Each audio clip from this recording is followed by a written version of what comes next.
Well, good morning everybody. Welcome to day one of racing out here in Waikerie, South Australia.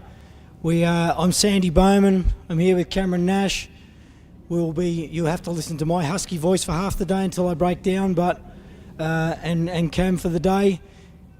Round two of the ARB Australian Off-Road Racing Championship. ARB Waikerie Hotel Riverland Enduro. The weather's turned on absolutely beautifully for the day. It'd be nice if the wind picks up a little bit, but here we are, we're down at the start line. I'm going to say we're about 5 or 6 minutes off the first car to leave for Prologue, which looks like a little Class 10 single-seater. So we're about 5 minutes away. You'll catch Cam and I up in, looks like Billy's bullshit bin up there, mate. Yeah, we'll be in the bin all day and trying to keep everyone up to date with what's going on. But really cool to see a national event back here at Waikerie after the last few years just being a club round. For the club to get back to a national status, really, really cool, and a great field of cars this weekend. They have, and they've turned it on. The track, absolutely phenomenal. As we said last night, if anyone was watching, the facility down here has come leaps and bounds. Like, it is absolutely fantastic setup. The layout, I was just seeing, they've run the water trucks down here, but the track around the main viewing area here is fantastic. There's food here. Don't forget, folks at home, you can follow on the Rally Safe. Just punch in Waikerie on the Rally Safe app, and you can also get onto Sported here, and if you punch in ARB Champ as the code, that'll come up and give you all the information you need to know and links to follow to get you out to anything you need to know about the event for the weekend. So I hear a couple of cars starting behind us. I saw they all went out for a pre-run there. We've got some big guns back out in the field this weekend. We've got a couple of noobs as well. Well, I call them noobs. They're not noobs, really. I see Seaton Battles out there in car 28. That looks fantastic. Another element. We've got Aaron Habe in car 57. Obviously, Chappie, who's been dominating over the last 12 or 18 months. Kyle Tucker, who came off a blinding start out at Rainbow. But I don't know. It's going to be a tough pick. I've had little young Nash Lamb come around and do his picks for the weekend. So I think I've got Greggy Gartner in there. I've got Kyle Tucker and maybe Clayton Chappie. But top three, mate? Top three for me, I think I've got to go with Aaron Habe. I think he's always been fast, he's always been consistent, and he does know, he knew the track here last year. Obviously the track's a little bit longer now, but he does know this terrain. I'm going Kyle Tucker in second and Greg Gartner third. Oh yeah, nice pick. All right, well, we've got 3 lots today. We've got off with a prologue with a 14-kilometre start. This is just a 14-kilometre track out here. We've got some whoops, some man-made whoops over to our current left. We're set down at the start line at the moment. They take off from here. They do a bit of a U-turn and head back across the whoops, a bit of a jump over here, and then head out on some nice, I don't know, call them farm tracks. There's a lot of rocks that'll come through over the weekend, but yeah, it'll be interesting to see that, who pulls the goods on the prologue. And then we've got 2 laps of 14 Ks for our short course. Yeah, so they'll be put into heats for the short course, and they were going to start 2 at a time, but they're going back to 1 at a time starts because they're expecting a bit of dust out here today. So plenty of action here for Saturday's running at the Waikerie Hotel Riverland Enduro, and we're not too far from getting underway. The first car, the 1021 of Matthew Hampel.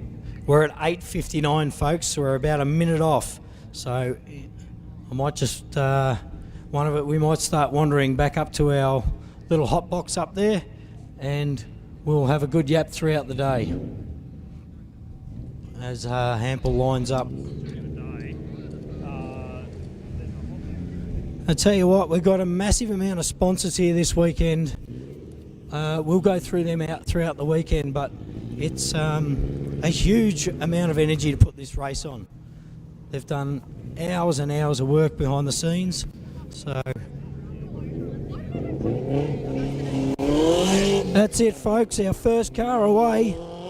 Hampel off the line. First of our cars, Class 10. They are run through in a seated position usually.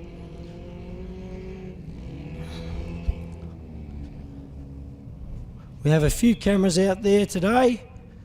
We've got one right near the start line and one over behind us, which will get them coming down the whoops and over that jump.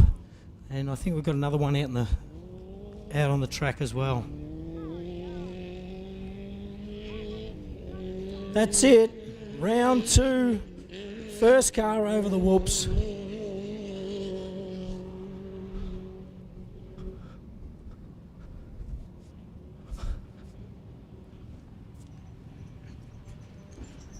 And the second away today is our car 225. A little class 2, 1650.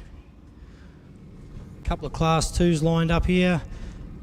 Actually, there's a few beam cars here this weekend. I think I saw about 5 or 6 in total beam cars for the weekend, and we know they've done well in the championship overall over the last couple of years with the Middlemas family doing well.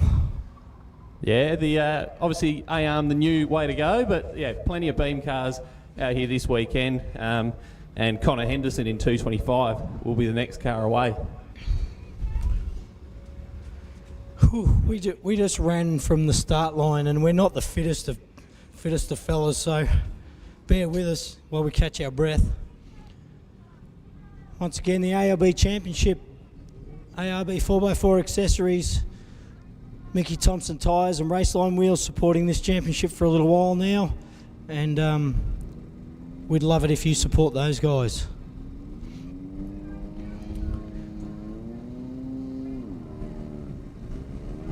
.225, second of our cars off the line.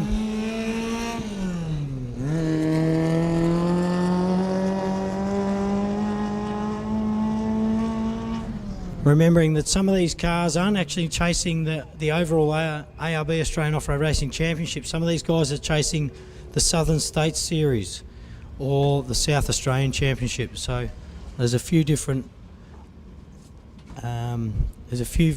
divisions of this race this weekend.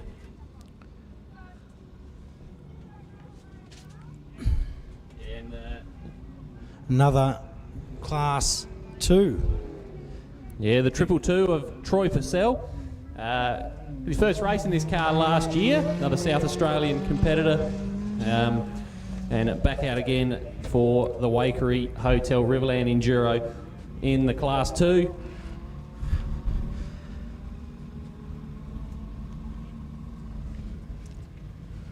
We've got a total of about 60 starters today, I believe, mate. I did see the Diablo of Tony Carabot come in under tow. So, but we have a reverse grid by the looks of a seeded reverse grid, seeing that Clayton Chapman's the 60th car off.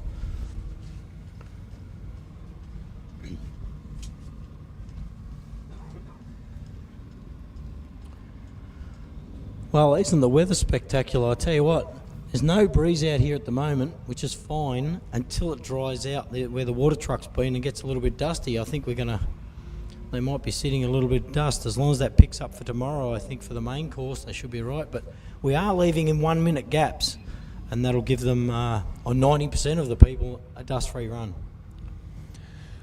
Yeah, and of course with the prologue being their first chance to sort of go at full race pace, a nice dust-free run, always something that our competitors are looking for as Troy Purcell gets his prologue underway in 222. Now I was handed a little bit of paper before, so this one's going out to all of the spectators we've got here this weekend. You can win a hot lap, so you can go for a ride in one of these cars. So if you head over to event headquarters, there's a bunch of little bits of paper. You can fill out your name and your age and throw it in the barrel there. You can win yourself a hot lap. You have to do that before 2:30 today. All right, so if you'd like to go for a ride in one of these cars, make your way over to event headquarters and put your name in. You can win a hot lap and get out on this track. Which I'm sure will be after our short course. And you normally do a few media rides, etc.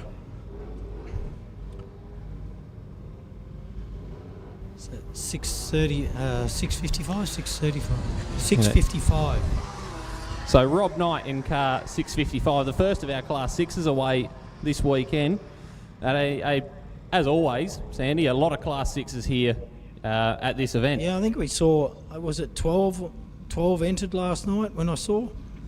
So yeah, it's a strong field, and it's come a long way over the last few years as well. You know, when we all picked on the golf buggies when they first came out, and now they seem to be dominating a lot of different areas of racing. So, and not only that, the side-by-side, they have come a long way. I see there's a couple of Maverick R's out here this weekend. I know Lockie and Greg Campbell are in a Maverick R, and there was another, I forget who was in the other one right now, but yeah, there's a couple of Maverick R's out there. So they're super quick, just straight out of the box. Yeah, and they look a little bit better than what they did when they first came out. I think the old Can-Am. Yeah. That's another Can-Am. Stevens getting now underway here. The 606 of Hayley Stevens. She was super excited to get behind the wheel this weekend. That's for sure. Oh, who wouldn't be? Get to go racing out here at Waikerie. Next off the line, one of the Forsman entries. Car 201 of Brendan Forsman. Another one of our Class 2 competitors. Little Toyota 1600 in this one. It's interesting to see some of the different setups, but they actually did well. They did well at the last, like at Rainbow as well. They seem to churn around the course pretty good, so it'd be good to see them finish this weekend as well. Yeah, and in a nice little field of Class 2s as well. Got a few Class 2s out there this weekend. And as Brendan Forsman gets prologue underway, there is another Class 2 car that will be starting right behind him. And that is the 217 of Dean Petchell. A little beam car as well. Looks like it. Some of these see that side by side in the background there. They're getting big, aren't they? They are. They're getting a lot bigger. And like I said before, like the shape that they were when they first come onto the scene to what they are now, they're longer, they're wider. They look a lot better because they definitely did look like golf buggies to start with, and that's why they copped a bit of flack about it. Early on, yeah.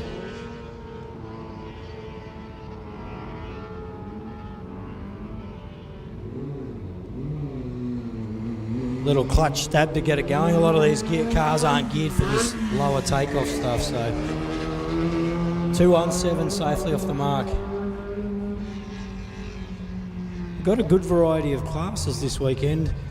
I don't think I saw a 1300 out there though. A little Class 3. I don't think I've seen one of them. We've got, I think it's only 2 Class 5s, and Heath Whedon, who organises the Southern States Series, in Class 7. Michael Hackney, Class 8. About 5 Class 4s. Obviously, for those that don't know, there's a massive mix of what they need to fit within their class rules.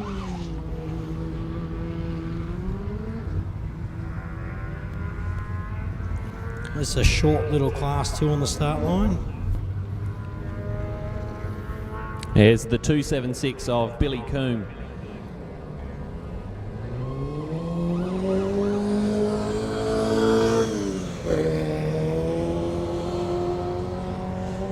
We seem to see with this Southern States Series, we seem to see a lot more of those smaller cars coming back out of the shed and doing these bigger races, which is fantastic. Yeah, and the plenty of numbers going to the Southern States events as well, which is really, really good to see. So always good to see plenty of numbers out on or plenty of cars out on the track, and that series has seemed to attract a lot of competitors, and like you say, a lot of the smaller cars as well. Over at the Sutton Ford, whoops, taking it very extremely easy. Probably running something like a combi box in the back, maybe with some Albans gears in it, maybe, I don't know. But they won't want to shatter those early on. First of our cars coming around over the finish line, mate. Yeah, so Matthew Hamill, the single seat competitor, over the line, will make his way into the pit area, having completed the 14-kilometre prologue track, as the 620 of Paul Renouf gets underway in one of our side-by-sides.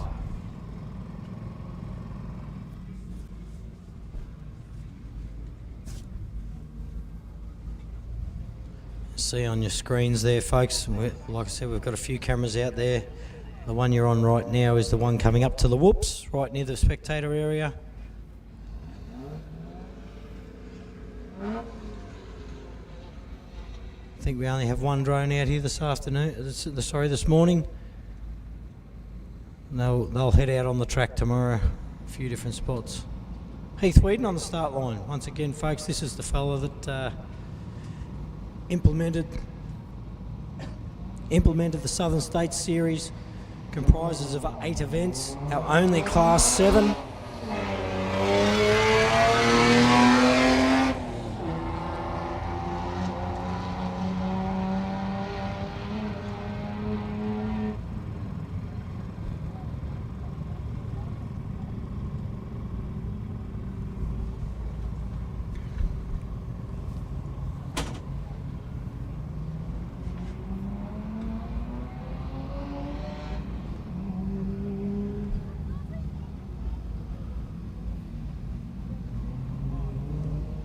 Not wanting to blow the front end out of his car either, I would imagine.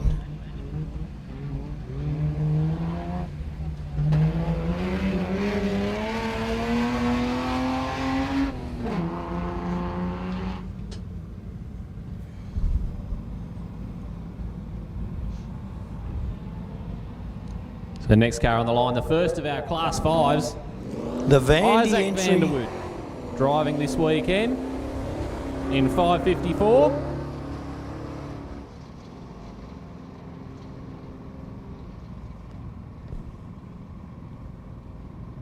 Sandy, this is another class that has come a long way over the past sort of 20 years from what it used to be to what it is now, the Class 5s. Yeah, and these cars are based off, I'm not going to say a factory car, but they are. They've got to look like a factory vehicle. They've got to have a factory steel body shell and chassis rails. And they can't modify those chassis rails, I believe, up to the steering for memory. I'd have to re-go through the rules myself. But there is a lot of rules that these cars have to fit within.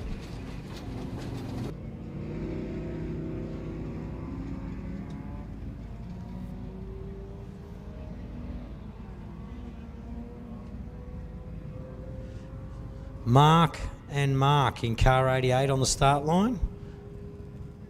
Mark DeGrucci and Mark Hardman. Yeah, it looks like Mark Hardman's behind the steering wheel. And Mark DeGrucci navigating this weekend, according to this list anyway. I think Mark DeGrucci drove at Rainbow.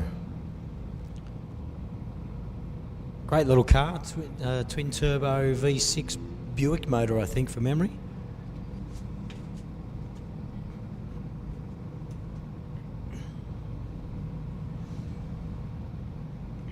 Yeah, it looks like it. Holden, 3.5. That's the one.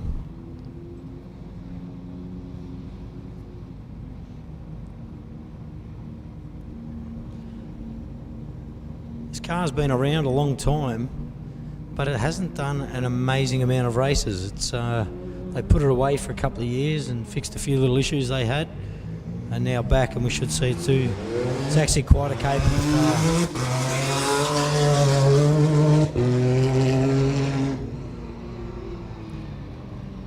First of our ultimate cars away there.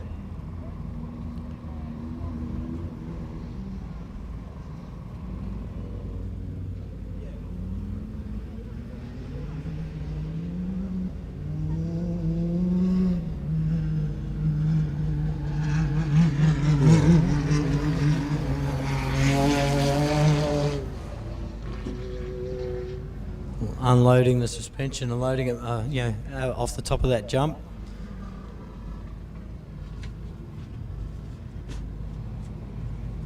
It's actually quite a fast car. I think Mark DeGrucci driving it last time might have been a little bit nervous, but it's good to see Mark Hardman pushing it how it should be pushed. Our big F truck, mate. This car's been around a fair while now. Yeah, the 404 of Robert Gassenhoven. The car's been around for quite a while. And the first of our Class 4s, I believe, today. Oh, yes, it is. Forsman in the second of our Class 4s lined up at the start line there, just as we see Stevens come over the line in 6:06, so that's another one over the line safely, which is good to see.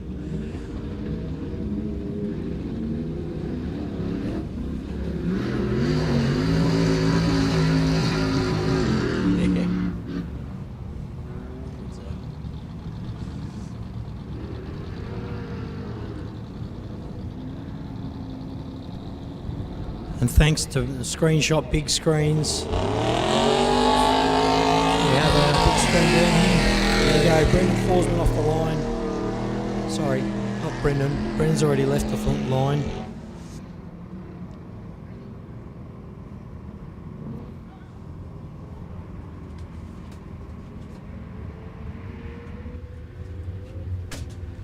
That was Jason Forsman, sorry. Yes, Jason Forsman. There's that many Forsmans, usually there's like 9 cars here, so it's easy to get confused. Well, I think they've only got 2 here this weekend, so it should be a little bit easier for us by the end of it.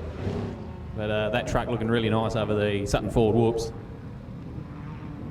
There's the next car on the line, and I'm going to leave this one to you, Sandy, because this is your sort of speed, this one. Yeah, well, this is Michael Hackney, Class 8. Mid-wheel base patrol, a little LS1 in it. And he's recently, over the last, I'm going to say 18 months, rejuvenated this car. Started out, he's done 3 or 4 races, or 5 races now. And I think they've got most of the problems they had sorted in this car, so hopefully they get a clean run this weekend. The track, this track actually suits that car, so it's a shame there's not more Class 8s to have a bit of a tussle with. So get them out of your sheds is what I'm saying. Yeah, of course, only the 2 4-wheel drive cars here this weekend, one in the Class 7 and one Class 8.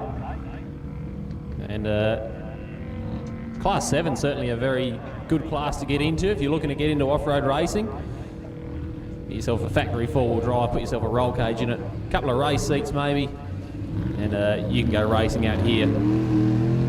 Just like all of our competitors.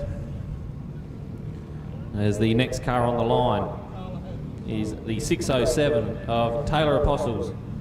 Apostolas. Apostolas. Apostoles. There you go. Yeah, with a father in the passenger seat too, which is awesome to see. Father-daughter combo. Well, saying last night, mate, there's a few races out here. There's 2nd and 3rd generation families out here racing this weekend.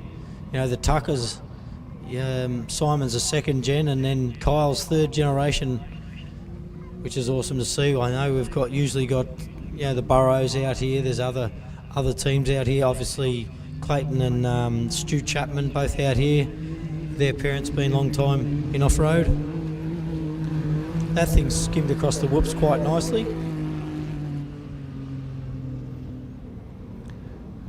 Well, it's always been a very family-friendly sport, and we've always got the next generation coming through, and you can probably see the next generation running around with their little Tonka trucks around the campground at the moment.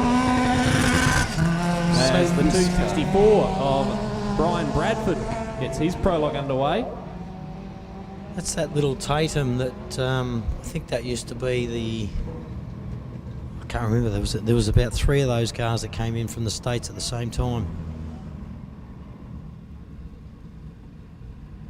Grayson. Yeah, 697 of Cameron Grayson will be the next car away. Minute gap, which gives everybody's getting the same opportunity here this morning by the looks of it, mate. There is absolutely 0 dust from what I can see, even out in the paddock. By the time this car gets up there, there's a tiny little bit of dust up the main road on the way in, where we follow that main road along the fence line, but even that dust looks like it's disappearing pretty quickly. Yeah, perfect prologue conditions here at the Waikerie Hotel Riverland Enduro as Cameron Grayson takes to the track in the Class 6. About the fifth or sixth of our Class 6s.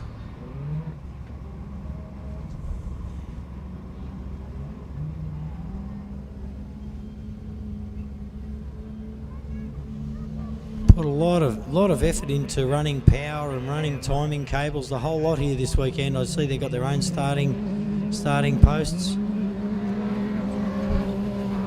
They've got 2 staging areas. Here's Heath Whedon. He's obviously caught the Maverick R.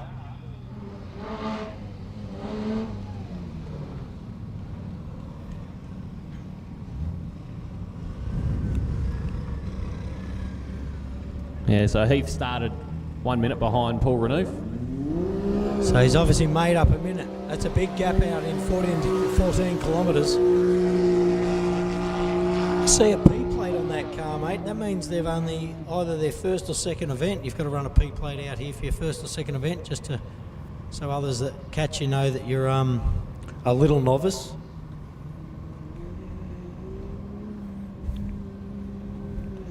Darren Mott is from over this side of the world.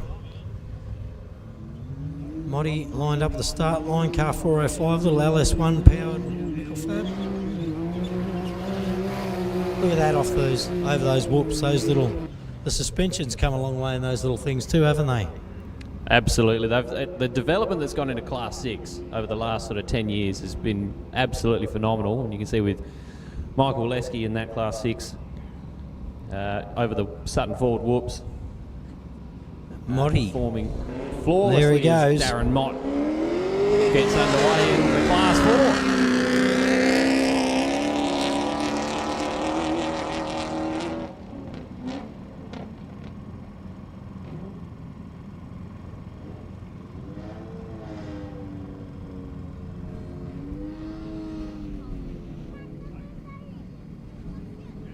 Let's see what Motty can do over the whoops here, mate.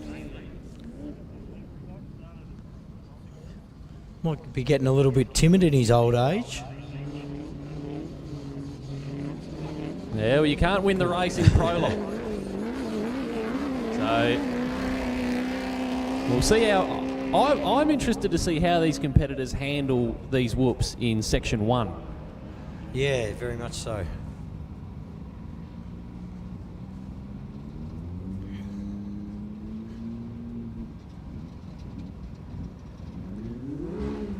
Darren Vandy over the finish line as 6:21 leaves.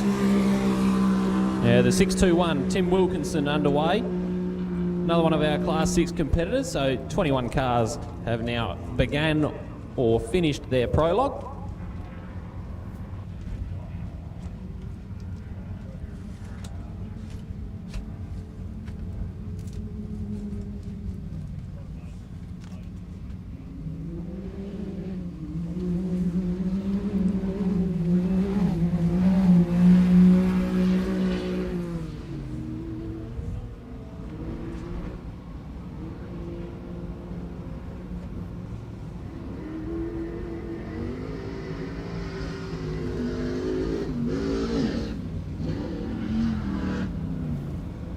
There's the Gussenhoven truck making its way back to the finish line here.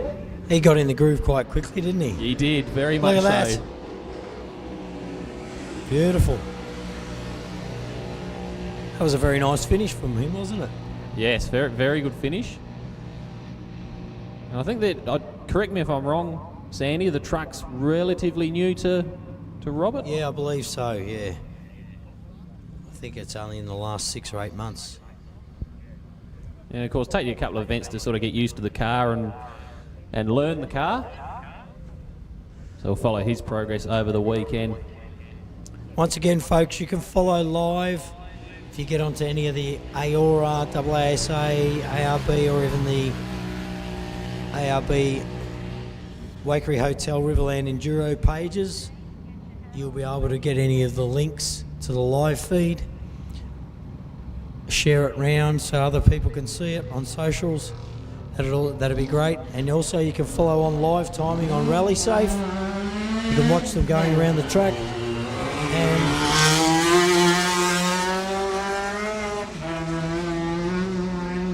And Sportity will also, if you punch in ARB Champ into Sportity, that will send you all the links to anywhere you need to go regarding the race.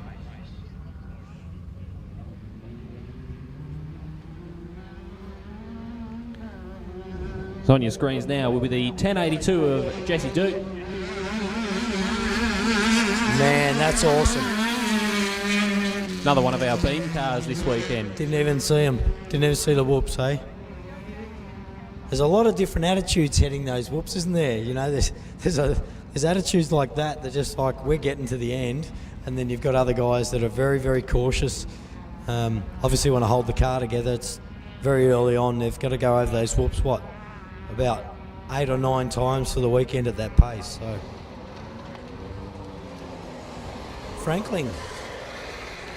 Yeah, the 678 of Darren Franklin. So if you go on to Sporty, hit the 2025 Waikerie Riverland Enduro, then it'll give you a whole heap of different little avenues to take to bring up some live results and live tracking. There's links there, punch on the links and that'll take you where you need to go.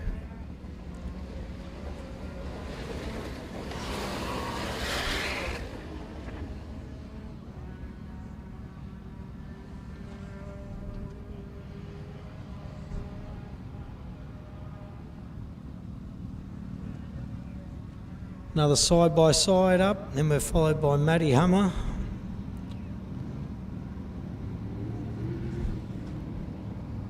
Michael Hackney coming back in towards the finish line, mate.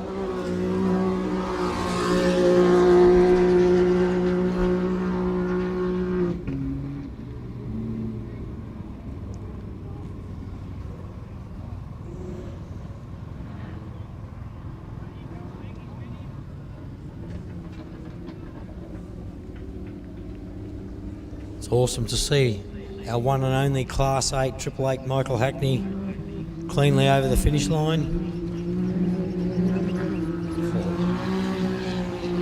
Mate, looking at some of how some of these cars are hitting those whoops, somebody may well come unstuck there this weekend. Yeah, well, they have proven to be relatively unforgiving over the past few years. We haven't had any massive issues, but there's always a few almost moments on those whoops, so if you want to see some action, I'd be keeping an eye out on those whoops for sure this weekend. Here's away, Matty Hummer, car 633.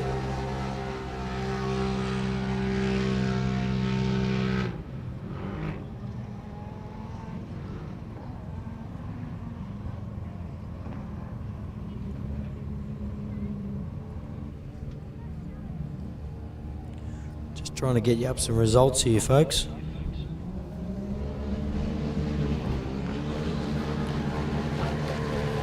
So as Matthew Hummer over the whoops, we turn our attention to the 1088 of Matt Ridley. This is a single seat car, little motorbike engine in the back of this machine. And Matt has raced here before. I believe he was on the podium last year, I believe, in the multi-club event.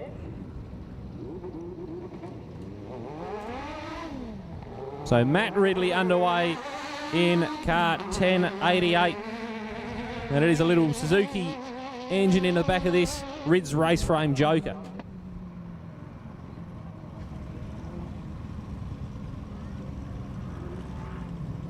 And mate, just finally got the timing up here on my phone. Our fastest car out there currently is Jason Forsman in 474 with a 9 minutes 13. Actually, Cam Grayson, it literally just uploaded it then. Mr. Grayson, car 697 with an 845. So once these big cars come out, I reckon we're going to see times well under the 7 minute mark. The next car on the line, the 1042 of Peter Tamblin. Now, Peter Tamblin doesn't have fond memories of his prologue here last year. He probably won't like me mentioning it. He got a bit sideways on this last jump, and the wheel buckled under the car, and that wheel went for a bit of a journey on its own, and that was the end of Peter Tamblin's weekend. So he'll be hoping for a stronger weekend here at the Waikerie Hotel Riverland Enduro for 2025. So just a few times, mate. I'm just going to run through some car numbers and some times. Starting at first place, 697 entry at 8 minutes 45.3. 474 Forsman's 913. Stevens 606 entry of 925, which is quite nice. 264 929. The night entry 655 in at 938. Heathweed in that class 7 in 947. The Forsman entry, the second of the Forsman entries, 201 949. Michael Hackney in that class 8 patrol 1021. So we've definitely got a few faster cars coming through now, but yeah, we've got some good times around the 10-minute mark. And as you see, car 570 off the line, that car's been around a very long time now. That was Bernie's old car, and these guys have done a little bit to it, changes a few minor changes, but it's always done really well as a Class 5. Yeah, it's always been a strong car. When Bernie had it, was always very fast. And now Andrew Cameron behind the wheel. We'll see what the Class 5 competitors can do this weekend. 3 Class 5s in the field. And here we see, is that the Diablo of Tony Carabot? It is. And we saw that come in under a tow rope with a little steam coming out earlier. So hopefully you got that sorted. Might have just been something simple. I know Tony's done a lot of work to that car over the last couple of months.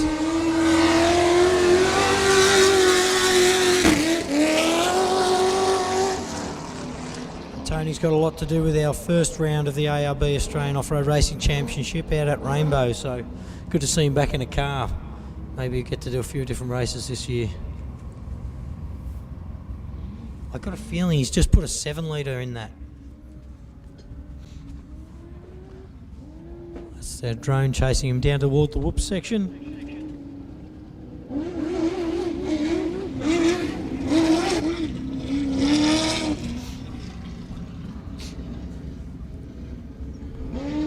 And I believe it's been parked up for a while, so he might be using this morning's prologue and the short course this afternoon just to get used to the car, I would imagine. Yeah, well, I haven't seen the car around for a few years. Does say 6-litre on the list here. Oh, there you go. So it's still running the 6-litre. Now, the Barnetts.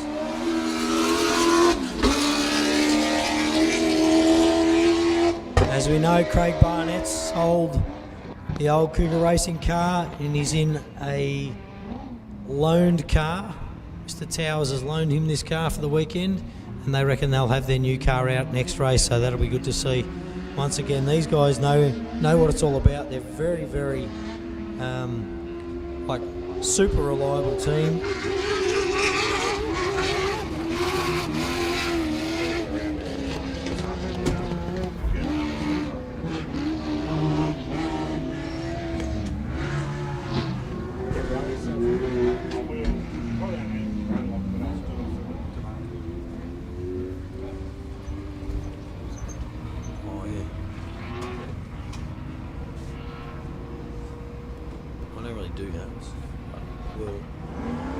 Just been handed a race line wheels hat. This car, I watched this car at Rainbow out in the desert, and it's a very tall car, this Class 5 off the line, but I've got to tell you, it did really well out in those desert whoops at Rainbow, so it'll be interesting to see what it does here today. Yeah, well, the crew's they've been running this car for a few years now, and obviously doing a few of the local rounds as well as the national rounds. And they've got the car well and truly sorted out. As you can see, it tackles the Sutton Ford whoops very nicely. That did indeed.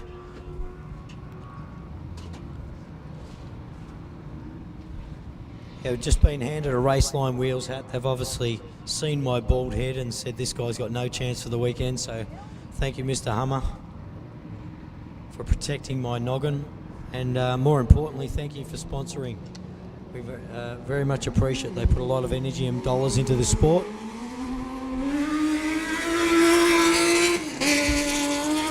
.10.06 Travis Conrad, well on his way. Sounds very strong, Conrad's car, doesn't it? Yeah, they were running here last year as well, the Conrads, and had a really, really good weekend. Obviously, a lot more competitors out there to try and get the best of them this weekend as we get an updated time for you. Jesse Duke, the fastest of our competitors to finish the prologue as Conrad's. That was cool to watch, man. I remember that from last year too, actually. They were really, really good over the whoops. That car's well sorted. Didn't even see him. Yeah, it's well sorted out, that car. We've got a few live times coming up in front of us. Yeah, Jesse Duke in the Southern Cross and 8:39.7. Puts him in fastest. He is top of the timesheets. Grayson in second, Franklin in third. That's Tinger off the line. Car 1010. Gee, a lot of these Class 10s are they're fast now, aren't they? Like, that class has even, since its inception's come a long way. 2.5 litre powered cars, naturally aspirated. Yeah, and the Tinger machine ran one of the local club races earlier in the year and collected a tree, so they've had to actually rebuild the front end of this car. Oh, man. They got bigger balls than me, I've got to tell you. Some of these smaller cars hitting those whoops like that. Speaking of the Hummers, here comes Matty Hummer around the finish line, folks. Race line wheels entry, swerves tyres. What a nice clean run. Oh, it's actually a little bit, they come over there a little bit hot, need to dip into the pit lane.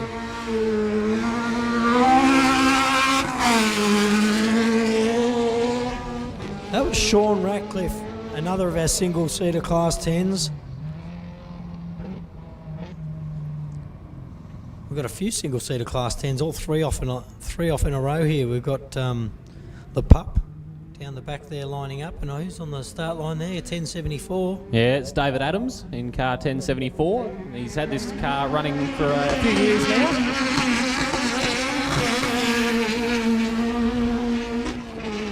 Tell you what, that's bloody exciting to watch from where we are. These cars going over the whoops.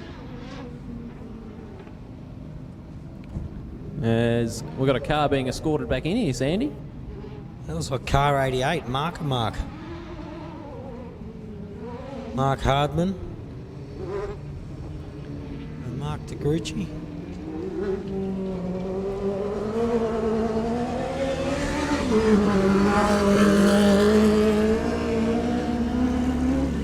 Would you want to be anywhere else, mate? I tell you what, the weather's fantastic, the view's fantastic, facilities are fantastic, and the racing's absolutely amazing. And you can make your experience better still, Sandy, if you want to win a hot lap. I tell you what, grab your little sheet, go in, fill it in.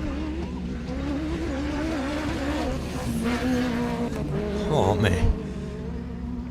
A lot of people are just powering through these whoops, and I reckon they're on the borderline of not being able to power through those whoops, aren't they? Yeah, they're pushing. Another 3 whoops, they'll be starting to get a bit loose. Yeah, pushing pretty hard pretty early as we run through our prologue order, and that was the 1074 over the whoops then, as Peter Tamblin completes his prologue. That car's been around a while too, hasn't it? That car's been around a very, very long time. The Pup leaves the start line in the single-seater.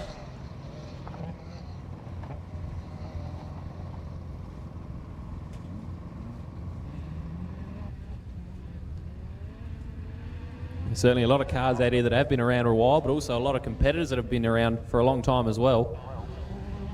Richard Andrews in 137 will be the next car to start as the single-seater of James Tyrrell over the Sutton Ford whoops. So the Pup that you just saw go over the whoops there, that's an ex-Brad Chasemore single-seat Jimco, and he's done an engine swap in that to drop it into Class 10. It used to be a pro car, but tell you what, James done a lot of work on it, does everything himself, or 99% of it himself, should I say, and pretty good at the caper too, so it'd be good to see him come home safely.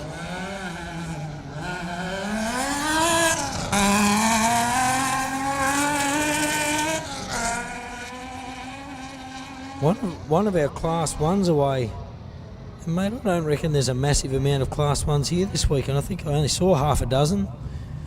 Jay Mitchell, that's fresh out. Well, when I say fresh out, he's out there somewhere lining up. Matty Curtis, Richard Andrew, Daryl Nissen, Darren Marks, Evan Lampard. So we've got, literally 6 Class 1s this weekend. There's Richard Andrews over the whoops.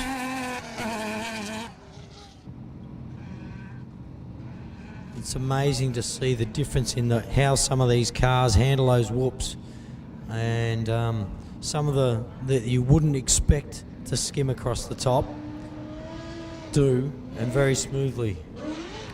Yeah, Diablo's back, mate. Yeah, Tony Carabot back towards the finish line as another one of our very experienced off-roaders of the 164, Daryl Nissen, gets underway. He's been racing in off-road for a very, very long time. And I have to keep an eye on Daryl this weekend because he's always one of the competitors that will always sneak his way forward. I'll say very experienced and knows this car very, very well.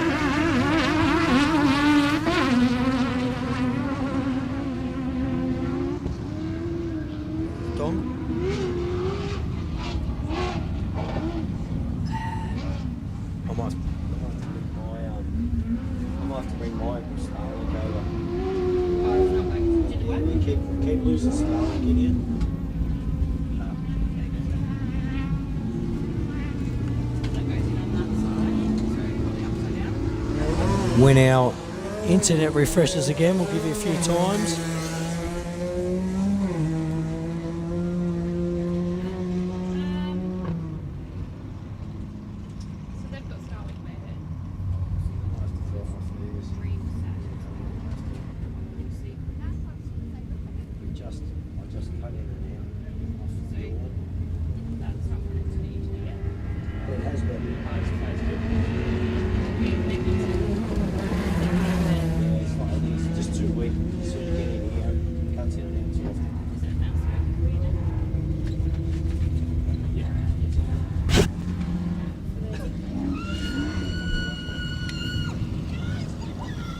There you go. 5:85 over the finish line. Just waiting for a little refresh on some times, and we'll run through some times with you folks.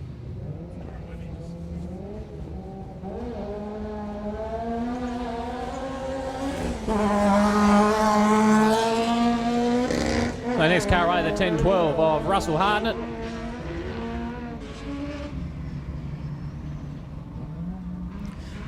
Tell you what, Mr. Grayson's hanging on to first place. I know, there you go, I lie. Guess who's just got it? I did hear a massive scream out of the crowd 2 seconds ago, but 585 is currently in first place with an 844.8. That's a phenomenal effort, I reckon. I think it all comes down to how we took those whoops before. It's a very, very good lap, and in the Class 5 as well. Yeah. And not only that, you know, Craig Barnett, experienced racer, he's currently in third with an 852. He hasn't driven that car though at all. He drove it 10 metres before last night, he told me. So, you know, to come out here today and sit it in third currently, that's not too bad either. Matty Hummer in fifth. And it looks like we just got an update that Trav Conrad has come in with an 823. So he's now smashed up to the top of the board. A really good lap from the Conrads, who do know this track. And as we can see in the pit area now, we can see some of our championship contenders working their way through the start line. Looks like a chappie on the start line. Looks like Stu Chapman with his Cheneth. Tinger over the finish line. Yeah, next car away will be Stuart Chapman in car 1014. I see Habe doing a couple of loops down in the pits there, obviously warming up gear oils and brakes and all that sort of stuff. There we go, Stu Chapman.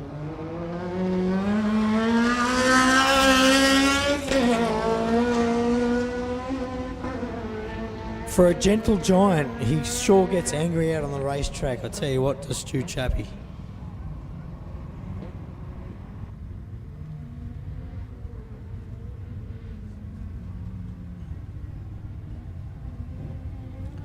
See what he does over these whoops.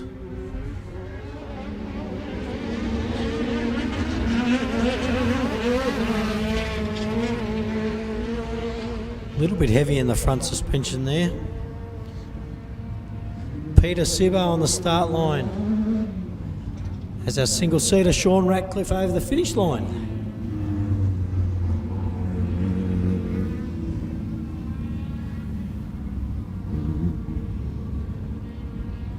Peter Sibbo says he's nearing.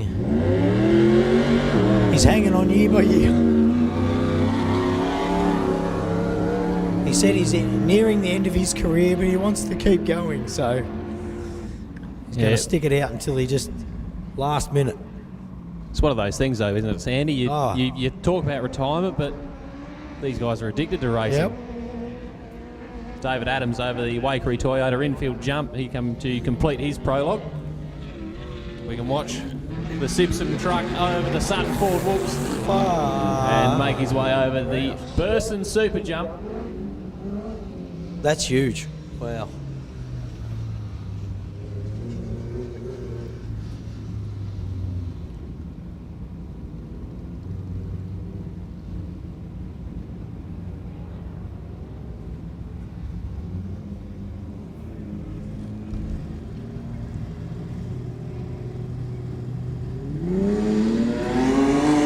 Jay Mitchell. It's his second race, I think, in this car. And he used to sit alongside Matty Burrows, so he's been around the game a little while. Pup coming around his last corner into the finish line. James Tyrrell.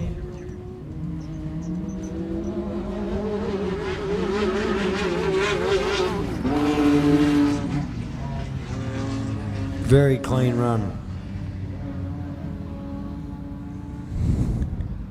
Next car on the line, the 174 of Darren Marks. He's been racing a lot of the club rounds in South Australia this year. Finds himself lined up at the Waikerie Hotel Riverland Enduro. Trav Conrad currently in first. Mr. Adams in 10.74 second. The Dutt entry in third place, mate. Then Paul Tinger. We've got a few Class 10s up there. Yeah, 4 Class 10s at the top of the times. And Mr. Shipton, rounding out 585. He's rounding out the top 5. I'm sure that's going to change when I see cars like Bowie lining up. I see Toddy Lehman. I see Tom Owen. The Tucker entries. We've got some big cars to come still, folks. Habies. And one that I'm certainly interested in, Sandy, is where can Toby Waitley put car 6121? Always been a fast competitor, is Toby.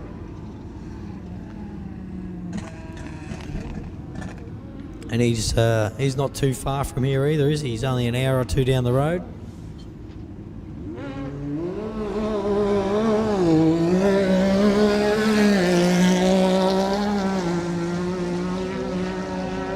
That's got a lot of launch, doesn't it? Toby's car. Tony's car.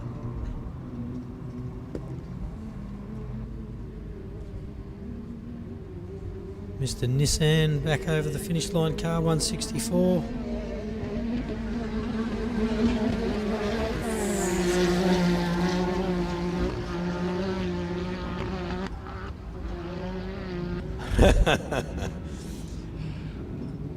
I hope they don't come unstuck, but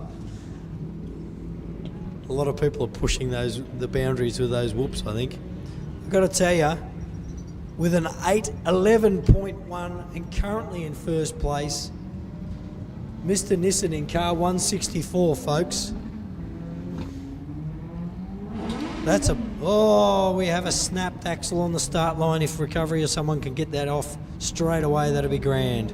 Left-hand rear axle is flapping about. Yeah, it's the 184, So- Evan Lampard, and Evan, a very, very strong competitor in this class as well. So He'll not be the start of gutted the with that. weekend thereafter. Sandy, I don't know if you agree with me. I reckon the most nervous you can be in off-road is when you're waiting to start. Oh, yeah. And then when that happens, it's just devastating, that sinking feeling.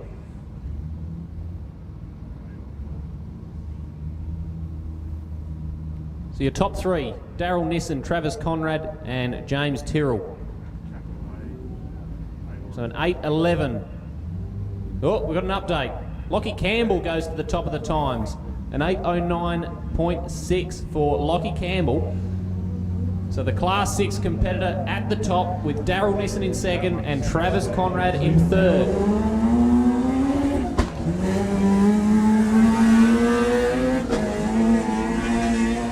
Tell you what, Bowie's fast. Bowie's fast even when he's slow, so this will be good to watch his times. Remembering that Bowie just came off a second out at our last championship round out there at Rainbow. Oh, he is ridiculously quick in that Class 10, and certainly one to keep an eye on this weekend as well. As Russell Hartnett over the line. Let's watch Bowie over the Sutton Ford whoops. They're hitting those whoops like it's a flat straight. Remembering Bowie's not long put a torque converter in that car, so he reckons it totally changed it. And I think it's one of the only Class 10s that I know of with a torque converter in it. Old man Tucker on the line. Simon Tucker, last year's championship second place getter. So here at the ARB Australian Off-Road Racing Championship, Simon Tucker.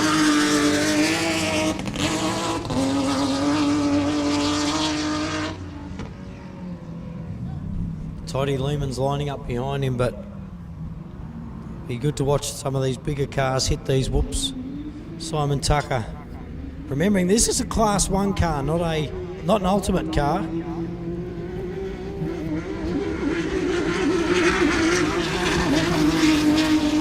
That's just so good.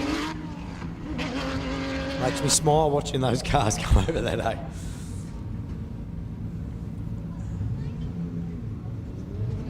Toddy Lehman, South Australian fellow down at Roe from Roberth Movers. Have a lot to do with the Day-Nighter down there, another part of the Southern States Series. They also Mumbana, Southern States Series car, local.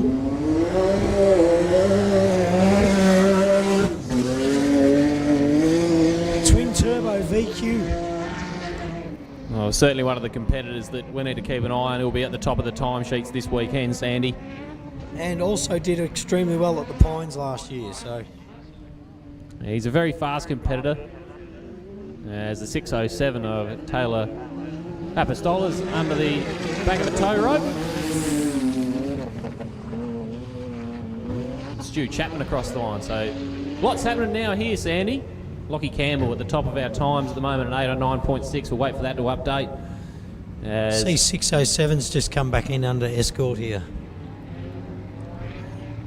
So Russell Hartnett in the third place and Brenton Galash with fourth at the moment, pushes Travis Conrad down to fifth. An 8:09, Lockie Campbell, wow.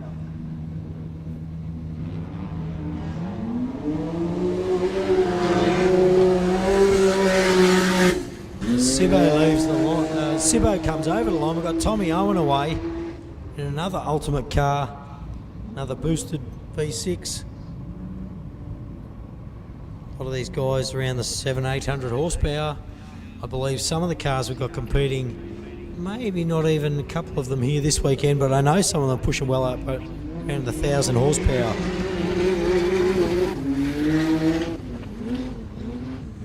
Interesting to watch how the suspension's working on each car out there, because I know it looks like some of them definitely need a little bit of softening up.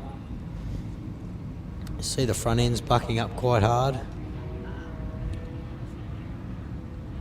Well, the next car on the line, Sandy, is the 136 of Matt Curtis, local competitor, but very, very fast.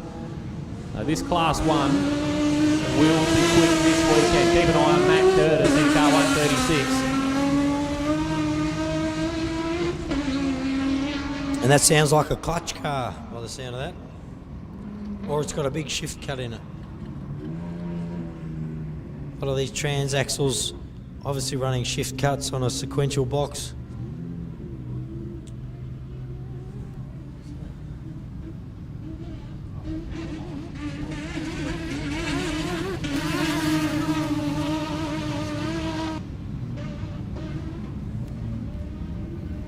Car 48 on the line, Brenton Forsyth.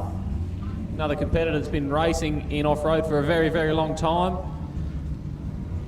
And he's had this car up for a while. It was for sale a couple of years ago, Sandy. I'm not sure if he's still selling it or he's decided he's just going to keep hold of it.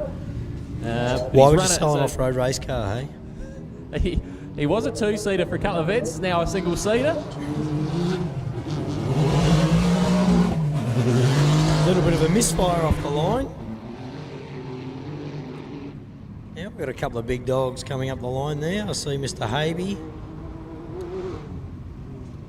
Well, as Darren Marks crosses the line now, so just turned our That's a attention little bit to of a the- hard finish. You're coming on a hard finish under acceleration around a right-hander, so they can get a little tricky towards the end of the weekend when they've all settled in.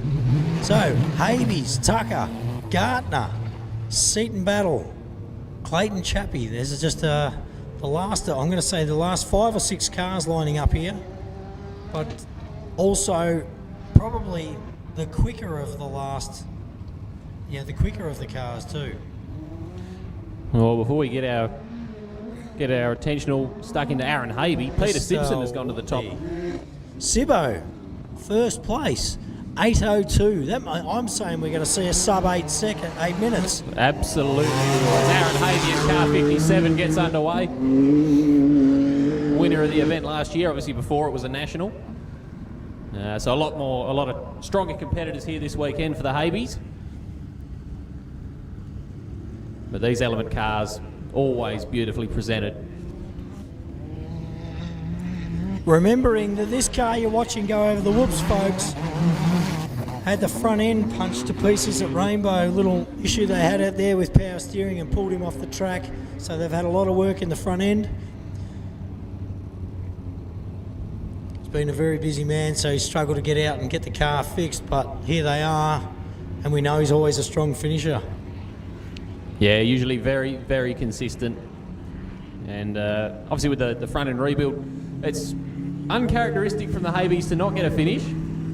Kyle Tucker, the guy that led us out on our first race out at Rainbow, and definitely one of my favourites here this weekend. So, well, Sandy, we've got a new name at the top of the list here. Toby Waitley, fastest with a side by side, a 7:54.8 for Toby Waitley. So your top 3: Waitley, Simpson, and Campbell. And although I'm tipping they're not going to be the fastest with some of these out there, but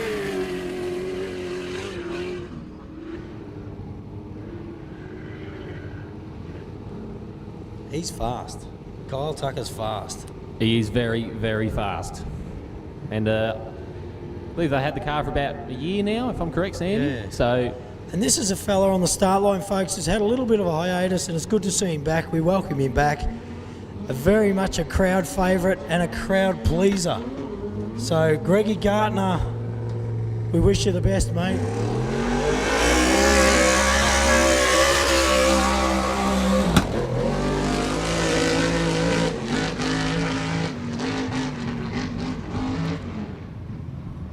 as Gartner readies himself to tackle the Sutton Ford whoops in the big truck, Bowie over the line.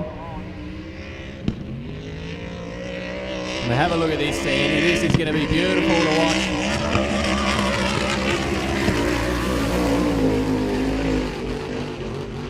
Well, I know he's had a little time off, folks, but he hasn't lost it, has he?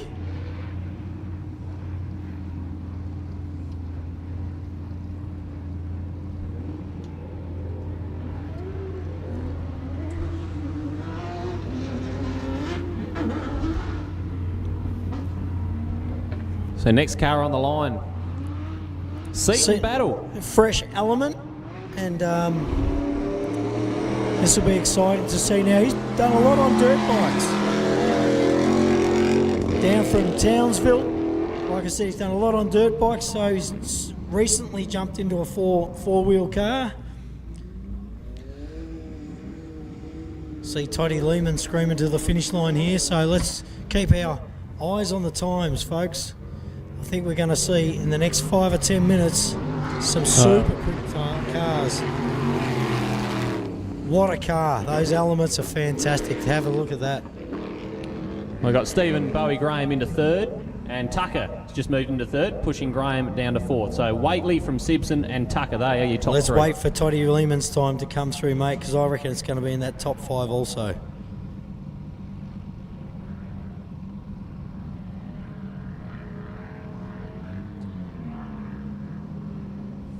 So with 2 cars left to start the prologue, Sandy, one we haven't spoken a lot about, Brent Martin. Oh, no, car number Brent's, 90. I know Brent's had a little bit of engine drama. They've had a little bit of engine drama in that car 90, and they've come from a long line of very well bred off-road racers. They've had a few prizes themselves, obviously, but won the championship himself a couple of times and done really well. So not one to be discounted. I've got Toddy Lehman's time here, Sandy. Toddy Lehman, a 7:31 goes to the top of the time screens. 23 seconds faster than second place. Sheesh. Tell you what, the last one on the line, folks, he dominated last year. He's been doing fantastic for the last couple of years. Clayton Chapman with Adam Maguire in the passenger seat. If you haven't known him in the past, you know him now.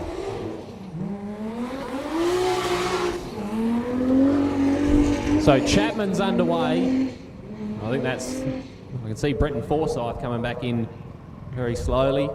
So unfortunate non-finish in the prologue for Brenton Forsyth as he makes his way along the Sutton Ford whoops. And Chapman is going to tackle Just them enjoy for the first this. time this weekend. That is madness. And over the burst and super jump for Clayton Chapman. So that is all cars away for the prologue. And the timing screen's slowly updating here, but we have Toddy Lehman, a 7:31. Tom Owen into second with a 7:36, and Waitley third with a 7:54. A lot of our... You reckon we're going to get a sub 7:30? I reckon. I reckon we could. I don't know who it'll we be, certainly but I'm could. putting my money on that we will. Matt Curtis over the line in 1:36. A lot of these cars are actually struggling to pull up and dip into the pit lane, aren't they? Yeah, well, they're trying to get every single second they can out of this prologue lap.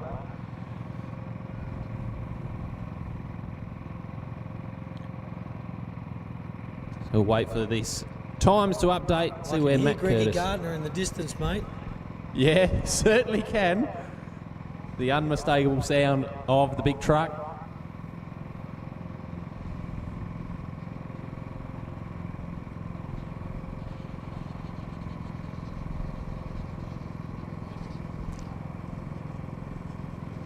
There's not much more of a better sound either than a buggy or a truck ripping across whoops in the distance.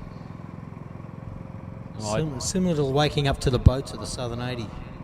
I think a lot of people here would agree with you, Sandy, that that's probably the alarm that we all want to hear. The sound of a trophy truck out in the distance. Matt Curtis into fourth place. An 8 flat. So your top 5, Toddy Lehman, Tom Owen, Toby Waitley, Matt Curtis and Peter Simpson. It looks like Aaron Habe coming in.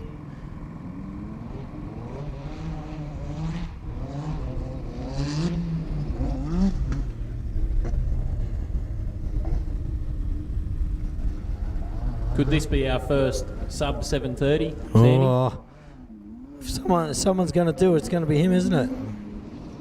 Like I said, we've got a number of competitors that could quite well do it still out there.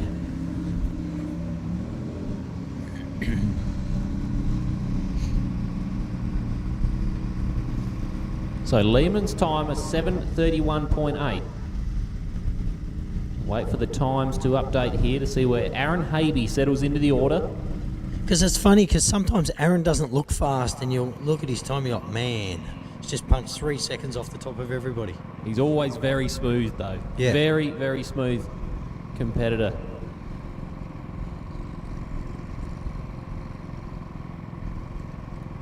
Don't forget, folks, go and get your hot lap tickets in. Where do they go, mate? They go over and... Yeah, if you head over to event headquarters, you can fill out a little slip of paper, put your name, your age on there, and go in for a chance to win a hot lap in one of these cars this afternoon. You've got to make sure you put that ticket in prior to 2:30, because the tickets are going to be drawn just after 2:30. So if you want to have a hot lap here this weekend, make sure you head over to event headquarters and fill out your slip of paper. Aaron Habe into third with a 7:44. So Toddy Lehman from Tom Owen and Aaron Habe, they are your top three. Waitley in fourth, Matt Curtis in fifth, Peter Simpson sitting in sixth, Simon Tucker seventh, Bowie Graham eighth, Campbell in ninth, and Nissen in 10th. Look over behind us here. Greggy Gartner.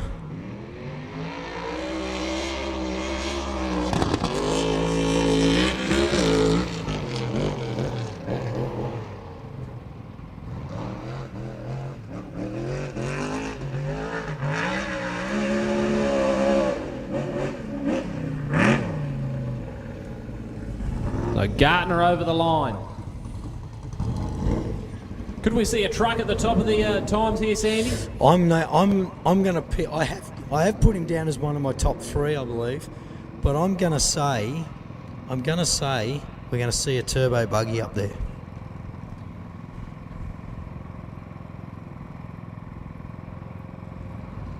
Remembering that we know Greg can drive, we know the truck's fantastic, but he's been out of the seat for a little while too, which could also just mean that he's taking his time getting used to the car again.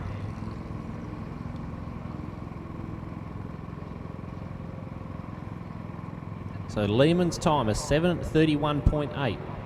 Just waiting for the times to update. And I've got to say, mate, that's not a big gap between Greggy Gartner and Seaton Battle. In his fresh element, all the way from Townsville, knows what off-road's all about. And a lot of these guys coming from dirt bikes seem to do quite well. So, Nortrans entry, one of the world's biggest freight companies up in Queensland.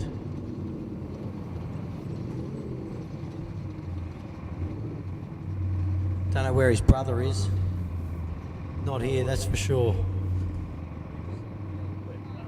Young Kent Battle.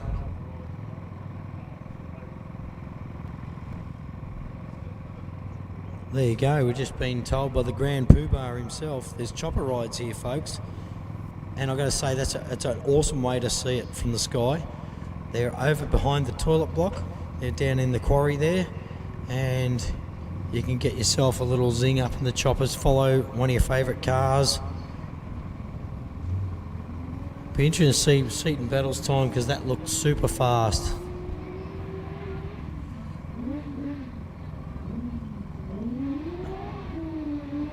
And there wasn't a big gap here either, was there? Between Seaton and Brent. Brent's car's looking quite strong right now. Remembering that this car is now in ultimate class, but it's only through engine size. It's not still a naturally aspirated V6.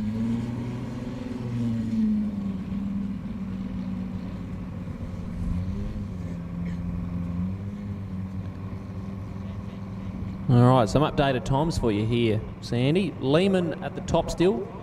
Owen in second. Habe third. Waitley fourth. Now on our list here, actually says Cole Habe. Hey, guess what? Tucker never came back. That's word on the street from Mr. Lee Wells. We haven't seen Mr. Tucker come back. That's disappointing.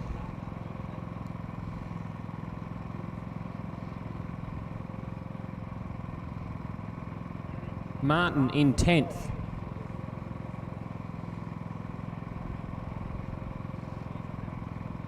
So Brent Martin into 10th place.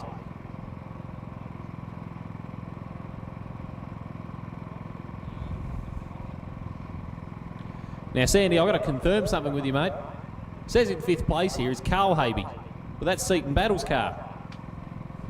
Yeah, we'll get that changed.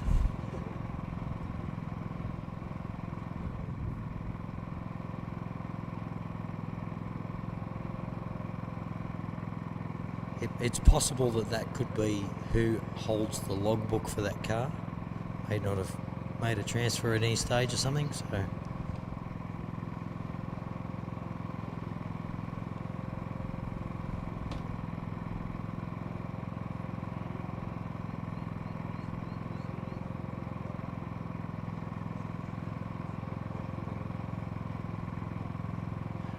It looks like Kyle Tucker, car 14, is still out there, travelling at 13 kilometres an hour, so that's not ideal to see. And I also see Clayton Chapman still out there.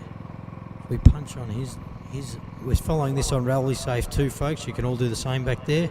Clayton Chapman at 5 kilometres an hour, and sometimes it takes a minute to update, but there's a big gap here, so we may have actually seen our last race car come over the finish line. That'll be devastating for our dominating force of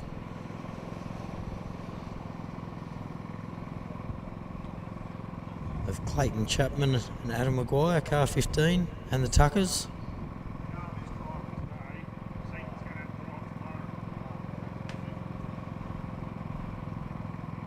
There you go. Just got word that Carl is actually driving car 28 this weekend, and Seaton will be driving tomorrow in car 28. So that confirms that little query. And also Clayton Chappie seems to have broken down as well, so...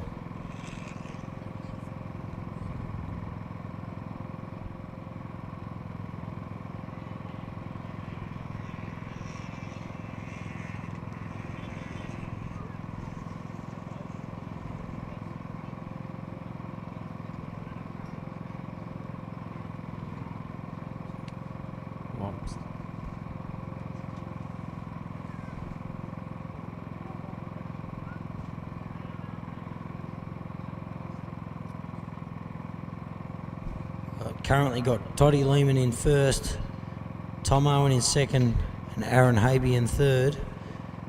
We don't have a time for Mr. Gartner, so there might have been an issue with the transponder there, so we may have to wait for that.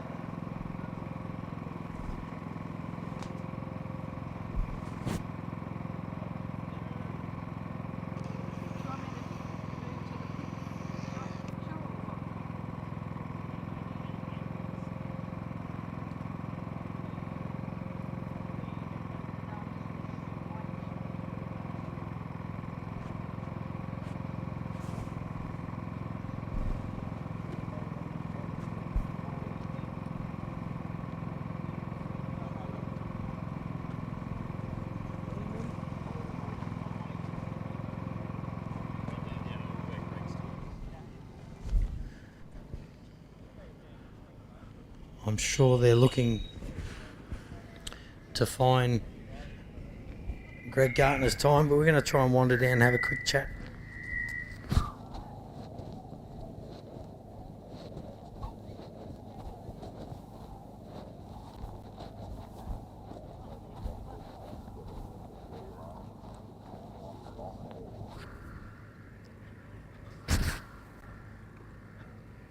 We'll wander down and have a quick chat with some of these race car drivers. Heroes of the weekend, really. Walking past their little barrel to fill in win a ride in a race car for a hot lap later on today.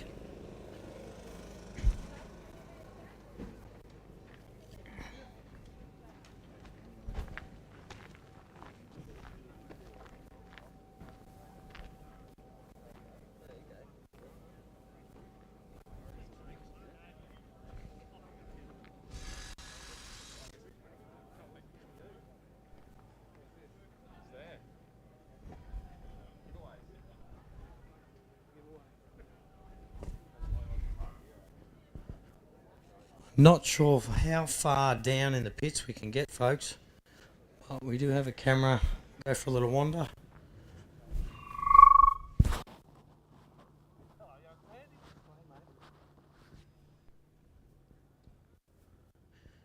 And I should have probably done a pre-run down here myself to see where everybody's situated, but we'll just go for a wander and see if we can catch up with some of these top guys. There's one right now. Have you got a second, mate? Yeah, sure. Yep. There you go. Where did he land on the board? I don't know. Third. What? Third. What's all right, eh? It's better than not being on the podium. Yeah. We don't actually currently have a time for Greggy Gartner. We're not too sure what went on there, but Oh, he'll be slower in here if that's right. car felt good, mate. Looked fantastic as usual. Yeah, not too bad. Like, we didn't really super push it because I'm still get the bucket of the other weekend. So, look, it's going to go good. Track will chop up and just behave ourselves a bit. So, it's good. Yeah. All right. Looking forward to it. Well, enjoy. We'll speak to you later. Okay, guys. There you go.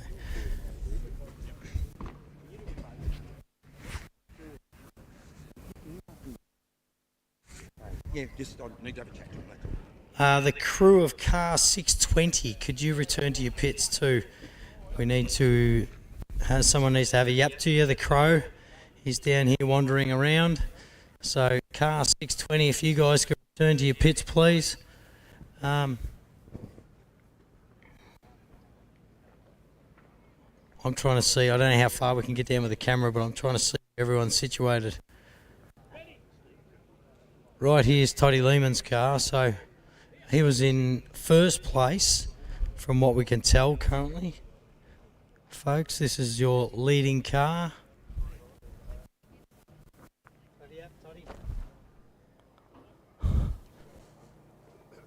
Current man of the moment.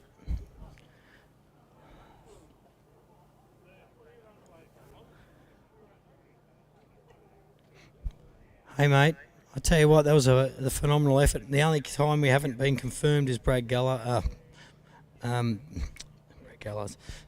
Mr. Gartner's time. So apart from that, it looks like you're currently sitting first. Yeah, no, we had a good clean run out there. Didn't miss any corners or anything stupid like that? No, we didn't miss anything. We just had a good smooth run and got the job done. Yeah, and car, there was obviously no problems with the car. Came across those whoops. I was saying before, some of these cars that I didn't expect to hit the whoops at full throttle. Even the smaller cars, obviously you've got a high-end car, but some of these smaller cars, they were balls to the wall coming across those whoops. I'm like, they're either going to make it or break it. And some people are very cautious, knowing that they've got another 7 times, I think, this weekend they've got to hit those whoops, but this thing just glided across the top.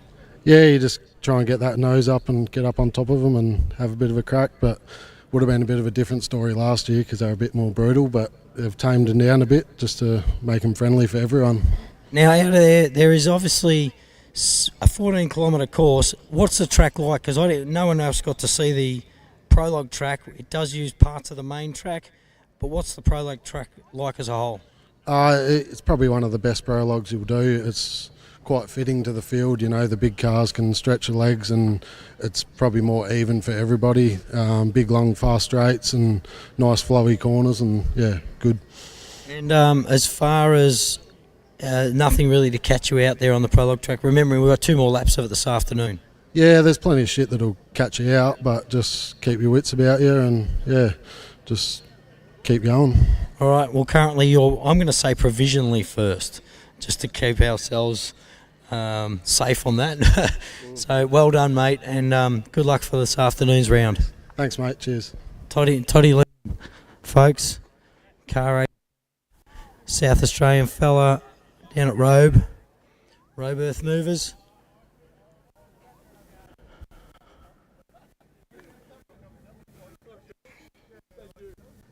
May as well come around and have a chat down here to Mr. Partner if he's around for a quick word. Mate, as normal, welcome to Waikerie, South Australia. Thank you. Haven't seen you for a while, and it's good to see you and good to hear the truck back again. And it looks phenomenal, looks smooth, fast, and all. So, yeah, welcome back. And mate, we haven't got a time on you. I don't know what happened there, but hopefully we get something back soon. But yeah, hopefully it looks like you're up. I'm going to say well up in the top 5. Yeah, actually, the guy just come here just about 2 secs ago, and I think we may be third. Yep. He grabbed the time out of out of the machine there. Oh, right, the rally safe. Yeah, the rally safe didn't send it up, so I'd be around about third. So yeah, it's good to be back at Waikerie. Waikeree's a great place, and Fantastic track. Like after going around yesterday, it looked like an amazing track. So it is, and you know, we've always loved Waikerie, and you know, haven't been here for a few years, so it's good to be back. And yeah, look, everyone's done a great job here, and a lot of work's gone into it. So you know, it takes a fair bit to put something like this together, and yeah, I think this will be the start of some big things for Waikerie. now, any changes to the truck in the last year or so?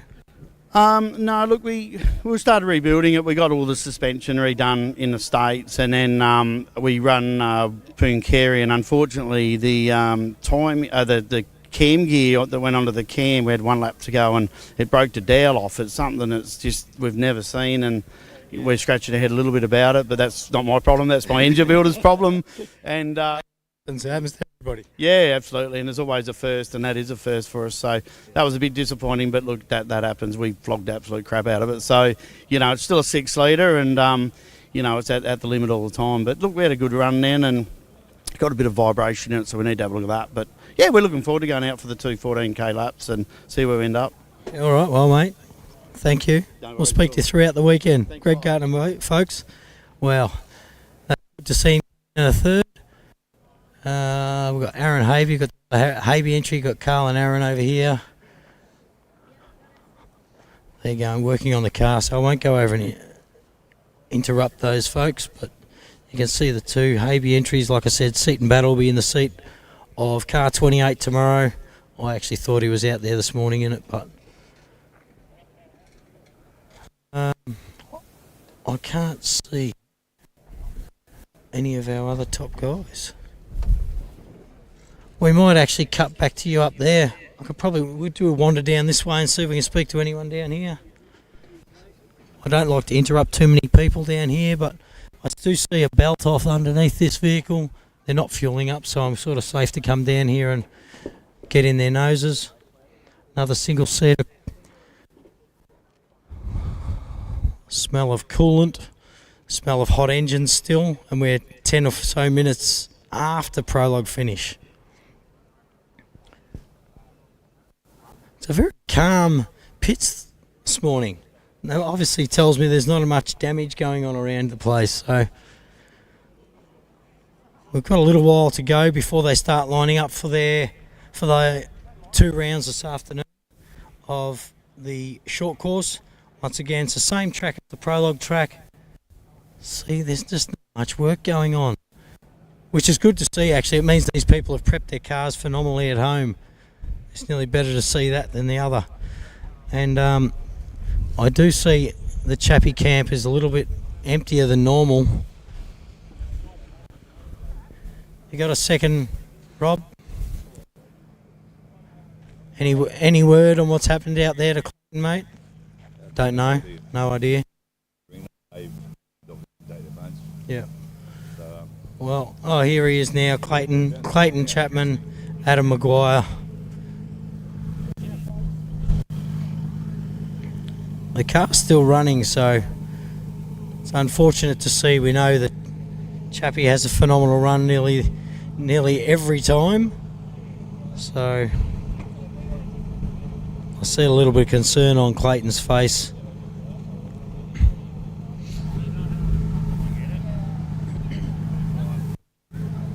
I don't like to get in there too much because I know they get cranky when they've got things to fix, remembering that although they didn't do very well with the prologue, they can now apply to seed. If they apply to seed, and they might be seeded because they know that they've been at the top of their game for a fair while now, they'll be able to seed somewhere up the top, which will give them a good run at finishing the short course. It might be a minor issue, and if it's just a minor issue, then they could well be in contention of a win still this weekend.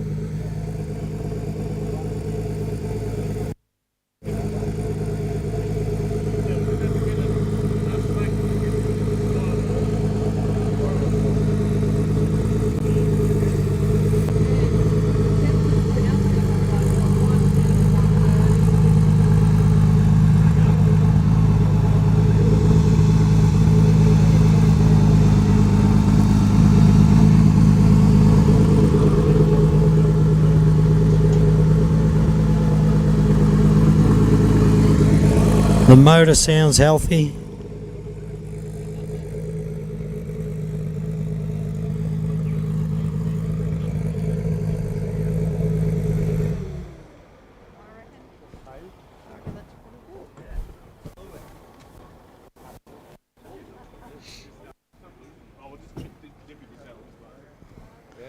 I won't interrupt for too long, mate, but just a quick word. Yeah. Aim straight in. We just hitting limiter at like 150 k's an hour in top gear. Oh, man, the sand's slippery. I was like, that can't be right. That can't be right. No, just the converter temp started to climb, so obviously losing drive for the converter, slipping pretty badly. So we were still moving, but we pulled out before we destroyed it proper. So we're Can't move. yeah, we're just looking to finish the race. Prologue's only part of the event, and getting the laps done next is the most important bit. So we'll hopefully pull her apart here, and hope we can find something wrong, and we'll get back out there and do some laps. No worries, mate. I'll leave you to it. I know it's time to get busy and get it sorted. So, Peyton Chapman, a little bit of torque converter issue. There seems to be quite a lot of fluid on the back of the car here. So, I'm tipping is maybe split a line or something like that. We'll let them do their thing. Well, there you go, folks. Word from a couple of our top guns. And let's hang about. We might go to a little bit of a break up there even. And once we come back, we'll go to our sponsors. We might come back and we'll be ready for our 2 laps this afternoon out at our short course here at Waikerie in South Australia. The ARB Waikerie Hotel Riverland Enduro Round 2 of the ARB Australian Off-Road Racing Championship. So we'll cut back up to you and we'll see a few sponsors for the minute if we can, and see you soon.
Righto, folks, we're just going to do a quick presentation down here at the start line. We have our top 3 of this year's Waikerie Coaches Prologue out at the ARB Waikerie Hotel Riverland Enduro. And in third place, once again, welcome back, Greg Gartner with a time of 7:43.4. So Greggy Gartner in third position. $100 to you, mate. Congratulations, well done. I'm sure they want to get a photo of you standing up on the podium. No but any words? I'd just like to thank all my crew, all my sponsors, and the Waikerie Club. It's really good. Looks really good. The bit we've done looks amazing, and it suits the truck. So we've got a pretty big weekend ahead of us. So we won't get too excited. We'll hopefully we're up here having a chat on tomorrow afternoon. But great job by the Waikerie Club. Righto, thank you, Greg, and good luck for this afternoon's 2 laps, mate. Righto, second place, and 4.7 seconds behind first place, and there was 11.6 seconds Greg was behind first place as well. So Tommy Owen in car 30, second place for this year's Waikerie Coaches in Prologue out here at Waikerie. So with a time of 7 minutes 36.5. Well done, mate, and we got $150 for you as well. So thank you. Any words, mate? No, it was a good run, obviously. Yeah, thanks everyone for giving me a hand, and obviously always the club for putting on the event, and we've got a long way to go. Yeah, we do. So there are Tommy Owen, car 30. And first place this weekend in the ARB Waikerie Hotels Riverland Enduro Prologue, sponsored by Waikerie Coaches, Toddy Lehman. A time of 7:31.8 in car 85, mate. $250 for you. Get rid of this. Thank you, mate, and well done. And like we said before, we did call a couple of out there before, but the times there was a couple of issues. They had to go and read some rally safes to get the times right, but you've sat on the top spot again, 4-point-something seconds ahead, and that doesn't sound like much, but I've got to tell you, some of the times at the end of the weekend, that could be less than that between first and second place. So it is actually probably a good little gap to start with on a short course, isn't it? Yeah, that's right. Like every little bit counts. It doesn't take much to drop back to 10th. You've only got to stuff a corner up or whatever. But 100%. And if you can get 4.6 seconds or whatever in the next 2 laps as well, then a 15 seconds means that if you do stuff up a corner, you can pull it back and not drop a spot. Yeah, that's right. And it's a credit to the Waikerie Club. They've put on a really good track. It's just unreal out there. I can't wait to get out and have a bit more of a go. And it's marked phenomenal. Like, I didn't see anything that I saw yesterday on the laps that would have said that it would have been average in marking, that's for sure. Yeah, that's right. And each year they've run the roll around, crush the rocks up what they can, and just do every little bit to get everyone to come back here. So we'll come back and support them. All right, well, good luck this afternoon. Toddy Lehman first place in this year's Waikerie Coaches Prologue out at the ARB Waikerie Hotel Riverland Enduro, folks. Round 2 of the ARB Australian Off-Road Racing Championship. Your first, second and third. Well done, folks. We won't be too long off a start for this afternoon's short course. So we've got 2 laps of that prologue track still to go. So buckle down, go and grab something to eat, get comfortable, and we'll see you back out here. I'm going to say in about, actually not too sure what time we're away. Can't remember. You see, I might just double check what time we're away, but it shouldn't be too long. They are 11 o'clock, folks, for the short course. So if you need those at home looking on, you've got about 10 minutes before we start. So go to the loo, grab a drink, sit down on the couch. Those that are here, do the same thing. And we'll see you in about 10 minutes for an action-packed afternoon in the sun out here. Slight breeze, beautiful day. My head's protected by Raceline wheels this weekend, thank God. So thank you to the Hummers for that. We'll see you in a second, folks.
Righto, folks, just a quick one, please.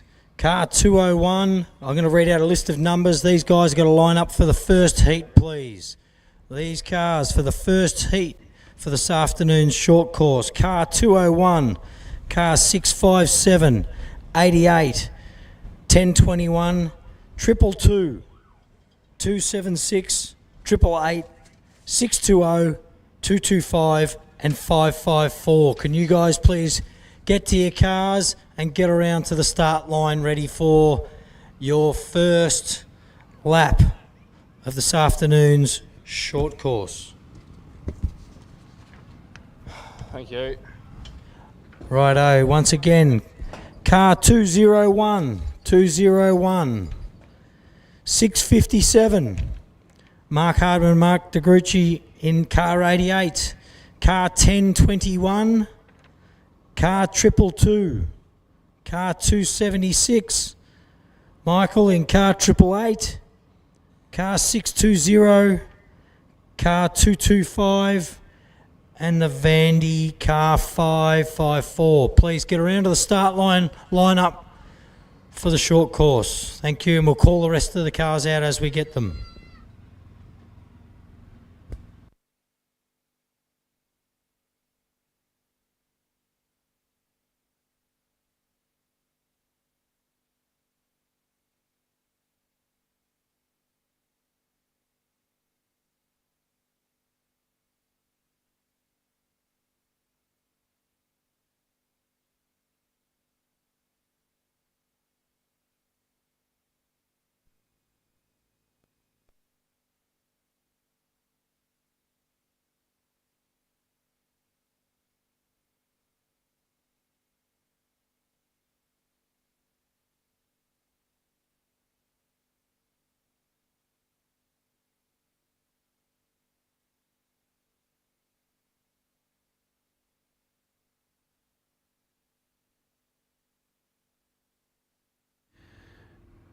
So while we patiently wait for the first heat of the short course to get underway, big thank you to all of our sponsors of the 2025 Riverland Enduro. Waikerie Hotel, Sutton Ford, Sprint Freight Logistics, Ramco Earthworks, ARB, Mickey Thompson, Raceline Wheels, Riverland Funerals, the Waikerie Club, Dunstan Repairs and Maintenance, Bursons, Thomas Foods International, Platinum Livestock, Tough As, Waikerie Tyre Power, Waikerie Mechanical, BVMS Chartered Accountants, Shill Auto, Kane Electrical, Marshall First National, Elders, Rexall, the Gallard Group, Riverland Irrigation Services, Waikerie Coaches, Truro Agencies. Our long course tomorrow is sponsored by South Central Trucks.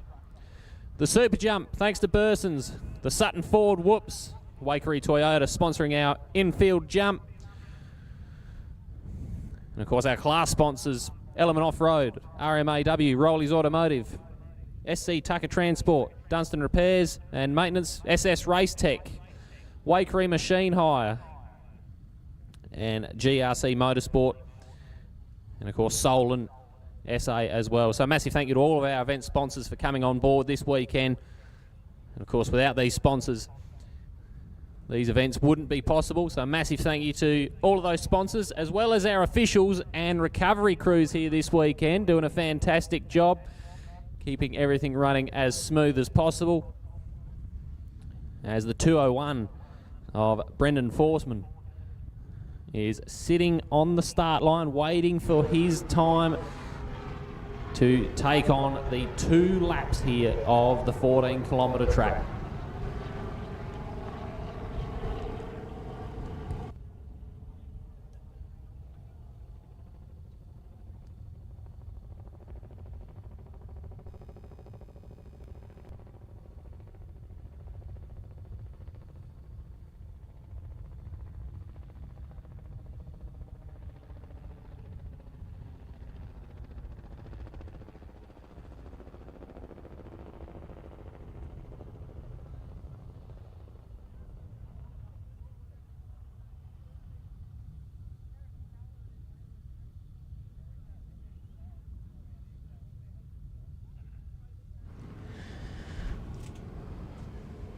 While that first group's getting lined up, we'll just run through some names on the second group, starting out with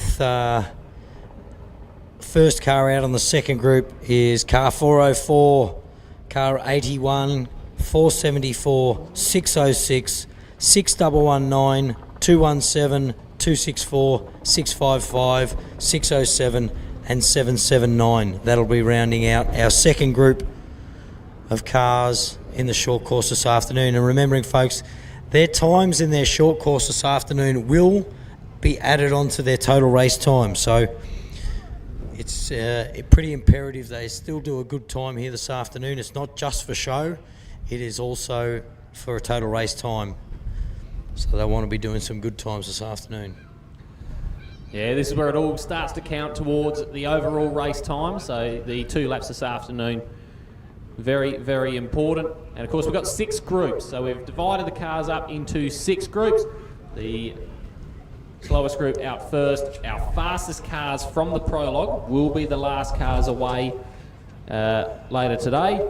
And there's about 10 cars a group by the looks of that. We've still got 60 competitors on the board here. I don't think anybody's out. We've had a few little issues. I saw a few cars get towed in. We know we had a quick chat with Clayton Chapman, struggling with torque converter issues, never ideal. But yeah, 10 cars in a group. Maybe that last group might be a little bit shorter. No, another 10 cars in the last group as well. So our top 10 will be going off the line last this afternoon. Grab a drink, run down to Event HQ, which is just near the start banner, and fill in your ticket to win a chance for a hot lap. I know Billy the kid's been down there, I'm sure, and filled in a ticket. Hand that in and go in the draw to win a prize. Sitting in a race car for the afternoon. Better than our job nearly, isn't it? Oh, I'd say so. I think whoever wins that one is a very lucky person. So make sure you get on down to event headquarters, fill out your little paper slip, and you've got to get that done before 2:30. If you want to win a hot lap, you've got to get down to event headquarters before 2:30. And who knows, maybe you're the lucky person that gets to go for a ride in a race car later this afternoon. Now, Sandy, I've just had a look, and Clayton Chapman and Kyle Tucker both been seeded into the 5th group for the short course. Yeah, they'll and for those guys, we know they're both super fast. They were coming first and second at our first round out at Rainbow until Kyle had a little issue. So those two have got a lot of pushing to do to get. I'm sure they'll get out in front of that group pretty quick, but they may also catch them up if they're doing 2 laps. So that's only 28 Ks, mate, and they'll be flying. Yeah, and certainly another thing to consider is how dusty is it going to get this afternoon? With more than one car, we've got a minute gap early on, but this is no longer that. I think we're sending them out a little bit tighter grouped. I believe 30-second intervals was set at the briefing this morning. Yeah, there you go. Well, we mustn't be far off, mate. They did tell me 11 o'clock, whether that's Vicky time or Australia, South Australia time, I don't know. Oh, I get confused when I hit the border, mate. Little argument with the fruit ninja at the border never goes down too well. It confuses me. So we've got 10 cars each heat,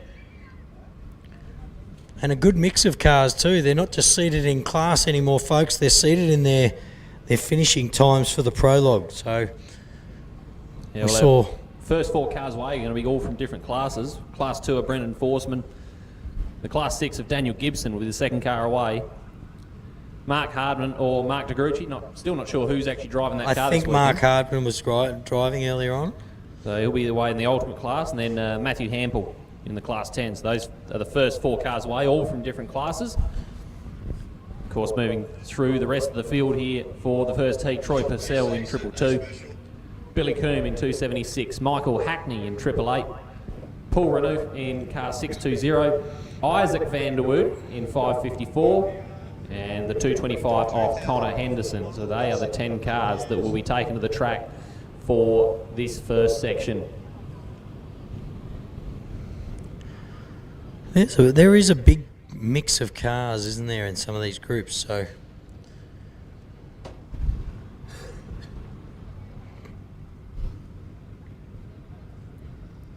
and of course, we'll keep an eye on the live timing, see if we can Yeah, once again, don't forget we've got Rally Safe there. Once you can get onto that Sportity app, punch in ARB Champ as your code, and that'll bring you up all the information and links to send you anywhere you need to go throughout the weekend's course of events. So we've got Rally Safe on there.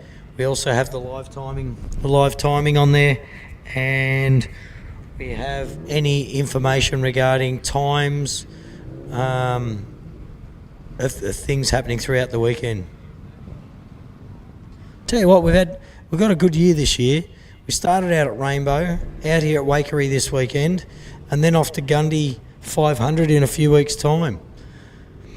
And the finale down in Millicent in South Australia as well at the Pines. So an absolutely blinder of a championship this year with Waikerie back on board as well. Yeah, first time back on the national calendar for a few years. And Sandy, looks like Brendan Forsman is under the control of the It's in his starter. staging area.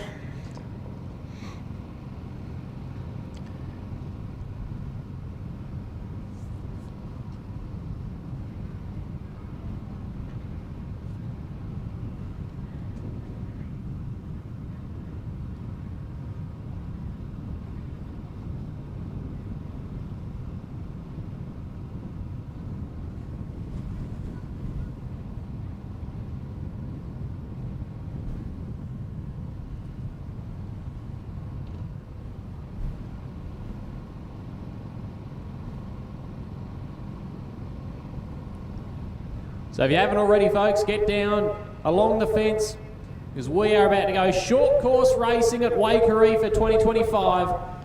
The Waikerie Hotel Riverland Enduro. Brendan Forsman in car 201 will be the first car away, and 30 seconds later, Daniel Gibson in the Class 6, car 657, will be trying to chase down this little Class 2.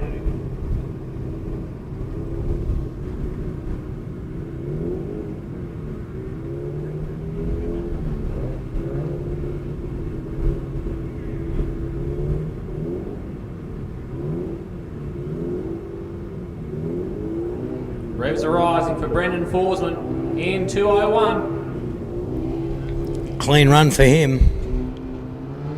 And no one in front of him, which will be, I'm sure, a very nice feeling, Sandy. We'll see how much dust we get this afternoon. Obviously, at the moment, as you can see on your screens there, no dust. This start line has been watered down, though.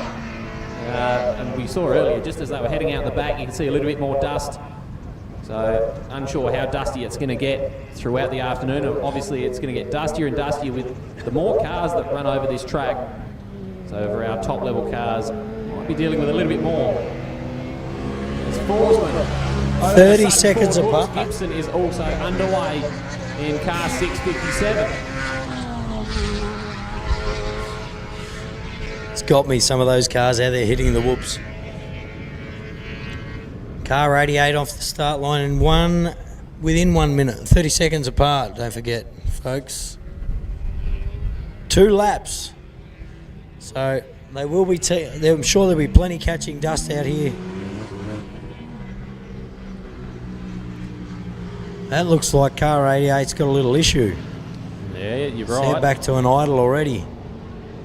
Pulling off Straight to the back side of the around, and track. I'm tipping this straight back around and into the pits again. So car 88, that's, you know what that means though? That means that this little beam car gets a Matthew clean minute in front of him. That'll be a big bonus to him.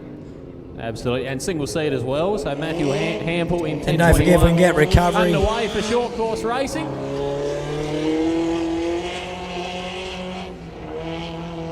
Recovery 1, straight over to get that car back into the pits. Another beam car, is it? Yeah. There's quite a few beam cars in this this first heat here, Sandy. I don't know, they're not hitting those whoops like beam cars though. Watch this. Look at this, man.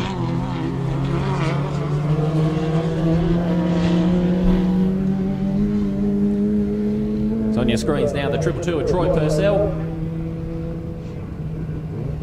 Another one of our Class 2s, a cool little group of Class 2s in this heat.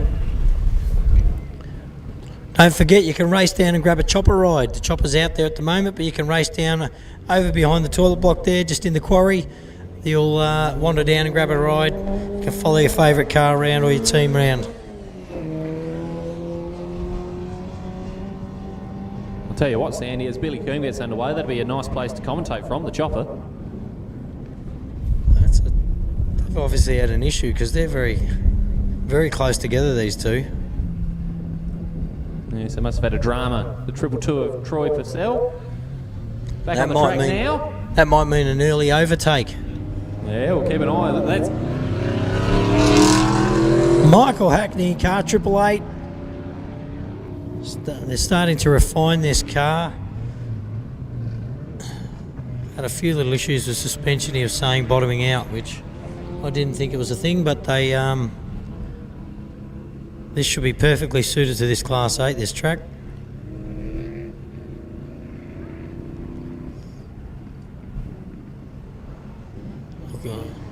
Doing a smart move, looking after the car over the whoops. Very smart move. Got a long way to go tomorrow.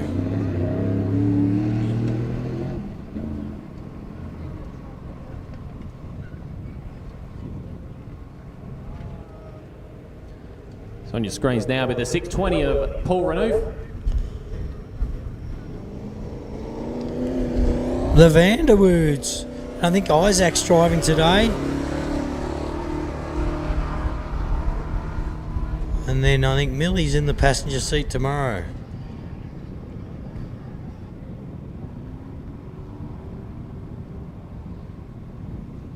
So with the Vanderwoods underway, it means we've got one car left to take the start line. There's the Vanderwoods tackle the Sutton forward whoops. The final car away will be the 225 of Connor Henderson.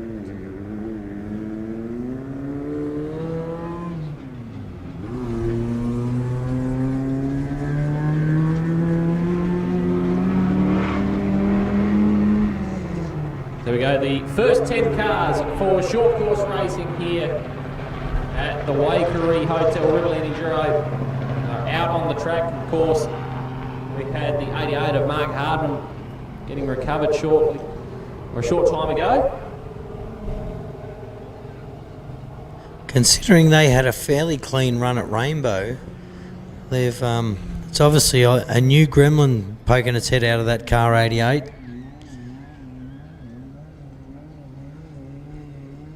It's good to see some of these people hitting these whoops a bit smarter.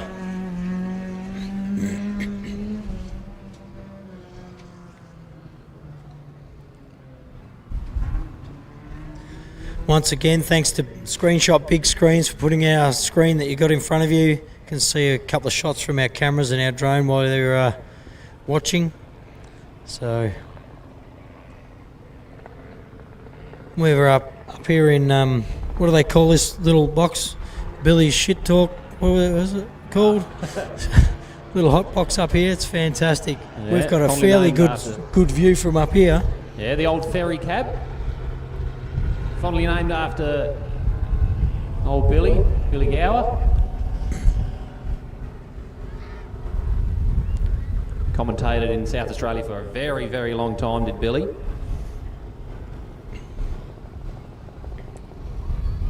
The breeze seems to have picked up a little bit. It seems to be heading, down over the main road on the way in. So that'll be carrying the dust.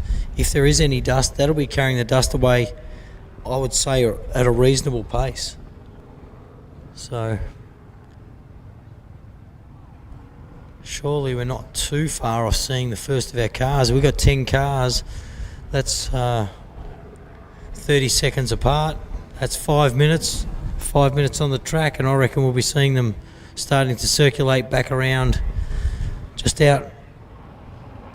We're in a bit of a pointy triangle up here in the viewing area, and up the top end of that viewing area to your right you will be seeing a lot of folk come in. I'm trying to hang out and see them come in through the trees myself. So there's once again 10 cars. They've got to do 2 laps, 14 kilometres, so it's a total of 28 kilometres this afternoon. They started out with a 14k prologue track. We saw our winners, a couple of little issues with timing, which it's good to see our rally safe pick that up on the issue with the timing and the transponders this morning. I can see some dust in the background there. Actually, looks like that dust is moving around quite nicely too.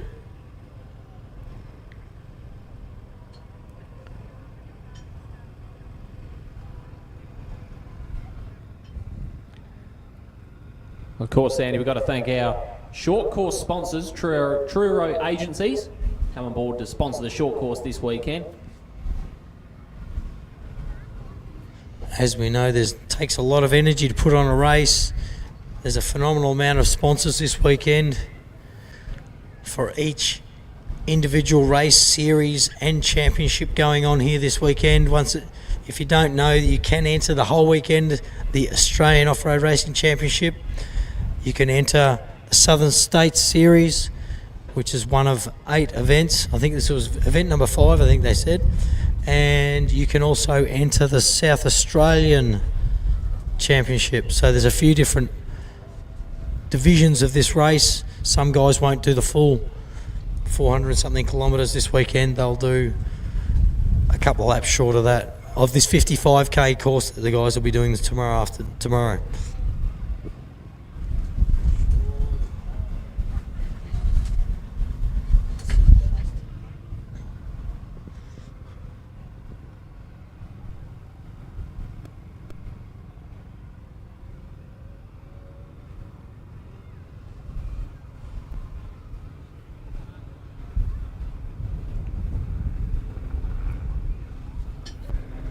We're looking at our rally safe here, Sandy.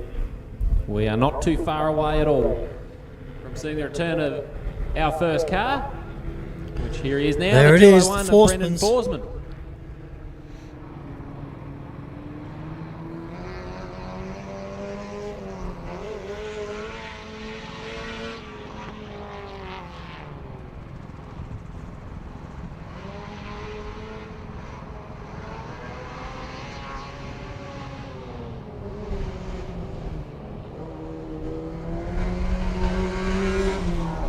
So Forsman's the first to complete 1 lap, so 1 more lap to go for Brendan Forsman in car 201. And of course these cars had a 30-second gap, so we'll keep an eye on the gaps here. I reckon that's more than 30, don't you, mate? Seconds. Absolutely. Which means he's in, I can't remember who actually... Daniel Gibson was the second car away. Yep. Here he comes. Second car. That was a class 6. Is that Daniel Gibson? It is. It's Daniel Gibson in car 657.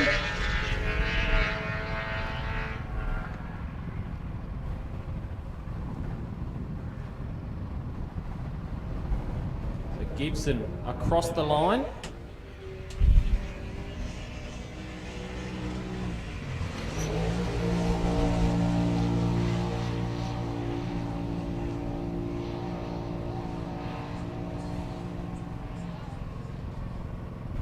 These cars look like they're spreading out at the moment. That 30-second gap has moved out to a little bit more than that. We will give you some live timers when they come through the system here. So as Daniel Gibson takes on the Sutton Ford Whoops. The next car was supposed to be Mark Hardman. Of course, Mark Hardman had that issue early on in this section on the first 100 metres. That means Matthew Hampel in car 1021, who's back in the view now. He's going to line himself up for the Waikerie Toyota infield jump. Righto, we need our second group lining up ASAP, please. Car 404, car 81, car 474, car 606, 6119, 217, 264, 655, 607 and 779. Get to your cars, get lined up now, please. If you can keep doing that, because you know what they're like, you know, they're all finished and they bloody still not here. So. Right, I'll read them out again. Our second group Robert, car 404. Tony Carabot, car 81. Jason Forsman, 474. Haley Stevens, car 606. 6119. Michael Dean, 217. 264. Brian Bradford, 654. Rob Knight. Taylor in car 607. And Heath, 779. Get in your cars, get down to the lineup, please, straight away.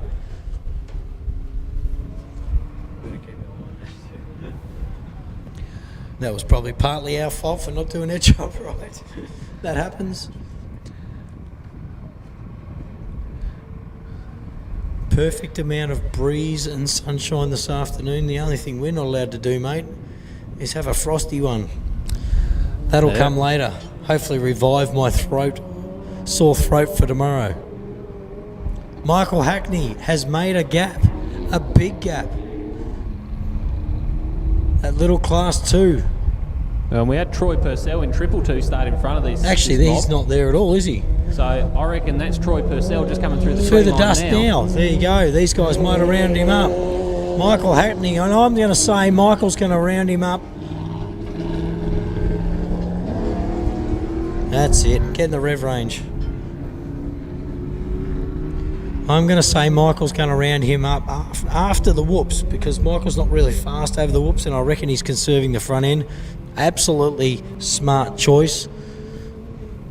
Yeah, well, these crews have got to be fast where they can be and smart where they have to be.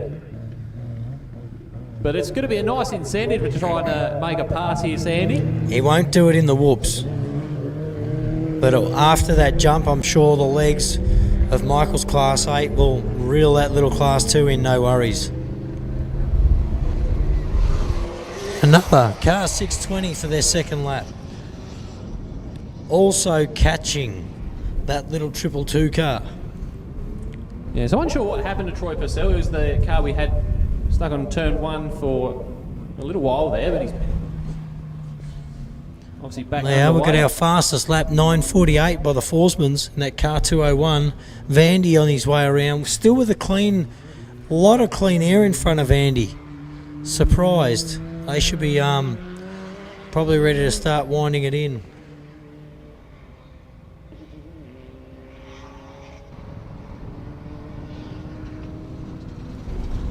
I believe Isaac is driving, so might just be taking it easy. Conserving the car to make sure it's ready to go for tomorrow as well. We've all got to remember that. There's still 7 laps tomorrow, is it? Of a 55k, 60k course? I believe 6 laps tomorrow. 6 laps, sorry. So I reckon that's a pass being made over the back there. Just gone behind the screen, unfortunately, but I reckon there was a couple of cars that were...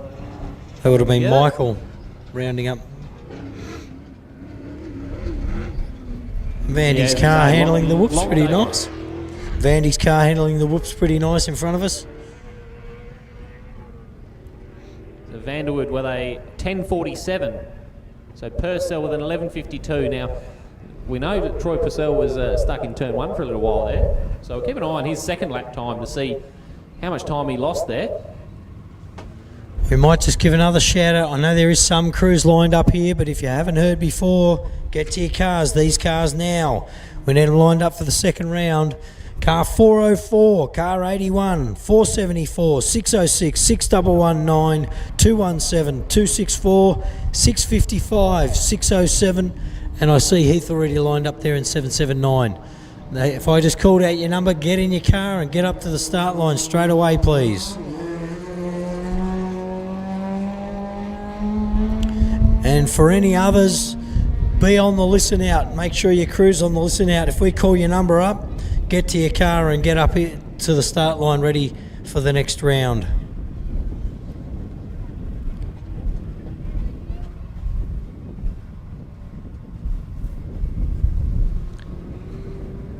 So 9 cars have now completed lap 1. Obviously Hardman unable to complete that lap. Forsman fastest from Gibson, Hampel, Hackney, Renouf, Coombe, Vanderwood, Henderson and Purcell.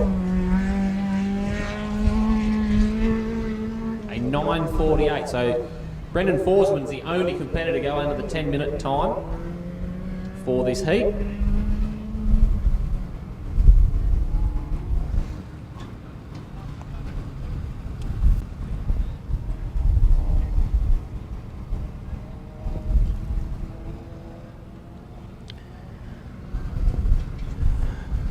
don't forget the chopper, folks. Also, get down and grab yourself an entry into a hot lap this afternoon, because you don't have long. As soon as these hot laps are finished, your entries are done. Spectators, get down to the event HQ, fill in a form. I'll chuck it in the barrel and draw it out at the end of the short course this afternoon. Sandy, do we know which car is going to be taking the I'd take Waikerie your hot lap pick. winner? I'd take Greggy Gartner's, I reckon. No, I don't think it's take your pick. There's a few people that generously lend their time and their cars out to take some media rides and some hot laps. So thank you to those guys. They are race cars that are racing this weekend. They're probably out on the track either now or sometime this afternoon, and you could win a chance or win a seat in there this afternoon.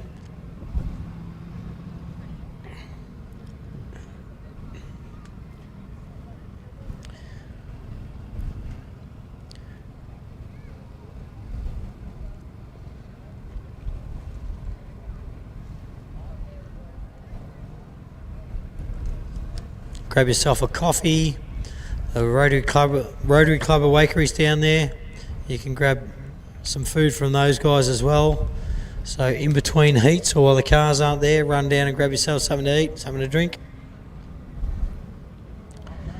I see they've got a few lined up. I'm going to say 2, 4, 6, 8 or 9. We may be waiting on one more car over there. Possibly.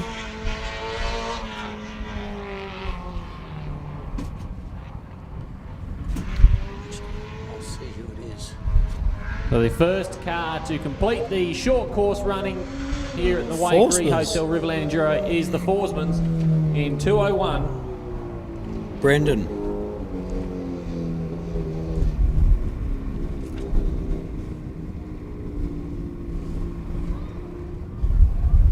That'd be a nice feeling, Sandy. A clean prologue, Yeah. clean first No couple one in laps. front of you. That's good. That's good. That's fun. I led Pines once. That was only because it was a reverse grid. However, it's good to be our first out in there with no dust in front of you and a clean track.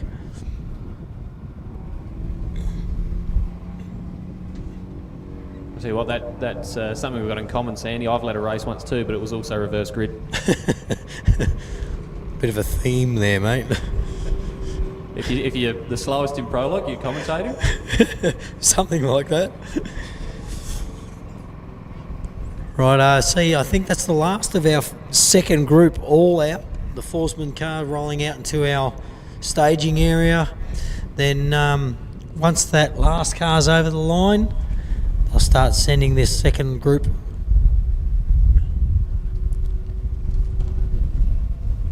Daniel Gibson also on his way back in. And I'm going to say Forsman's opened up that gap well and truly between him and Daniel Gibson. Yeah, well, he opened up 25 seconds on the first lap. So... And that'd be nearly that again, wouldn't it? I would say it'd be close. Obviously, when the Forsman's back in the pits already, with Gibson coming over the line.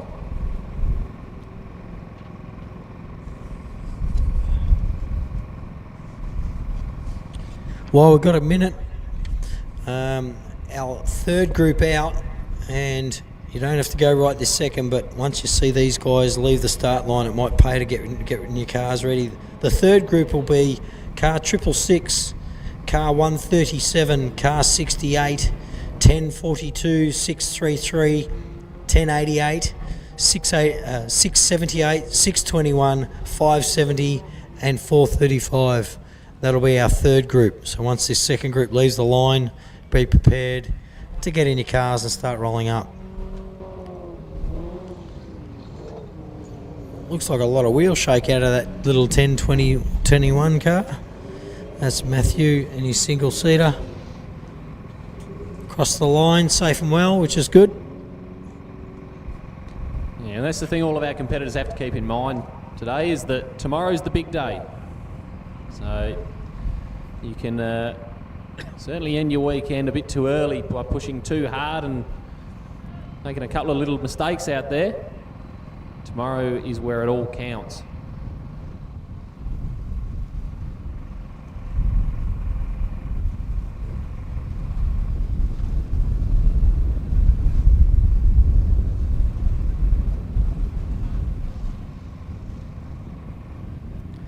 We've got Michael Hackney coming in over the back. He's obviously overtaken early on that second lap, so I would imagine he's made up a massive amount of time also.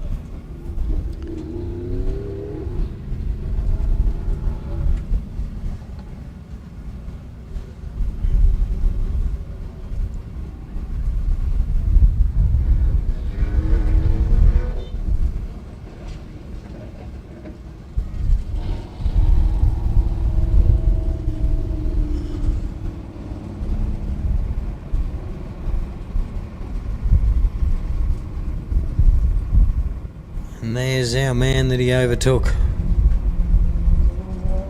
So not only is he overtaken him, I'm saying that he's opened up that gap probably 30 or so seconds.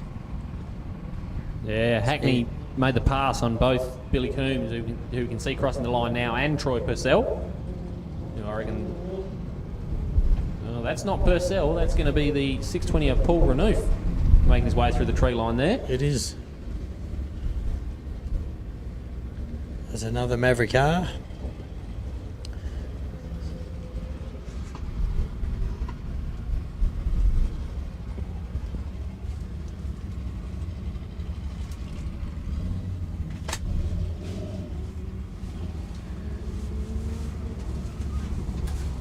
We've got some overall times here for you, Sandy, at the moment. Forsman's fastest with a 19.25. Michael Hackney with a 20.09. So for Hackney, who started 7th on the road, is second fastest at the moment. There you go. With Matthew Hampel, third of the crews that have completed this lap, or this section so far. And there is Troy Purcell in 222 across the line.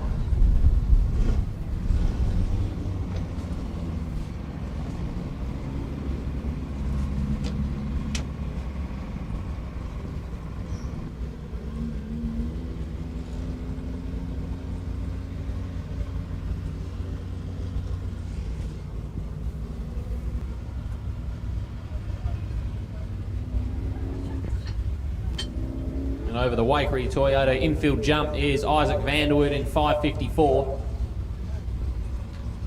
Now, the flag that's being waved for Isaac Vanderwood is a zigzag flag. It's not the checkered flag. It is a zigzag flag to signify the end of this section, and the checkered flag is going to be used tomorrow. There you go.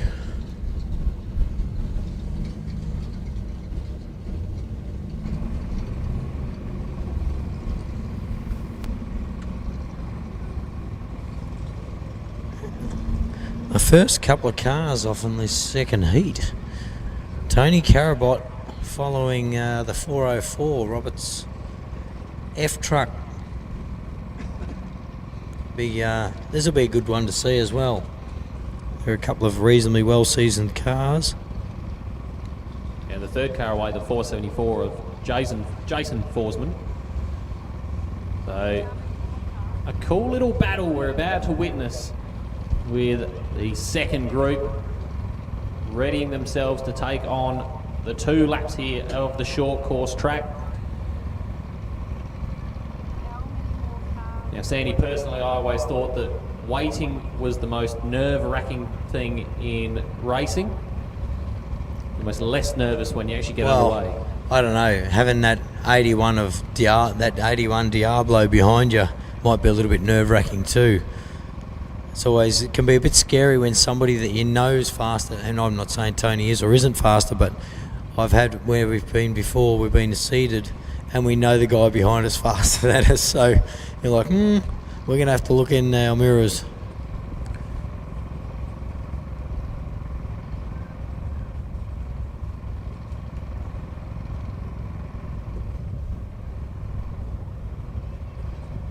As we see the 225 of Connor Henderson coming around that last little berm there, and heading over the Waikerie Toyota infield jump. And that'll be the last of our 10 cars from the first heat here at the Truro Agency's short course. Tell you what, the Waikerie Off-Roaders have put on a special event this weekend, but they've got a phenomenal amount of backing, haven't they, with their sponsors? the town's got behind them. You know, having a quick chat with the mayor last night, they've put a lot of energy in, and they're keen to see this event grow and become even bigger and better for next year as well. Yeah, well, from when the club first got to this track, and they've grown it over the years, and it's certainly turned into another beast. This is a really, really well sorted out venue. The infrastructure, we were saying earlier, Sandy, the infrastructure that this club's put together for this event, second to none. So Yeah, it's been great. Had a shower down there this morning myself. Wonderful.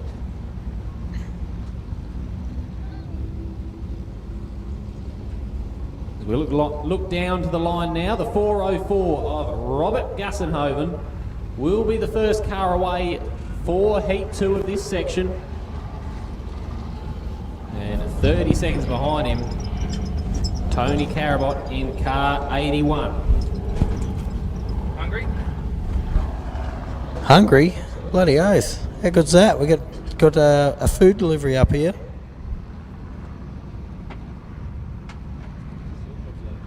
I'm just going to barbie. Run over to people that can't really leave. Everyone else can, well, people that can go get their own one. It's a bit hard for you to do everything. All good? All right, boys.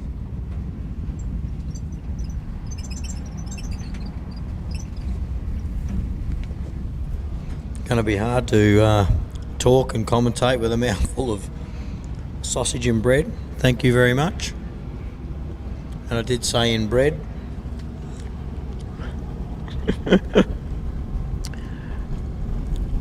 Not sure what the weight is, but I'm tipping they normally have like a 5-minute gap just to reposition any recoveries and that sort of thing, but I'm thinking we should see the first car of the second group away any second.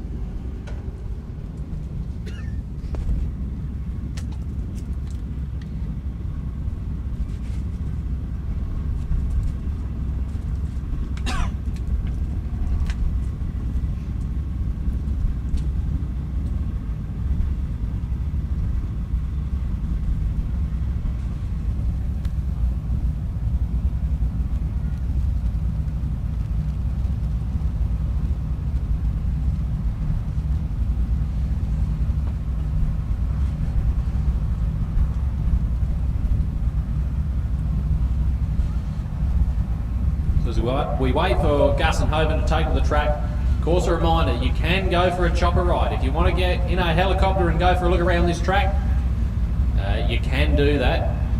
So head on over and go for a ride in the chopper, or of course the hot lap. You can go for a hot lap this afternoon. You head down to event headquarters here just down by the start line, and you can find yourself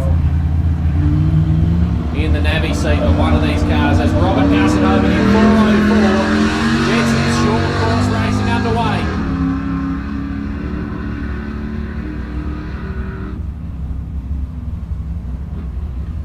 Again, the luxury that Robert Gassenhoven has is the same as what Brendan Forsman had, first car away. So they don't have to worry about any cars in front of them, however they will have to keep an eye out on what is behind them. As the 81 of Tony Carabot takes to the track now, and he's going to try and chase down the 404 of Robert Gassenhoven.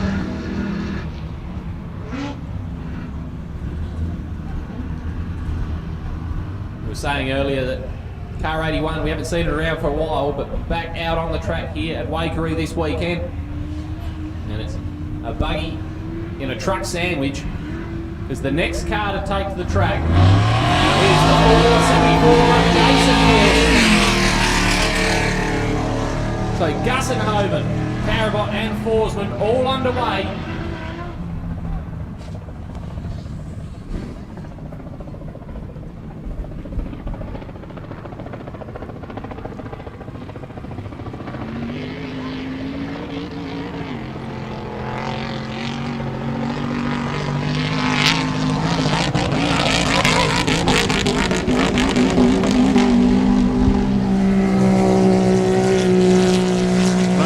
Now is Stevens, one of our Class 6 competitors here this weekend. 2 trucks and an ultimate buggy out in front of Stevens.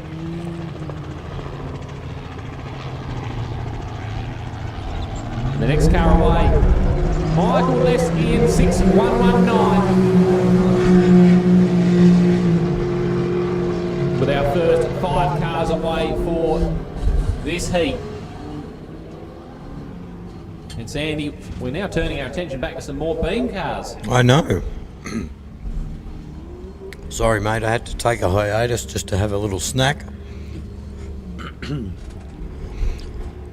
Hopefully my voice holds out for the weekend, but yeah, a couple of beam cars, Class 6s. Some of these cars are absolutely nailing those whoop sections.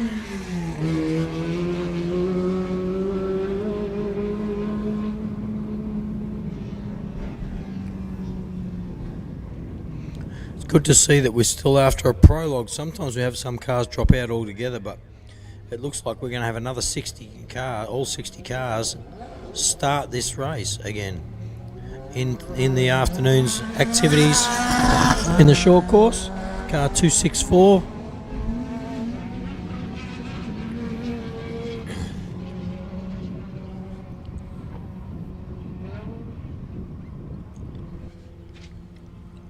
The night entry lined up under our ARB Australian Off-Road Racing banner. Round 2 of the championship. Tell you what, we lucked in with the weather.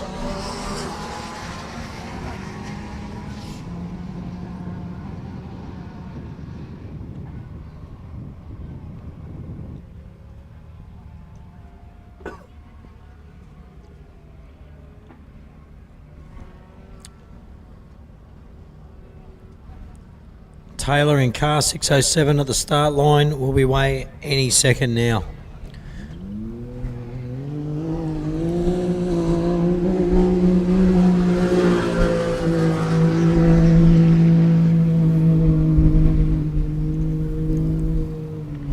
And that's the last of our cars lined up there, Heath Whedon.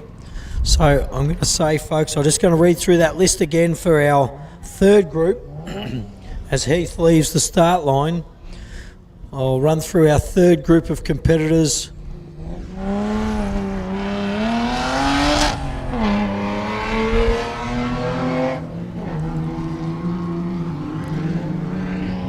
Heath Whedon, our only Class 7, folks, in his GU Patrol, powered by his 30th engine this year. Righto, our third group car, and our third group of 10, car 666, car 137, car 68, 1042, car 633, 1088, 678, 621, 570 and 435. Could you guys start getting ready, guys and girls, start getting ready for the third heat this afternoon at the ARB Waikerie Hotel Riverland Enduro.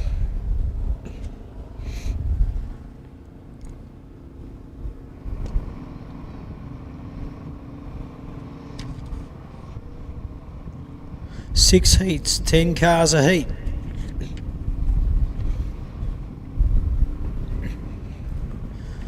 All with a long way to go tomorrow. A very, very long way to go tomorrow. As you can see out the back there, Sam, there's a little bit of dust starting to hang around as I head away from our spectator area here. And of course, the bigger tyres and the more horsepower as we go throughout the days, we a little bit more dust. I'll tell you what, though, we're not getting any really in the spectator area, are we? Are we? Well, we're getting very lucky. Let's hope it stays that way. It might have just given us the curse.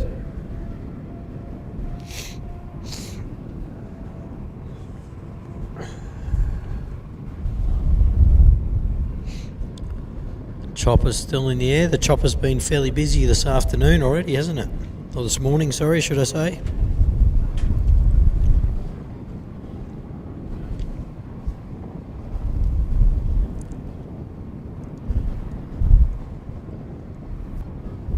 You've got a minute or two to get over, grab something to eat, grab a drink, put your entry in for your hot lap.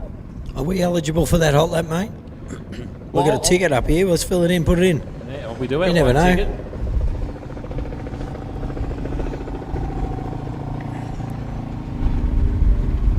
I reckon we wouldn't be too far off seeing the first of the cars come back in either.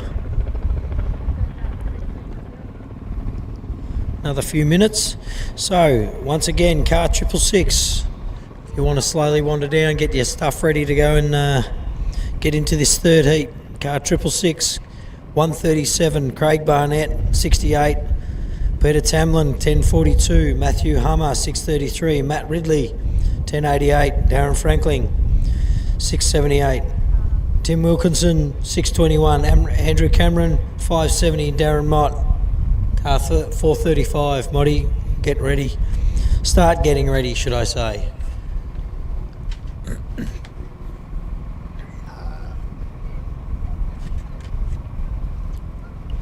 Don't forget you can jump onto the Sportity app, punch in ARB Champ, and that'll give you all the links.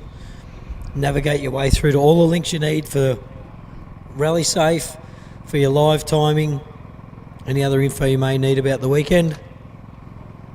Share the links from the AORRA page, the ARB Waikerie Hotel Riverland Enduro, which I think is the Waikerie Off-Roaders page on the socials, and share that so your friends can get on board on the live feed as well.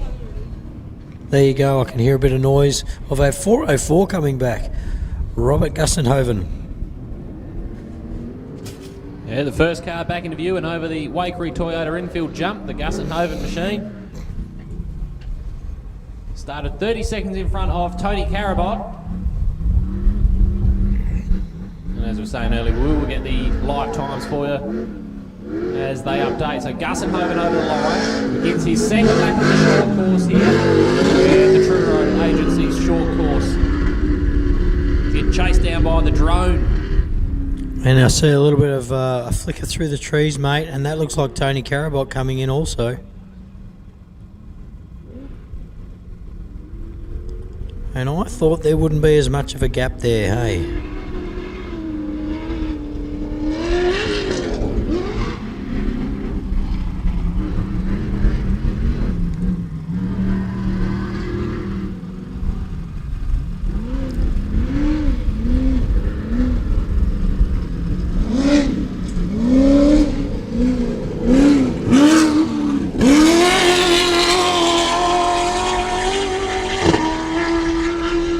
Carabot over the line, he can look out to the right hand side, he's going to see Jason Forsman in the 474 truck.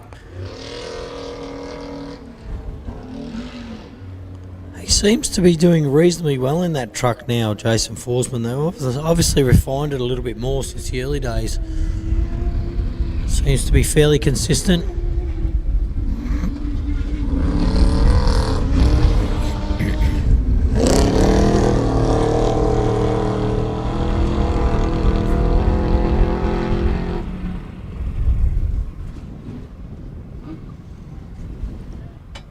So time for Robert Gussenhoven, a 9:03, and Tony Carabot, a 9:15. So a 12-second gap. Gussenhoven's managed to extend over Carabot.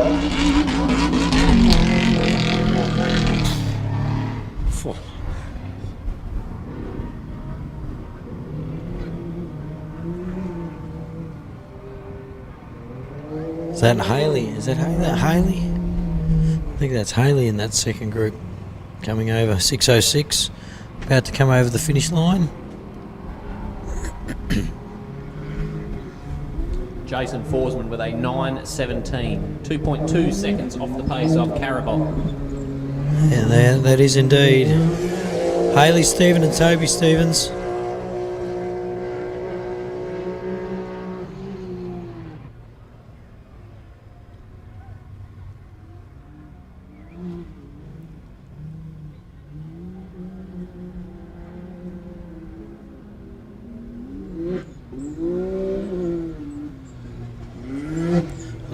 Michael.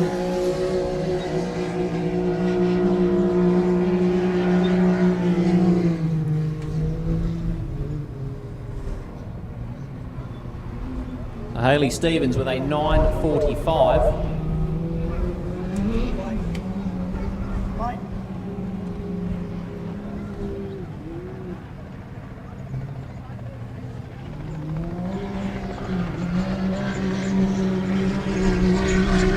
Michael Lesky, a 9:39, making up time of Ellie Stevens as Dean Petchell crosses the line as well. So Lesky catching up to Stevens.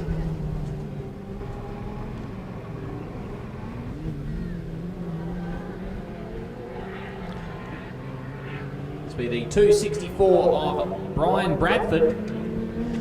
Indeed, over for the into their second lap as of now.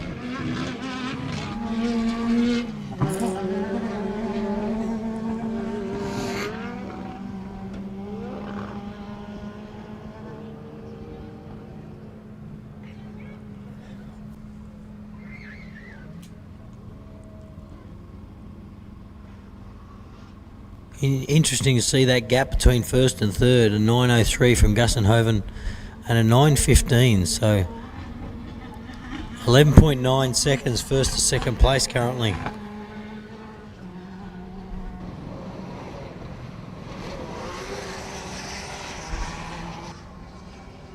Rob Knight over the finish line for his and into his second lap.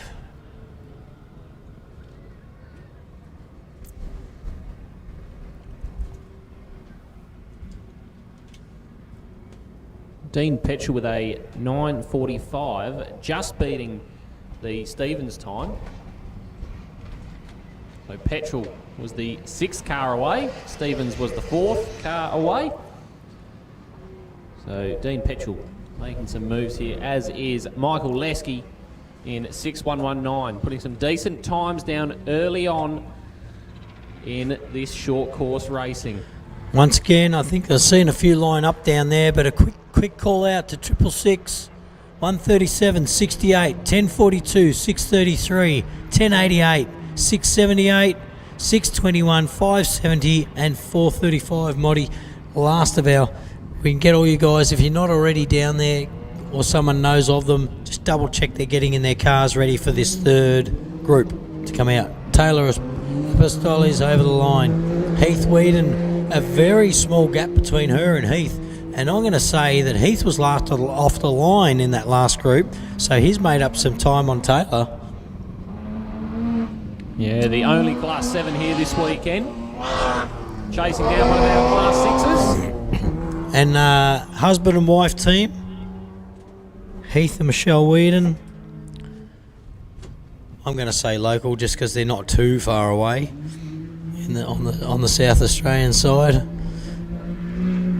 And the organiser of the Southern States Series, Heath Whedon. So once again, thanks to them. Thanks to all their sponsors too. There's a lot of different sponsors to put on not just each race, each championship, each series. So everyone has a different group of sponsors to get people back out on the track. Thank you.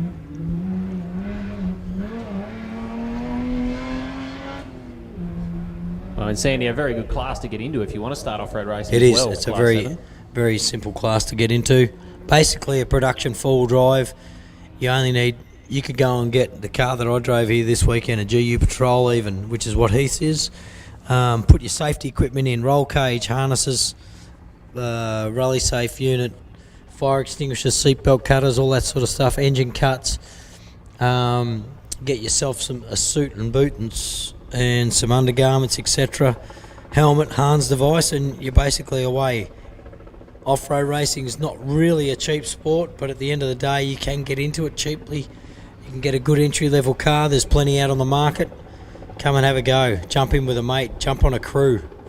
Jump on a recovery. It doesn't really matter. We're enjoying it just as well. I'm going to say not just as much being in the commentary box, but it's a fantastic weekend out here, and it's bloody good to see some of the performance on some of these cars out here this weekend.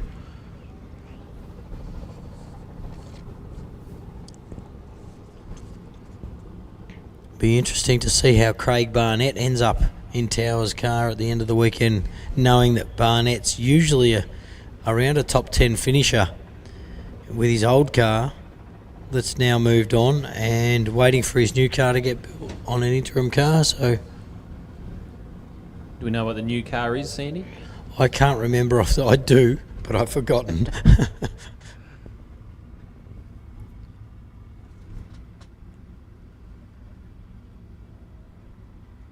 Wouldn't be a bad thing, though, borrowing a car for the weekend. No. He does hope to have that car, his new car, out at Pines by the sound of it.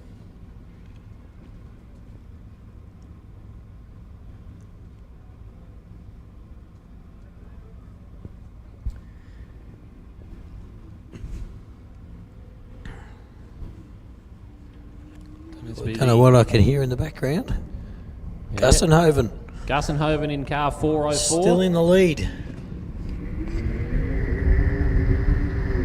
So just like Brendan Forsman, started in front, nice clean air out ahead, and is putting together a solid 2 laps for the Truro Agency's short course. So across the line for Robert Gussenhoven. Car 404.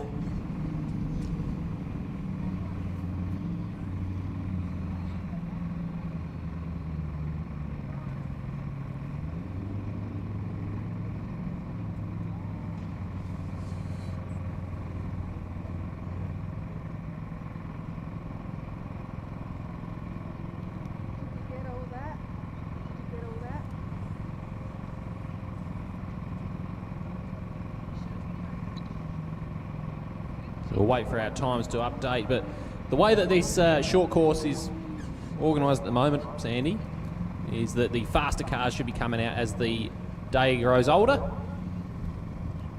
So Our last group of 10 cars, 6 groups of 10. So there's Tony Carabot, but not far behind Carabot is Jason Forsman. He's made up a fair bit of time there, hasn't he?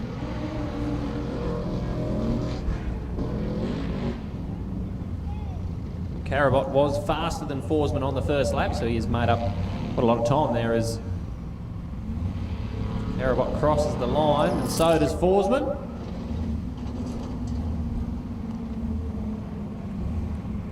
Gussenhoven, a total section time in 18:09. Brendan Forsman's, for some relevance, was a 19:25, so a minute and 15 seconds faster was Robert Gussenhoven than the first car away in the first heat. Tell you what, Tony Carabot's car sounds mighty cranky, doesn't it? That Diablo, beautiful presented car. It is certainly Car a nice looking 81. car. We did see him come in earlier with a little bit of an overheating or something sort of going on with that little issue earlier on, but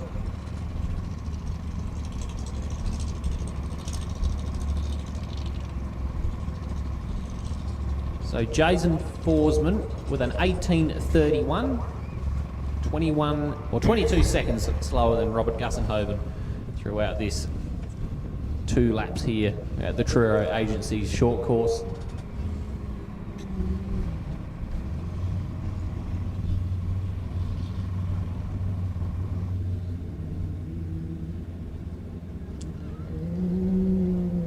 it looks like Hayley on her way back in, and not far behind her is Michael Lesky. I reckon you're right. Yep. Hayley, nice clean run on her short course, 6:06, across the line, nice and safe. Good to see.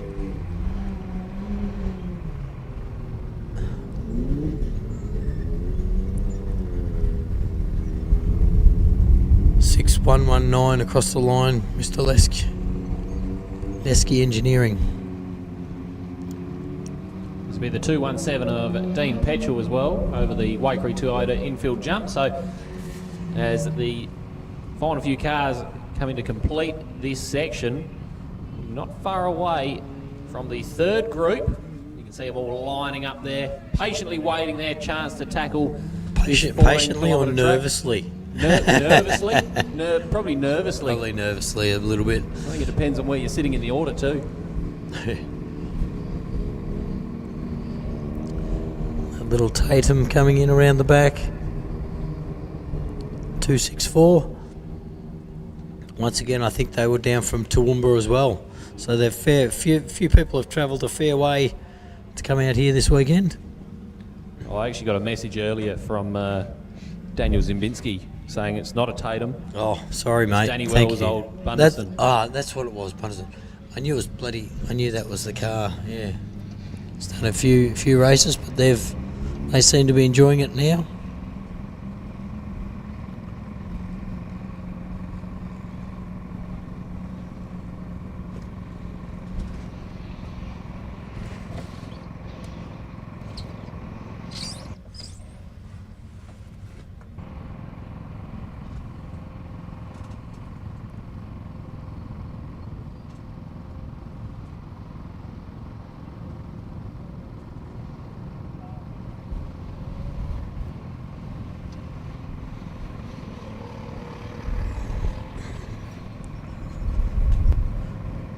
Another of our side-by-sides rounding the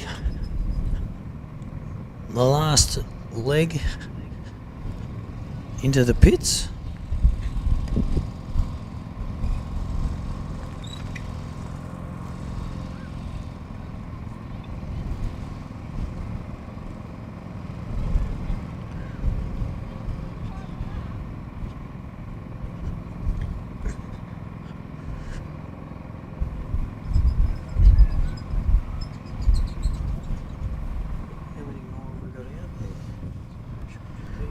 Taylor and Heath should be the only two left out there, I think.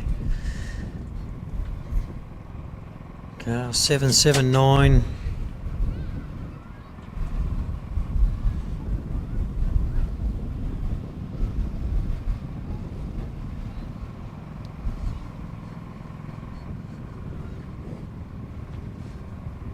Here we go.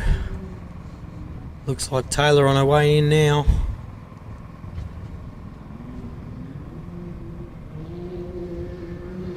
.607 Taylor Apostoles.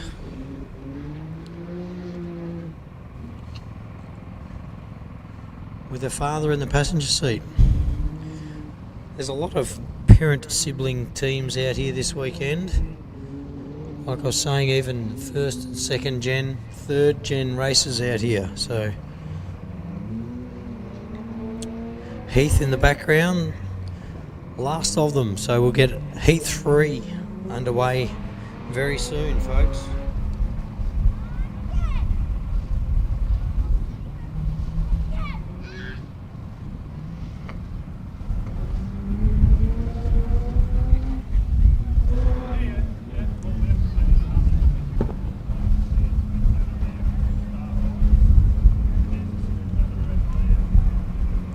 That's it, Heath 3. Taylor and Heath being the last two cars over the finish line.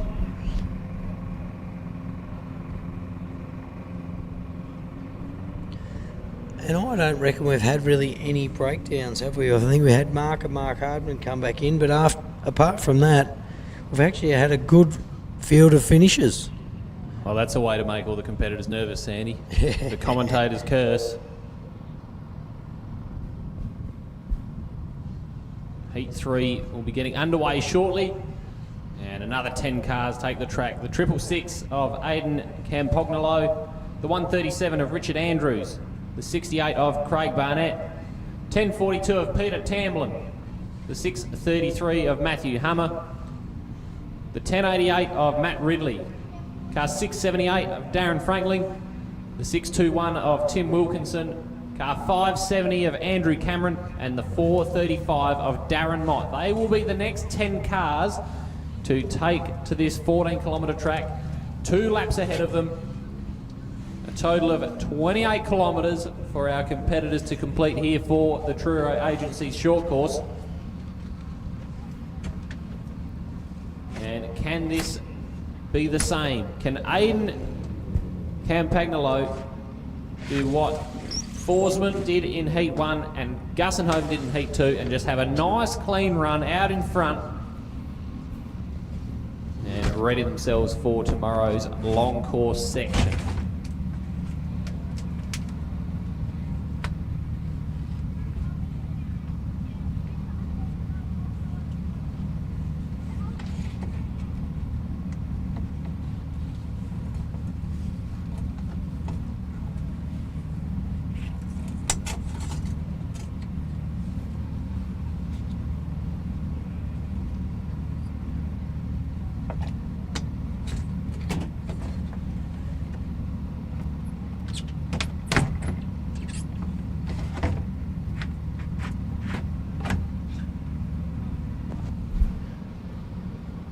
Just trying to do the housekeeping up here, mate, and clean some windows so we can actually see out here a bit better.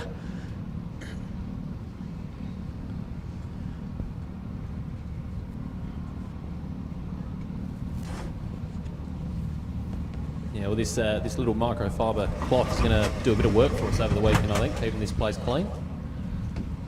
Got all the moisture off the windscreen earlier. It's going to be a little bit hard to see all our crews earlier today with the obviously the cold, wet air overnight.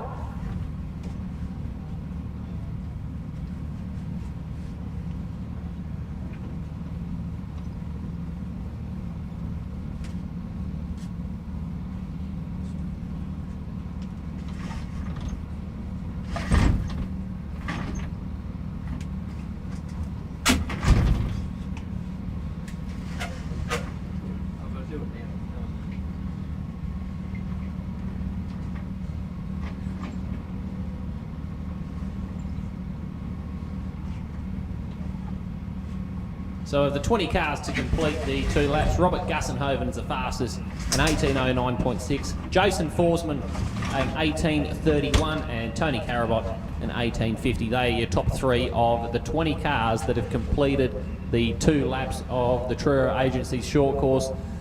But we've got another 10 cars to come out, and these 10 cars prologue faster than the first 20 cars we've seen so far for the short course, so these times should get quicker and quicker as we go on. And of course we have 6 heats, this being heat number 3. After this we've got another 3 groups of cars ready to tackle this 28 kilometres of section 1.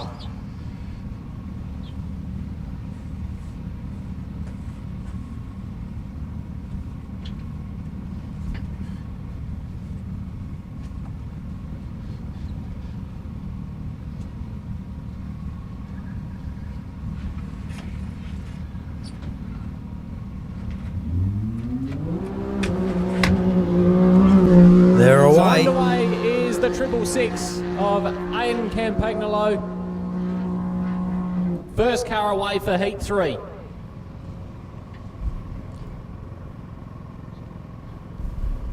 Richard Andrews on the start line. Lights are on. Now Richard Andrews, a very experienced off-roader as well. Look at that class 6. Gee whiz. Wow. All right, Richard Andrews on the way.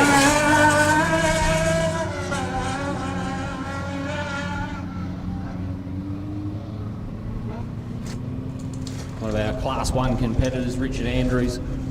As I say, he's been around the sport for a long time, and in his mirrors, they'll be looking out for a fast-charging car 68 of Craig Barnett.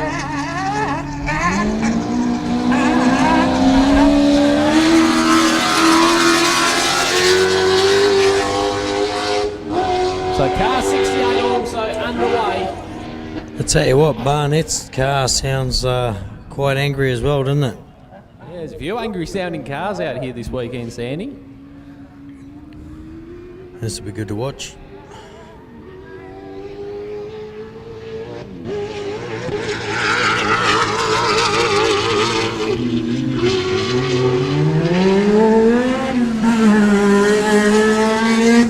On your screens now, that's the 1042 of Peter Tamblin. I brought it up earlier.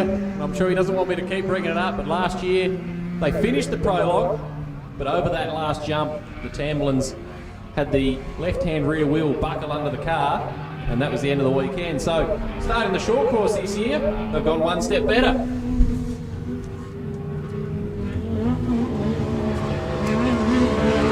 So, Tamlin over the sub 4 minutes, 6:33, and Mackie Hummer also underway.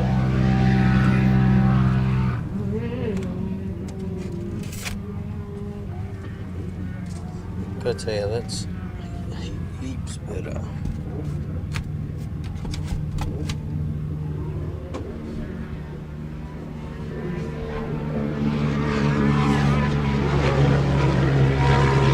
I even see a fist pump out of Matty Hammer's car there. I don't know if you saw that.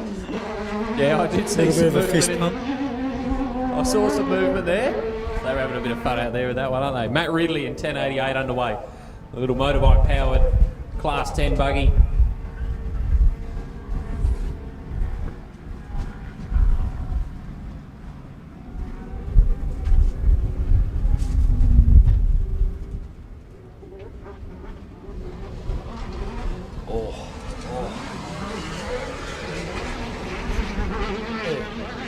Didn't even hear that thing take off. Yeah, Darren Franklin in car 678. We've got Rob Hackney in the navigator's seat this weekend.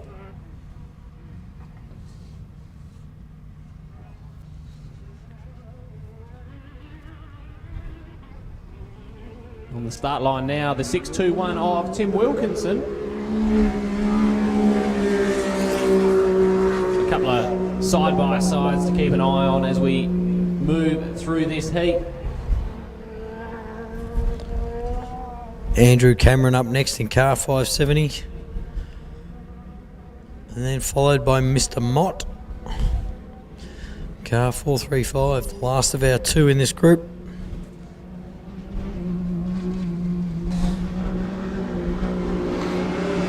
And there he is, Andrew Cameron underway. The Class 5. Tell you what, Sandy, this could be a cool little battle to keep an eye on with the times between I reckon you're right. Andrew Cameron and Darren Mott as well.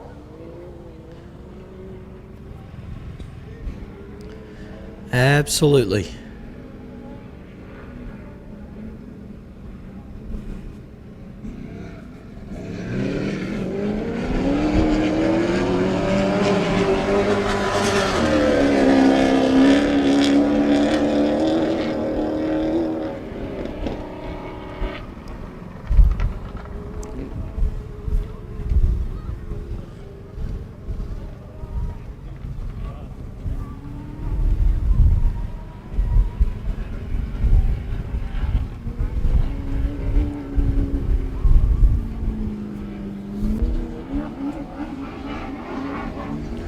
There we go, the 10 cars away for this heat.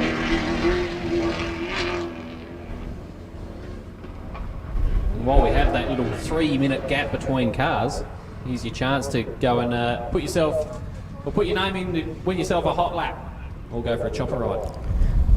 We are now closing in on halfway through our round for this afternoon short course.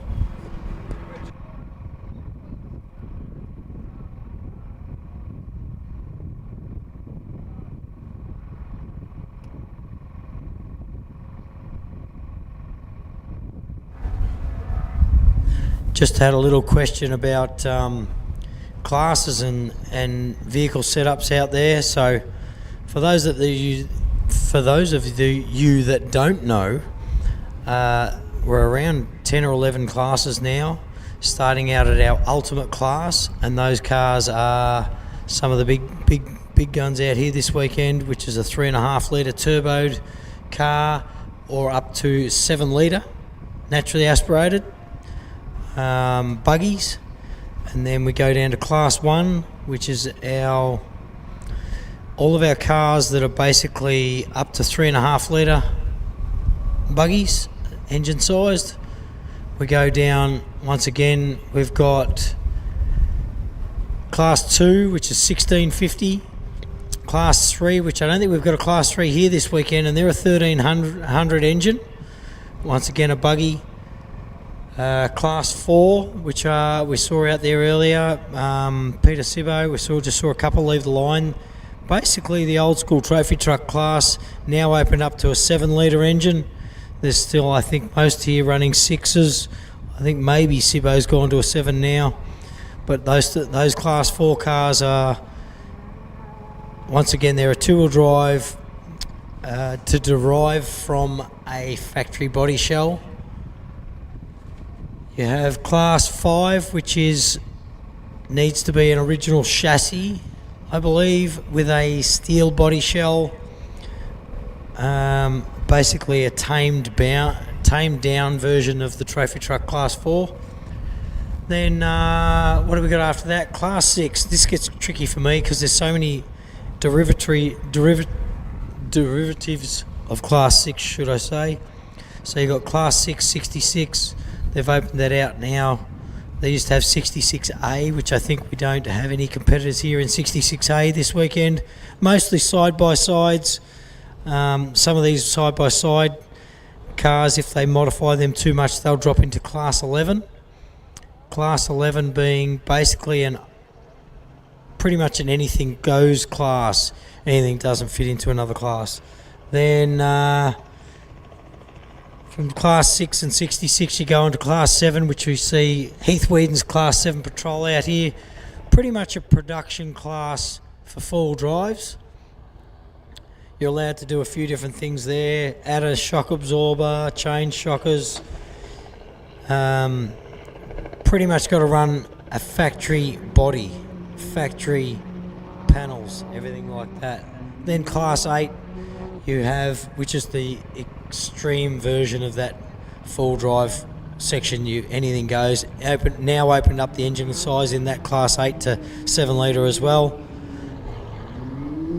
And we've got our first of our competitors, car 666, which is Aiden over the line onto his second lap.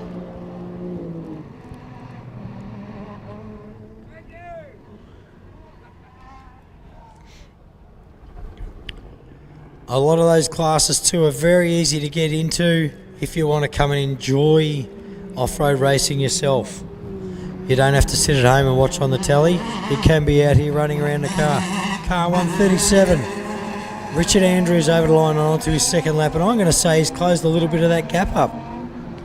I reckon you're right there, Sandy, and I'm just waiting for the times to update for this lap. Still currently hasn't updated for Aiden Campagnolo, so we'll let you know if Richard Andrews has caught up some time on Campagnolo. It's Craig Barnett also over the line now in car 68.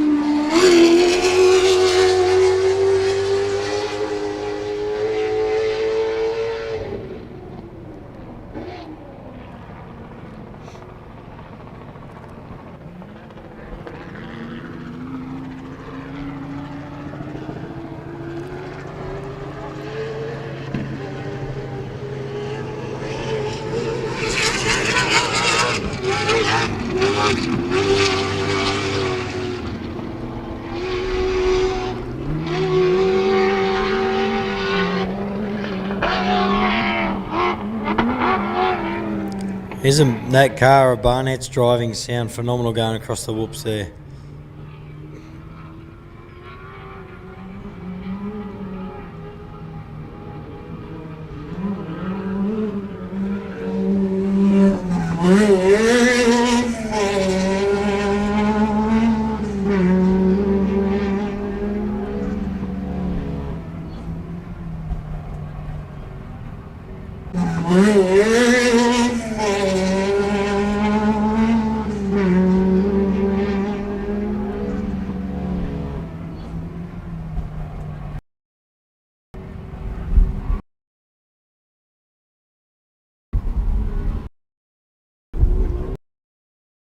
Matty Hummer on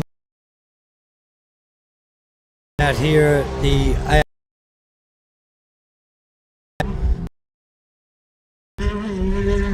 that breeze has picked up a little bit, taking the dust away nicely today.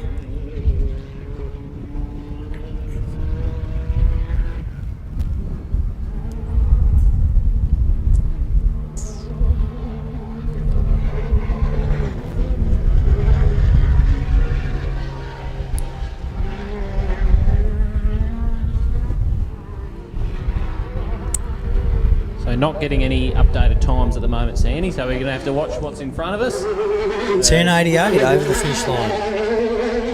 That's Matt Ridley in the single-seat car.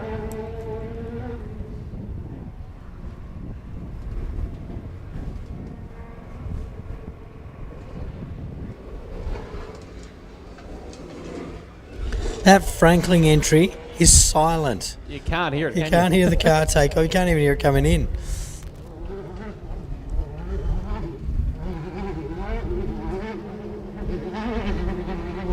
That little 1088, very short car. Yeah, very short car. Little motorbike-powered machine.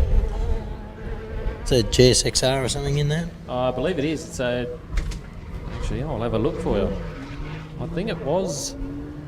And not only that, folks, there's a lot of different classes, a lot of different combinations. So if somebody has something weird and wacky in mind to build, I'm sure it would fit within a class. There might be some things you might need to change, but pretty much anything has a class out here. Engine size, 3.5 litre boosted petrol, or a 7 litre naturally aspirated petrol.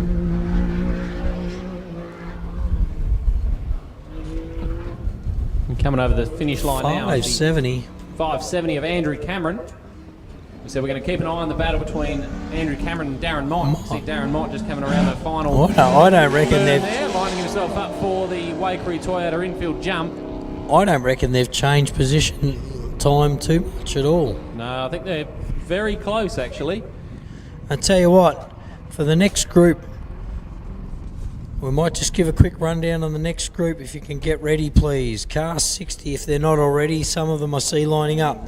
Car 60, car 1006, Trav Conrad, Stu Chapman, James the Pup, 1036,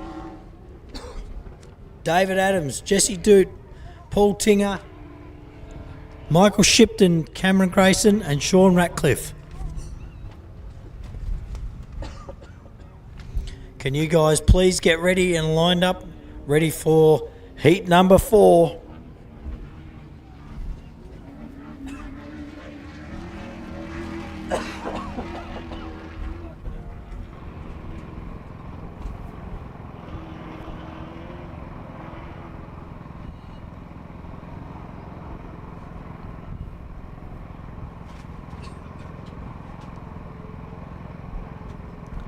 So you've got just under 2 hours. If you want to put your name in for the hot lap, you've got just under 2 hours to head over to event headquarters and put your name in. The little paper slip there on the table, put your name in, you can have a chance. You might win the opportunity to jump in one of these cars this afternoon and go for a ride. Or maybe go for a ride in the chopper. It's been doing a few flights. It has. It's been very busy. Good to see. It's a great weekend for it. Great weather. I'm only seeing 5 out of our next 10 competitors lined up out here.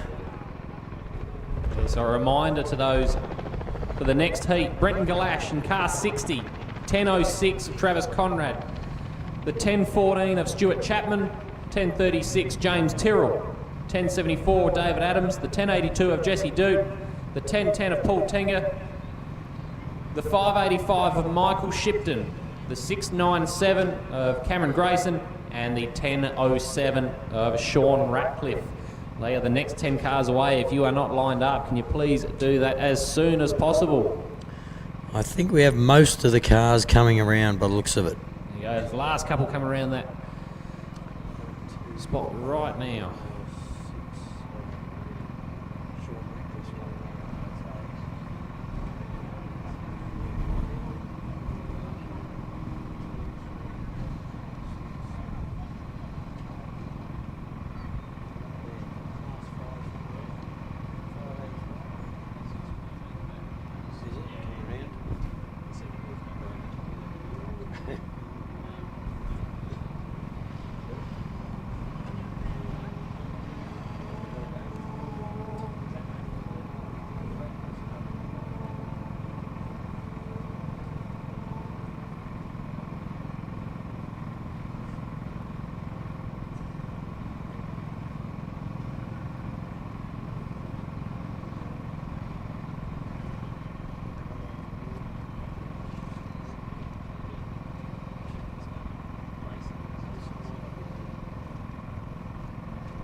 I'm going to say car 697's about the only one we can't see making his way up. So, car 697, Mr. Grayson, if you're not there or not competing for some reason, let us know. If not, jump in your car and get up to the start line. Unless I just can't see you behind the caravan there, but I think that everyone else is accounted for.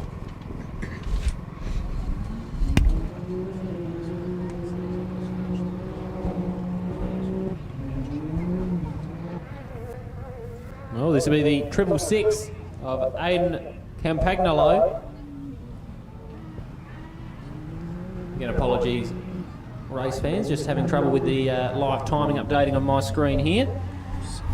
Sandy might have more luck on the mobile phone.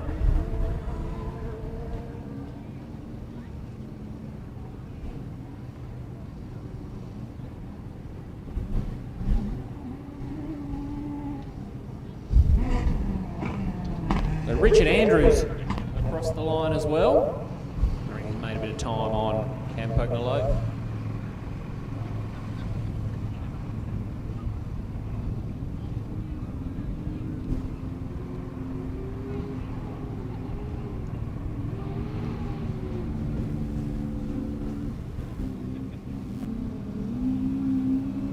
This will be the 68 Craig Barnett over the Waikerie Toyota infield jump. That angry sounding ultimate buggy, the third car to finish for this heat. It's going to greet that zigzag flag.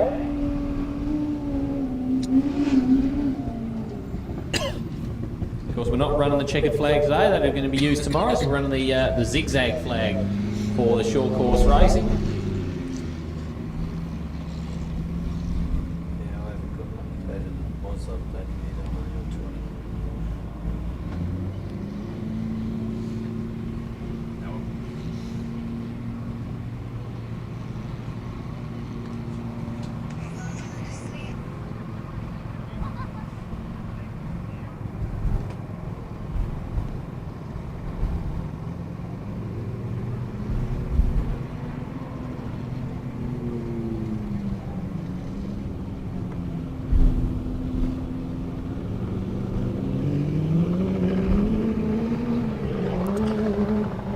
The 1042 of Peter Tamblin. Craig Barnett's opened a nice gap there between himself and 1042.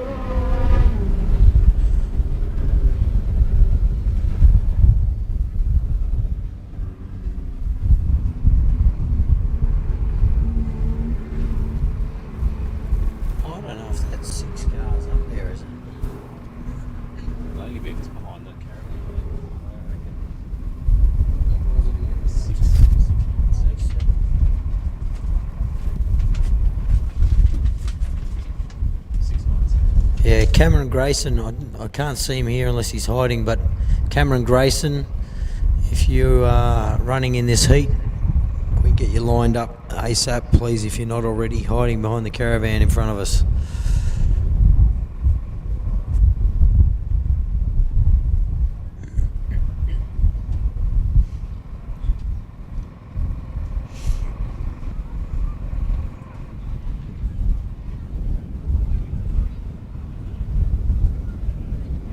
There he comes.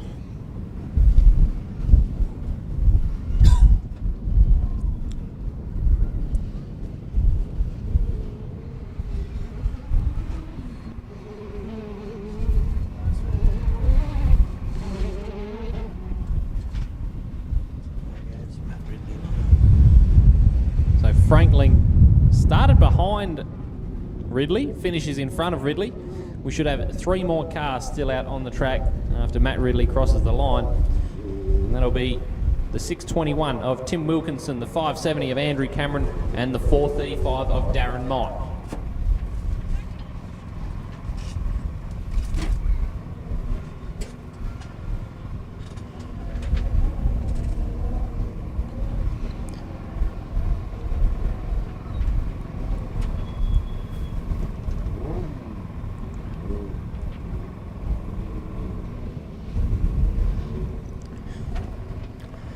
Well, we've got a quick second. Once again, the ARB Australian Off-Road Racing Championship, proudly put on obviously by ARB 4x4 Accessories, Mickey Thompson Tyres and Raceline Wheels, who have also sponsored our head cover for today. Keeping my polished head from being burnt.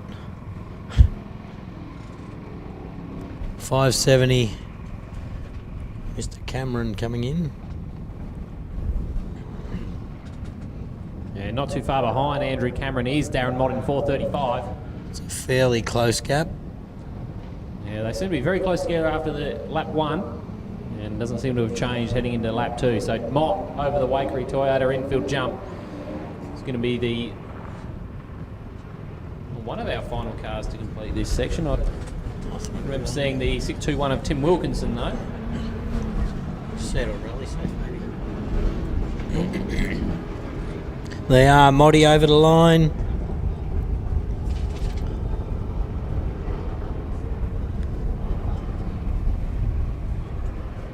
Alright, looks like the 621 is here based on the That might be the last of the men. we have a 633. Matty Hummer, he came in, I'm sure. He was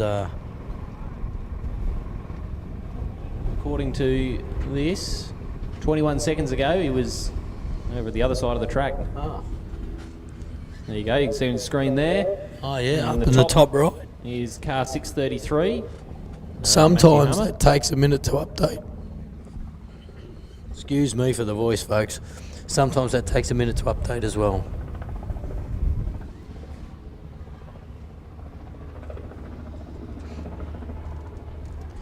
Our chopper's coming in, mate. So now's your chance.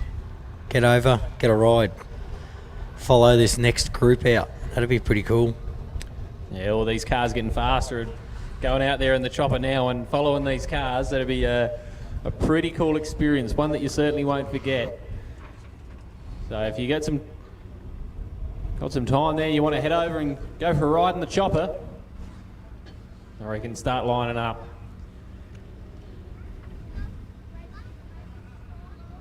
A very cool experience that you can have here at the Waikerie Hotel Riverland Enduro for 2025.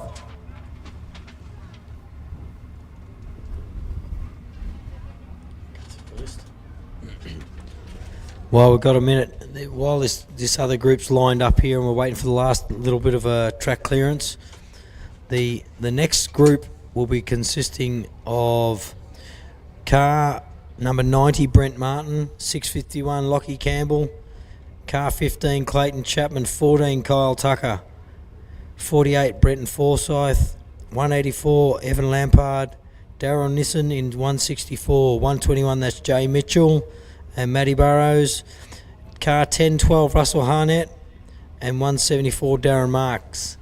Once this next group leave the line, if you can start making your way to your cars, please. Car 90, 651, 15, 14, 48, 184, 164, 121, 1012, and 174. Once this next group leaves the line, start making your way to your cars.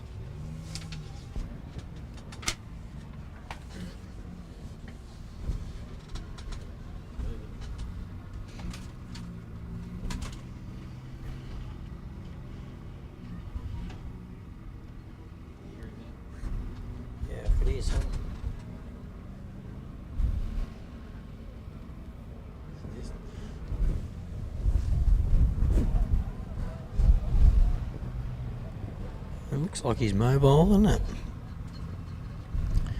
Still moving. He may have had a flat tyre or something out there we didn't notice. I don't know, he hit these whoops in front of us at Mach 1, so... Yeah, there's a lot of cars taking these whoops very quick this week. I'm surprised.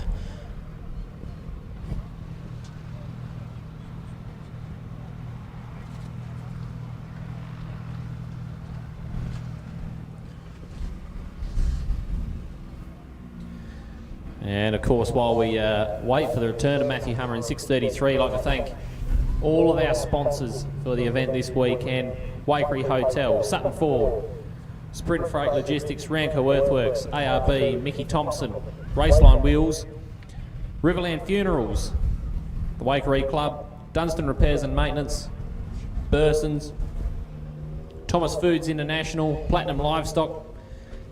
Our silver sponsors Tough As, Waikerie Tyre Power, Waikerie Mechanical, BVMS Chartered Accountants, Shill Auto, Kane Electrical, Marshall First National, Elders, Rexall, Gallard Group, Riverland Irrigation Services.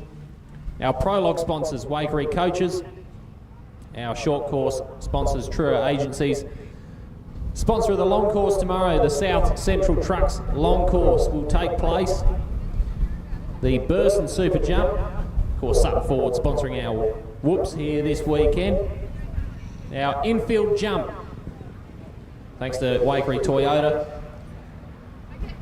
And our state championship sponsor, naming right sponsor for the state championship, Sprint Freight Logistics.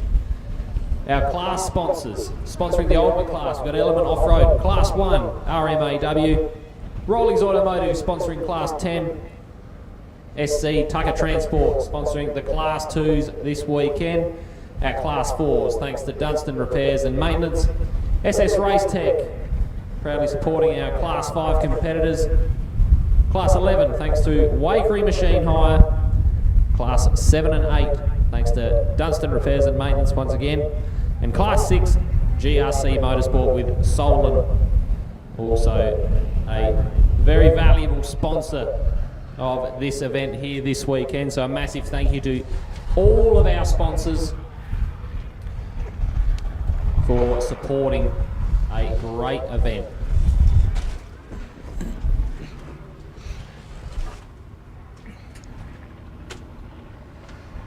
Looks like Matty Hummer's probably within the last couple of Ks of the track, mate. There he is over on our left. Rounding the last couple of corners. Yeah, the 6:33 of Matthew Hummer. Obviously had some sort of drama out on the track in that Has lap. to have. But looks like the car's back at race pace now. So whatever their issue, looks like it's been resolved. I'm going to say a tyre. What do you reckon? Yeah, it's probably a safe bet being a tyre. Our flag man just off the ball there, but... Let's have a look at the spare on the back. Yeah, I was trying to have a look too. There you go. We'll have a couple of minutes breather between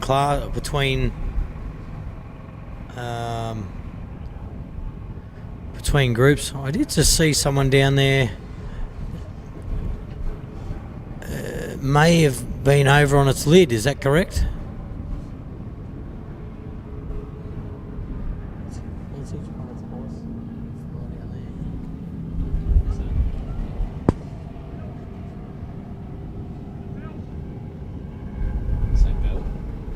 Belt.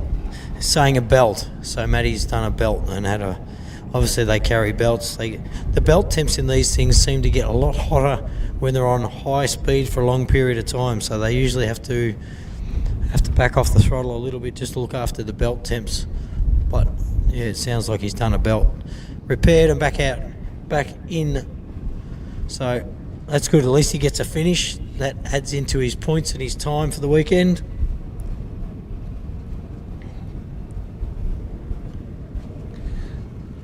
Well, the next car away, the first car for our fourth heat will be car 60 of Brenton Galash, a local competitor.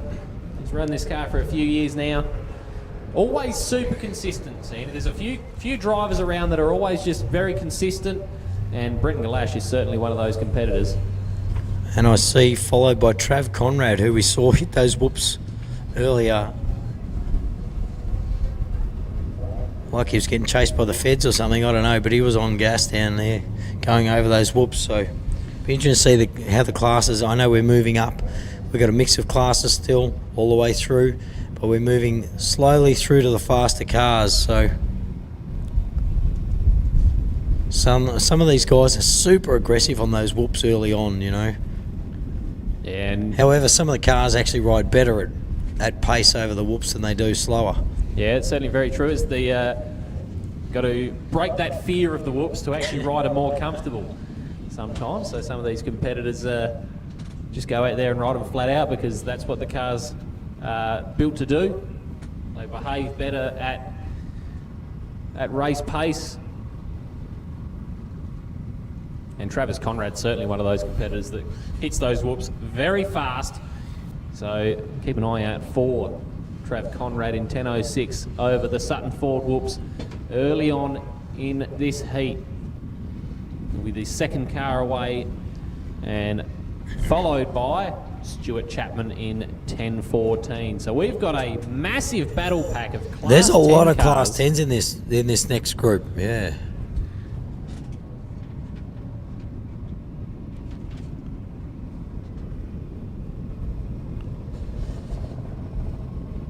So we'll keep an eye on this Class 10 battle, but right at the front, Brenton Galash in car 60, the ultimate class competitor, about to get our fourth heat underway. So Galash beginning lap one of his short course running here at the Truro Agency short course.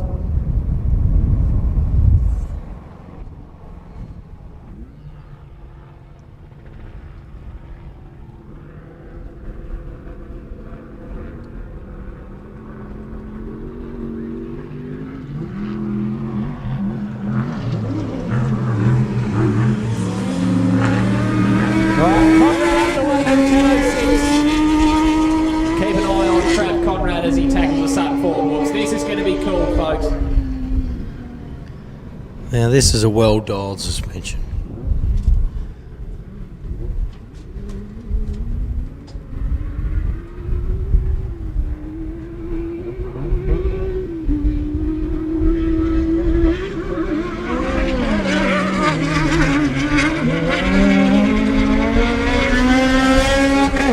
So another Class 10 car off the line. Stuart Chapman is going to do his very best to try and make that 30-second gap a little bit smaller between himself and Travis Conrad.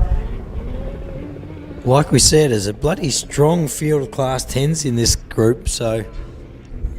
An extremely strong group of Class 10s. They'll all know that they've got a pile of their co-class competitors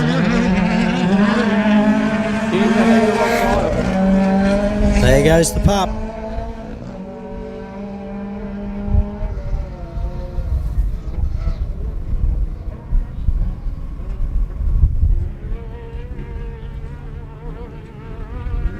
The next car on the line, the 1074 of David Adams, one of our single-seat competitors here this weekend. David's ran this car for a few years now.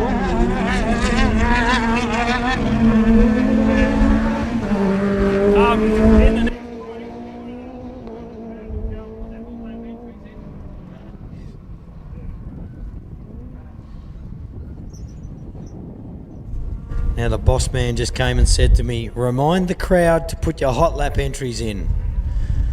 I still not got word if we're allowed to or not, but get over there. You can see the commentary box standing up near the start line. So it's just behind the start line banner is the event headquarters. Go over there, get your tickets, fill in the hot lap paperwork, drop it in the barrel. Win yourself a hot lap this afternoon after all the short course is finished. And continuing our theme of Class 10s, Jesse Doot on your screen now in 1082. And the next car to take on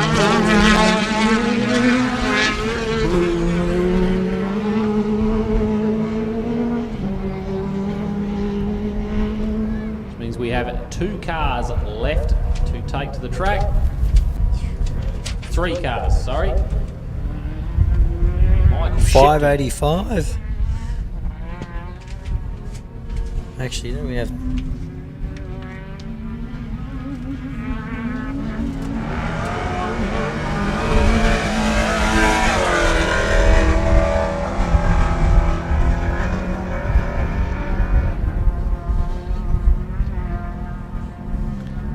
So Shipton underway, one of our 3 Class 5 competitors here this weekend. Keep an eye on 585 over the Saturn forward whoops here.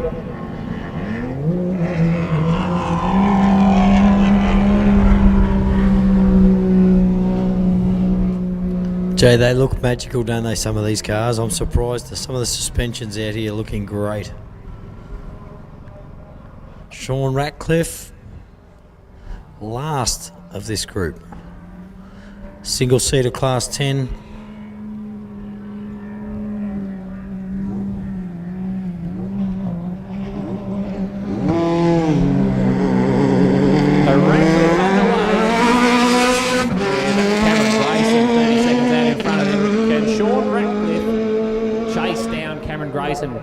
Pulling a little bit of time on the Class 6 competitor now. All of our competitors for this heat are underway.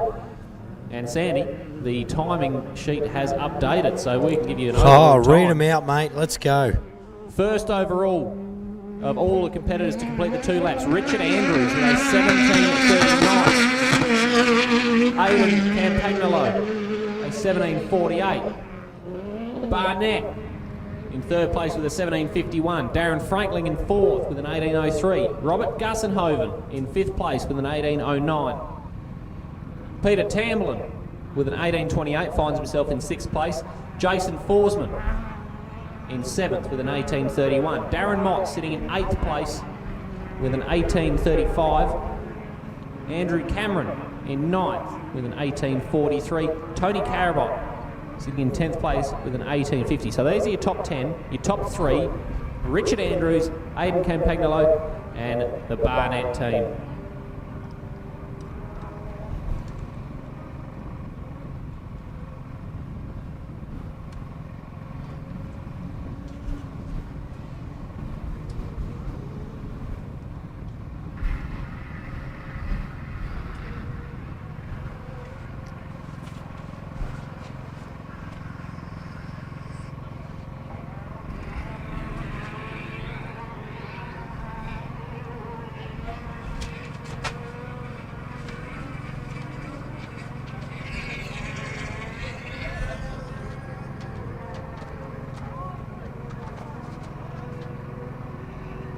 Of course, these are all provisional results at the moment because we haven't had all of the competitors from each class finish, but your class leaders, Richard Andrews leading the Class 1 at the moment, Aidan Campagnolo leading the Class 6s, Craig Barnett leading the Ultimate class, Robert Gussenhoven currently in the lead of Class 4, Peter Tamblin leading Class 10 at the moment,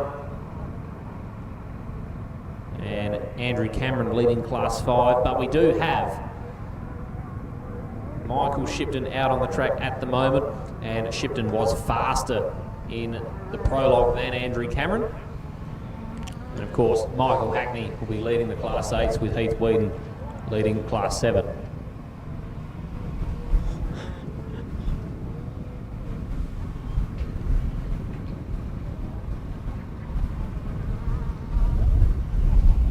Don't forget, we've got a little gap in the traffic. Race over, HQ.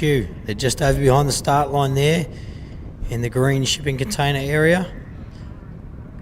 Sign in on the hot lap. Get them in. And you can go for a blast around yourself this afternoon. Some lucky punter gets to go for a lap.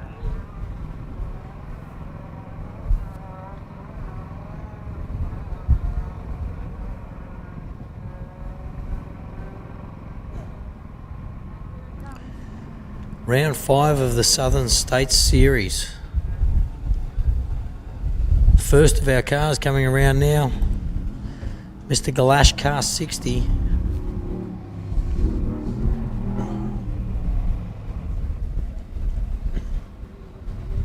And Brendan Galash has been chasing the SAORRA Multi-Club Series this year.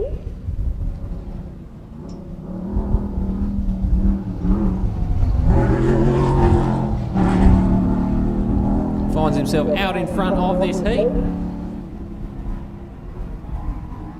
And seems to be a reasonable gap.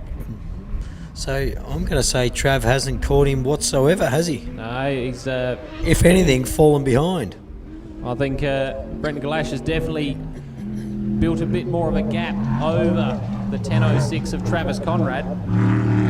Of course, these cars, as they start, they're about halfway down the Sutton Ford whoops when the next car takes off. Being the 30-second margin, so we can see that Galash has opened up some time, and there is Stuart Chapman in car 10-14. There'll be a similar gap there from what they started as.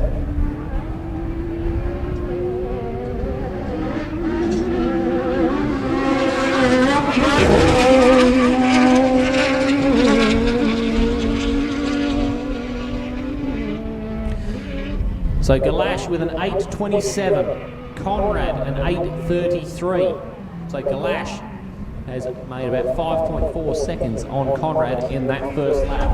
That might not seem like a much either, hey, but that's actually a fair bit of over that amount of time, that distance. Well, Stuart Chapman, he's gone faster than Conrad, an 8.28.2. So half a second slower than Galash is Stuart Chapman. So Chapman's the third car on the road, but he is faster than Conrad after one lap.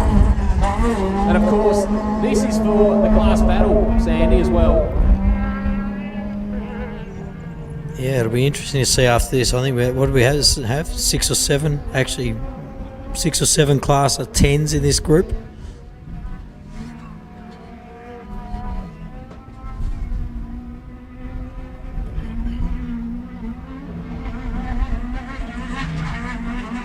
James Tyrrell, fourth fastest at the moment in this heat, at 8.39.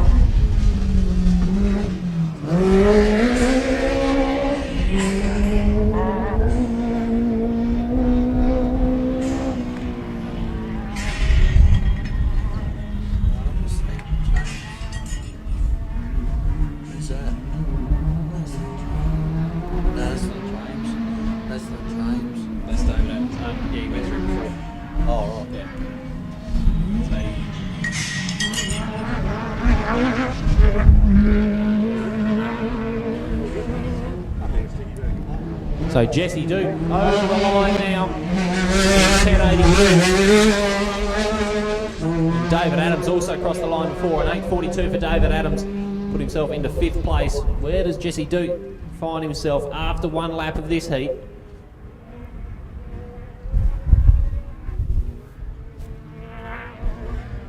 Tinger coming around towards the finish line as well.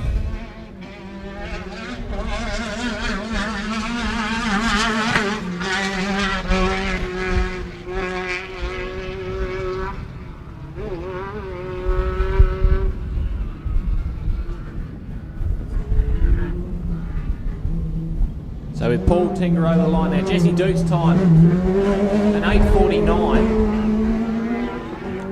And who's the competitors to complete the one lap so far? Skipton's fairly close to the back of Tinger as well.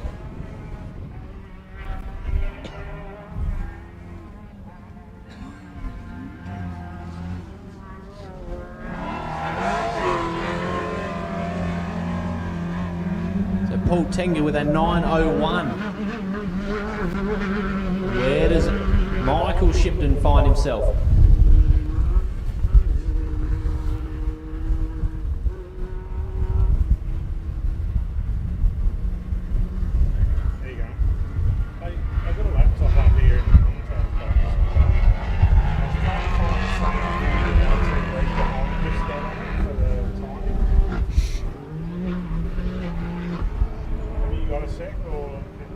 I'm going to say that's Cameron Grayson coming around to the finish line as well. Yeah. And Sean Ratcliffe right behind him. Not right behind him, but fairly close in a gap. Yeah, he's definitely made up some time on Cameron Grayson in 6.97. Michael Shipton, an 8.52. His first lap time. I see. We'll get to those times in 1 second. Now that's the last lap there. No. I see a few people lined up already in our next group. For those that aren't, I think I can see Brent Martin and Lockie Campbell lined up. Clayton Chappie's lined up. We need Kyle Tucker if he isn't. I can't see him. Brenton Forsyth, car 48. Evan Lampard. Darren Nissen. I think I can see Jay Mitchell. So loud. Jay Mitchell I can see. Russell Harnett looks like it. He's out there, and also Darren Marks. So I think we've got nearly all of the rest of our next group, lined up.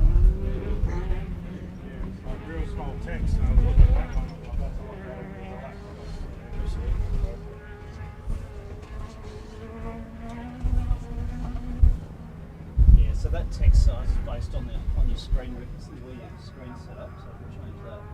Okay, so when you're looking at this, you can come and have a look as well. See how you've got all that narrow thing down the middle? Yeah. That means it's in the mobile. It's set up for your phone. That's the link off my AORRA. So there's two links on AORRA. One's PC. Yeah. On Sporty, there's one PC and one mobile. Yeah. Right. Yeah. So if we get in here and go to home, that's home, is it? Yeah. Yeah.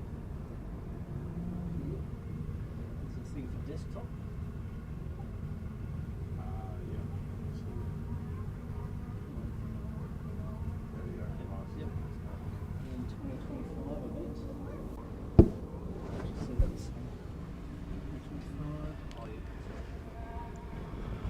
Little bit of a gap in the traffic. I can see some dust at the far end of our viewing area, which means they're crossing over to the second half of that track. Once again, thanks to our ARB Australian Off-Road Racing Championship sponsors, obviously ARB, 4x4 Accessories, Mickey Thompson Tyres and Raceline Wheels.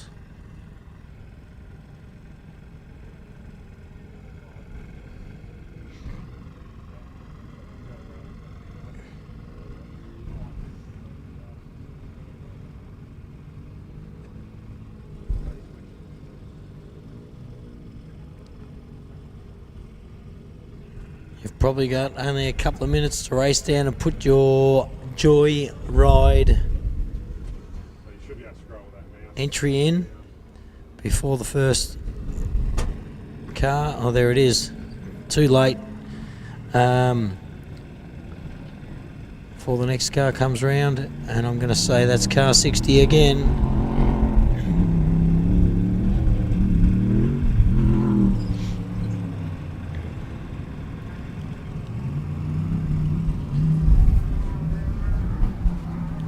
Gets the flag. Completed today's section.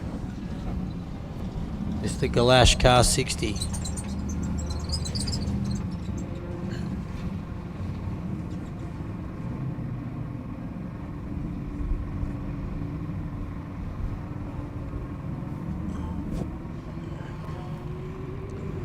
Not too far behind him, Trav Conrad. We saw absolutely steamroll those whoops out in front of us a few moments ago.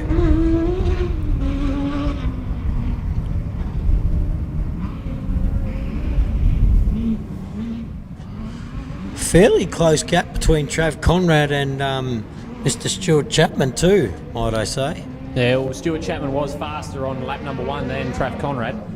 So interesting to see if he's closed the gap even further. Don't forget, folks, those couple of cars, they're battling it for... Oh, Stu. Gee, gives that Cheneth a hard time, doesn't he? I was saying earlier, some of the personalities out here, and we've got a lot of personalities out here, Stu's he's a gentle giant, very humble man, but getting behind the wheel, it must be his time to let any demons out. I think he's gets angry out there and can steer that Cheneth quite well. Currently running as a Class 10 car. They have jumped it up to Ultimate Class in the past, but it seems, like they said, it seems quite happy there. Holds together. It's a lot more reliable in a Class 10. So little Mitsubishi motor in that. And the pup gets the squiggly flag.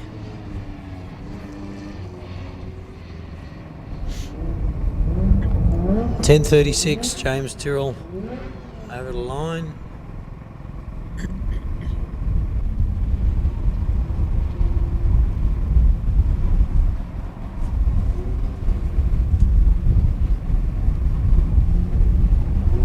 Mate, we've got a fairly good lineup in this next group coming up, don't we? We've got a previous champion, Brent Martin. We've got father and son combo, Lockie and Greg Campbell. Previous champion, Clayton Chapman, that we know had a little bit of torque converter issue earlier on. Kyle Tucker, that we saw come out in that first round out at Rainbow, absolutely washing them all. So he obviously had a little issue out there as well. So that's those first four cars. They're actually some pretty strong competitors from time gone by, and they're all second and third gen drivers. Well, you can see Chapman, Tucker and Forsyth and Lampard, those four cars all seeded for this section. That's an interesting thing too, you know, because don't forget Kyle and Clayton, they were first and second off the start line at the last championship round out at Rainbow.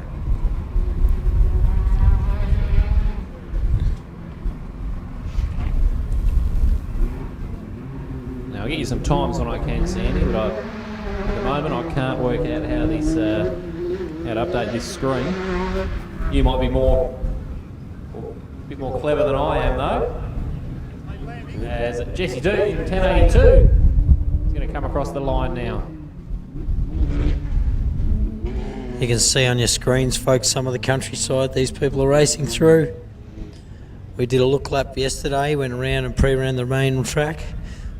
55 kilometres of Waikeries best, I tell you. Tinger over the line, car 1010. We should be able to get a refresh on some times in a minute. We see Michael Skipton coming in over the back. Car 585, he's got 2 corners to go. Over our Waikerie Toyota jump.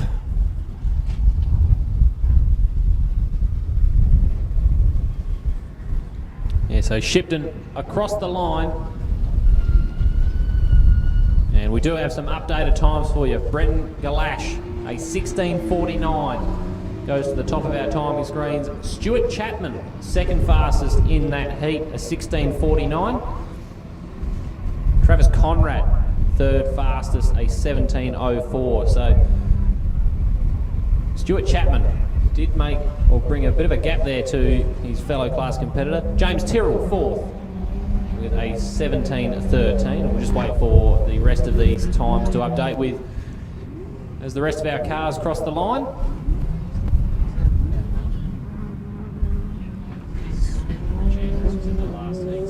Oh yeah.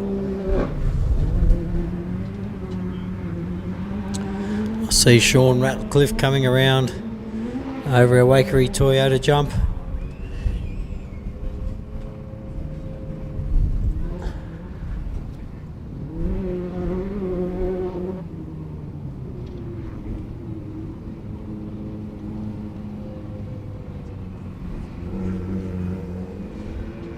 I'm going to say that's the last of that group, from what I can tell. Yeah, that'll be the end of that heat. Sean Ratcliffe was the last car away. Oh, however, looks like 10:74. David Adams. Next up, folks, Brent Martin, Lockie Campbell, Clayton Chapman, Kyle Tucker, Brenton Forsyth, Evan Lampard, Daryl Nissen, Jay Mitchell, Russell Harnett, Darren Marks. There's a lot of experience in this next group as well, isn't there? There's a lot of years racing and a lot of handed down knowledge as well.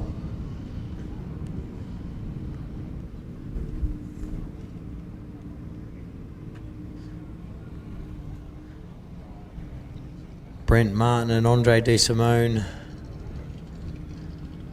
been in the car together for a little while. Mickey Thompson sponsored vehicle. And a previous champion of the ARB Australian Off-Road Racing Championship.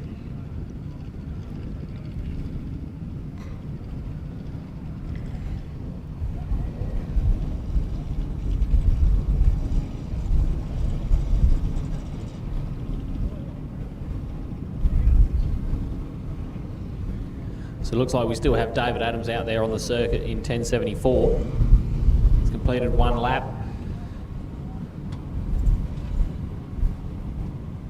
Is he still moving?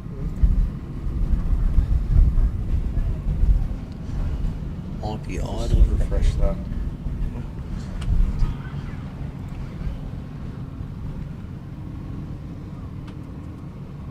Tell you what, while we wait, I can smell the food, the cooking from down here, and it smells making me hungry. Oh, yeah, Lammy had a Euros. Gives it the tick of approval. Go down and see the Rotary Club of Waikerie. Grab a snag. Actually, the queue's quite long, so get down there quick before the food runs out.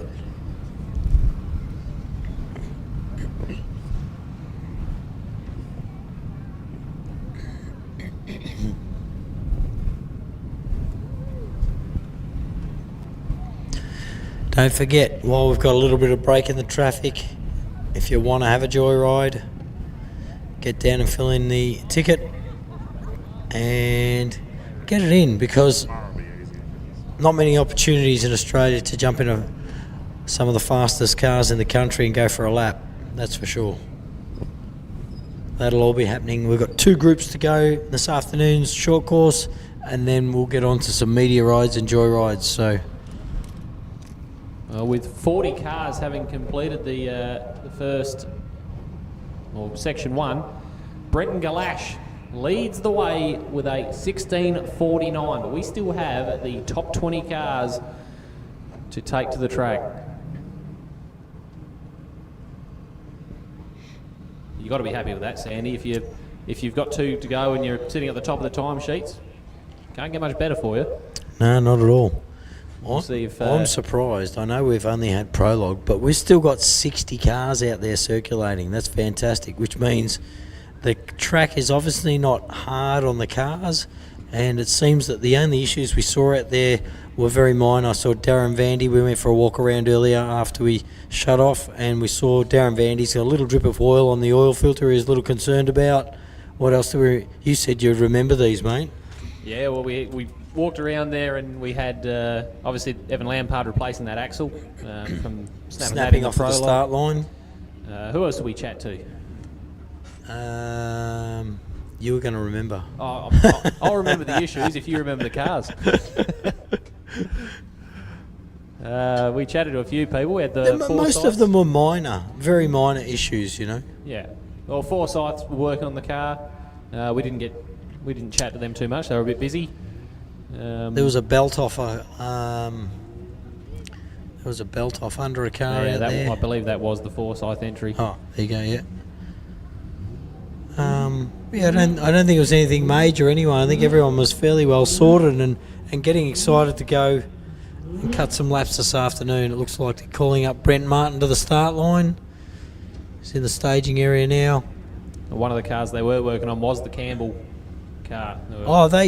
Yes, you're right. And Greg Campbell said they dropped an axle out on the hoist the other day. They either get stuck in or stuck out, and it popped an axle out. So they put a new axle in on the right-hand rear, and they've shortened limiting straps on that Maverick car, which will be the second car off today in this group. Car 651 with Lockie at the wheel.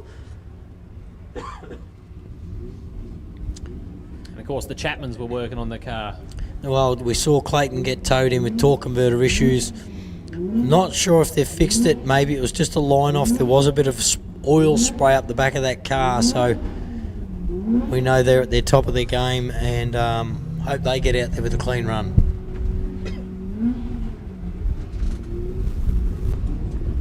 We might be pretty close to a start here with Brent Martin, Andre De Simone in car number 90.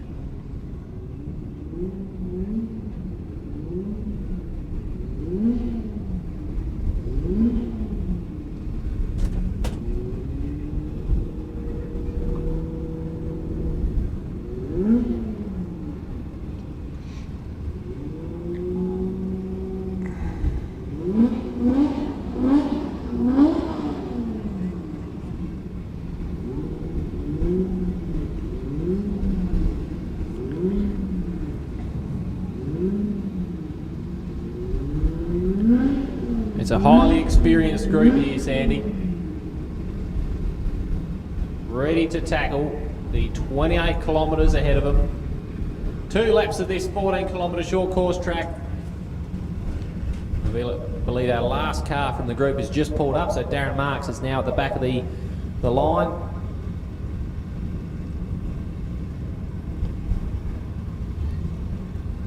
And all of these crews are very, very fast competitors.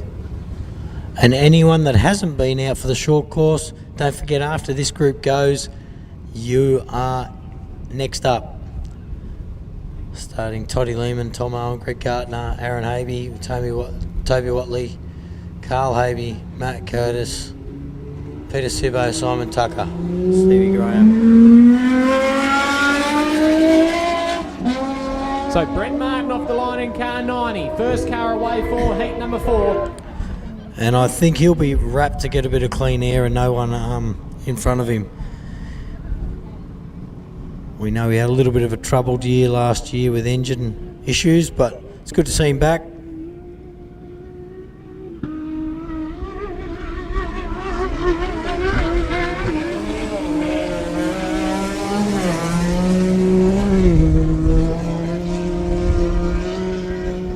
Getting chased down by a Maverick R too, by the way.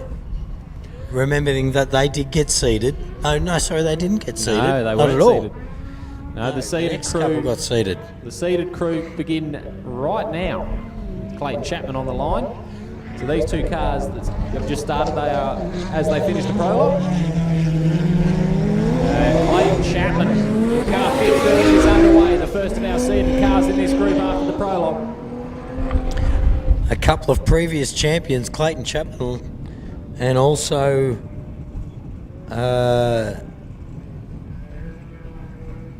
Brent Martin in this group. Look out for Kyle Tucker, car 14. One of my favourites. Well, I had him in my top 3, Sandy, so...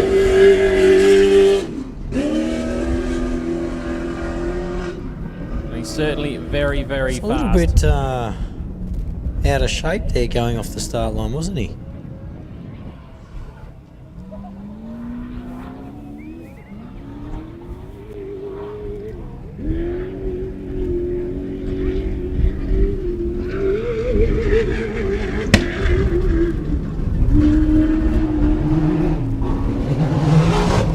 Brett Forsyth in car 48 underway.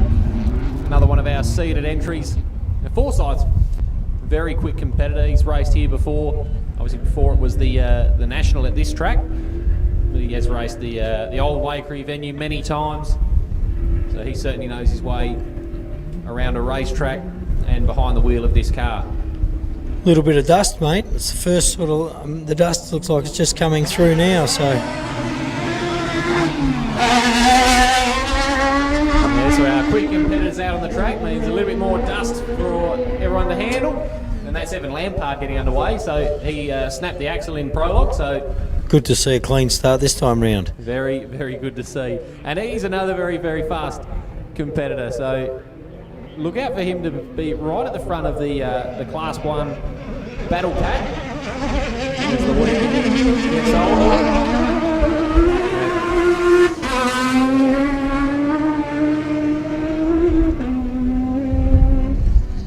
I was going to say he also has something to prove now.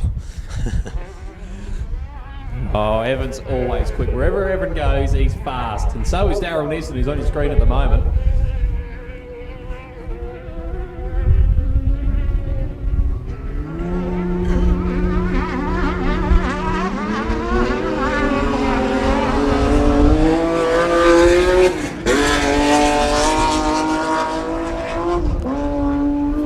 Jay Mitchell and Matty Burrows off the line.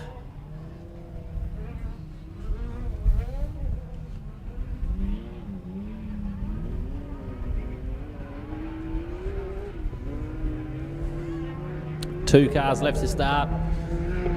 Russell Hartnett in 10-12. So with Jay Mitchell over the whoops, Russell Hartnett on your screens at the moment in the Class 10. You can see that dust out the back. It's getting a little bit heavier this going to start affecting our top competitors as they start closing in on each other? 100%. That's going to make it a little bit harder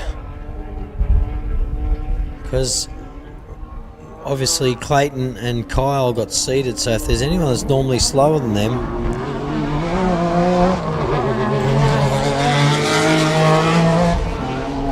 the final car away for this heat is Darren Marks in car 174. So those 10 cars for Heat 5 are underway. We'll keep a very close eye on the times throughout this section because, as we keep saying, Clayton Chapman and Kyle Tucker are going to want to work their way forward here if possible. But Brent Martin and Lockie Campbell, the first 2 cars away.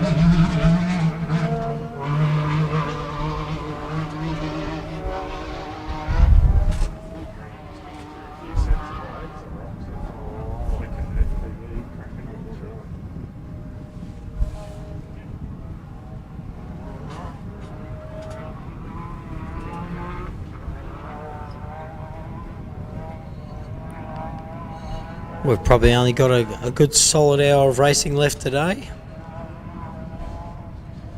Some will be over there manically preparing for tomorrow. Yeah, I suppose that's the advantage of going in one of the earlier heats, Andy. You just get a bit more time in the afternoon to sort Most the car definitely. out. But obviously the advantage for the faster cars is you get more time between prologue and this section. So it all works out for everyone. Not forgetting these guys and girls out here, they have to wear a number of different items. They've got a full fireproof gear underneath their race suits, including socks, undergarments. They have race boots, gloves, Hans neck restraints, there's Hans Simpson, there's a few different brands out there, but a neck restraint, wrist straps, or window nets to keep them in. Obviously helmets, we all know that, balaclavas. So there's a fair bit of gear that goes on as personal protection once you're actually inside the race car as well. And all that gear makes it a little bit tougher to get into the cars as well, obviously. So these guys will be getting themselves strapped in at the moment. You can see a few people moving around in the pits, just trying to get everything hooked up and ready to go. As you can see out the end by turn one, there is the 1074 of David Adams on the back of a tow rope. So the last cars, I'm sure they'll all be out there getting ready and getting prepped, but the last group, Toddy Lehman, Tom Owen, Greg Gartner, Aaron Habe, Toby Watley, Carl Habe, Matt Curtis, Peter Simpson, Simon Tucker and Steve Graham. Bowie, you lot, could you please get to your cars, start prepping and getting ready to get in the lineup? Thank you. The last, if you haven't raced in the short course this afternoon, now's your time to shine. Go and get in your cars.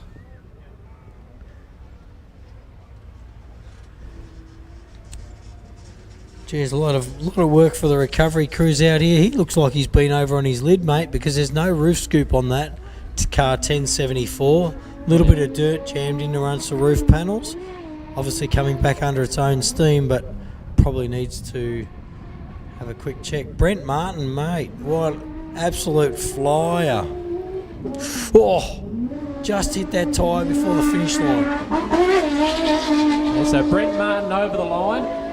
The second car away was Lockie Campbell, but he had the hungry pack of Chapman, Tucker and Forsyth trying to chase him down. So Martin, we'll get an updated lap time for Brent Martin. Has to be quickest, doesn't it?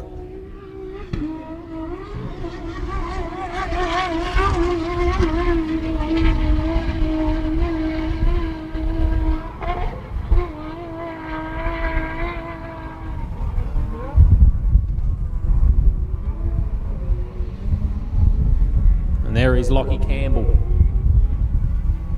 Well, there's a fair gap there. There is quite a large gap there, so Brent Martin has built a big gap over the 651 of Lockie Campbell.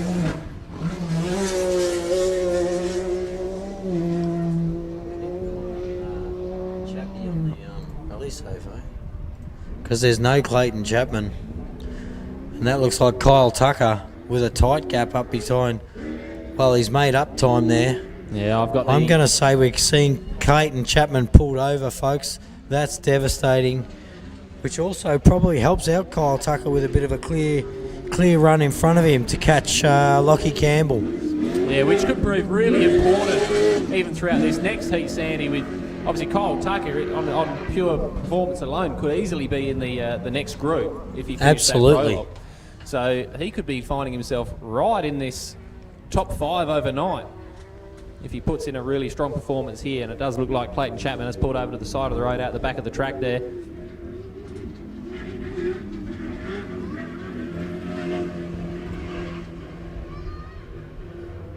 No, I'm just waiting on the times to update.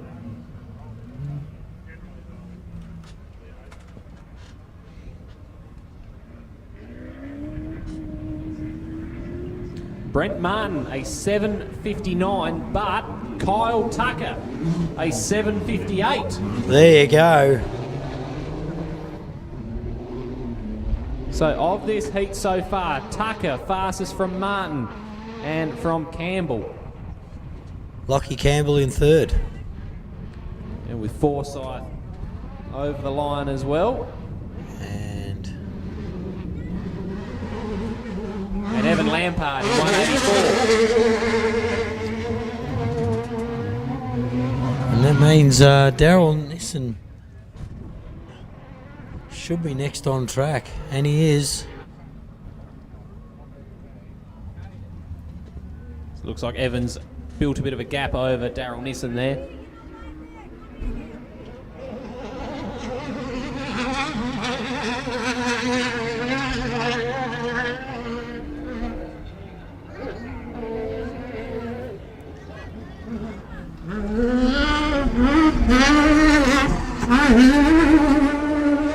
So Forsyth's time is updated, so we've got Tucker from Martin, from Forsyth and Campbell. And then Mr. Jay Mitchell.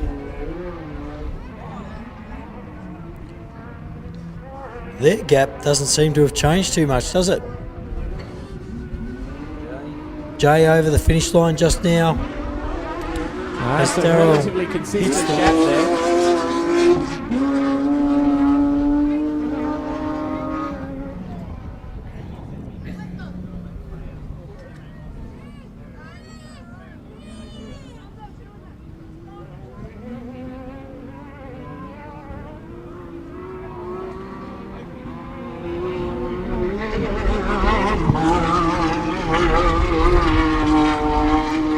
I'll tell you what, Sandy.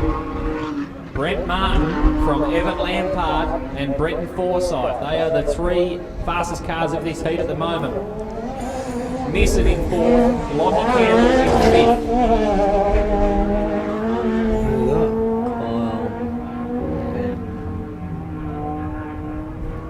5th. So Tucker, Martin, Lampard, Forsyth.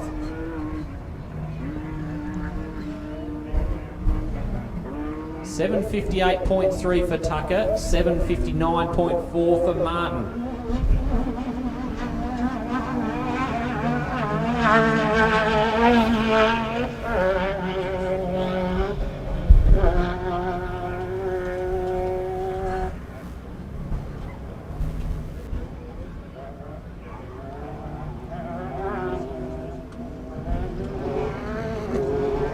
Darren Marks also across the line in 174.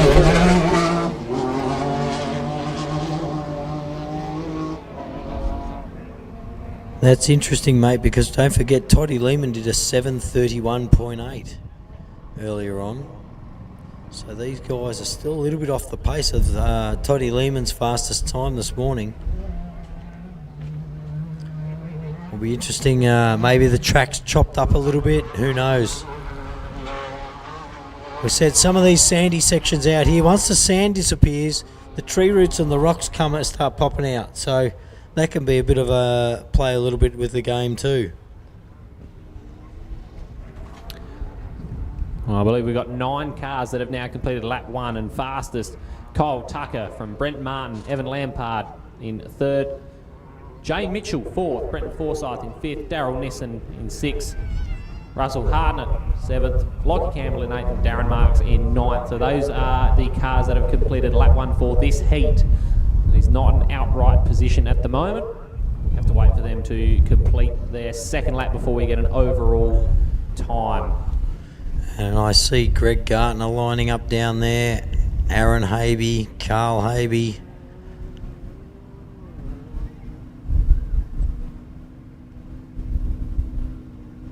Toddy Lehman. I see Bowie rolling around the pits. So we've got a fair group out there. Those guys that haven't raced in their last heat. Toddy Lehman, who's in the car, Tom Owen, Greg Gartner, Aaron Habe, Toby Watley, Carl Habe, Matt Curtis, Peter Sibbo, Simon Tucker and Steve Bowie Graham. Some of those guys are already out in the lineup. They're obviously super keen. ARB Australian Off-Road Racing Championship out here in Waikerie, South Australia. Round 2 next off. We're up to Gundy on the Queensland border. And then back down to South Australia, down the limestone area of the Pines in Millicent, South Australia. And I think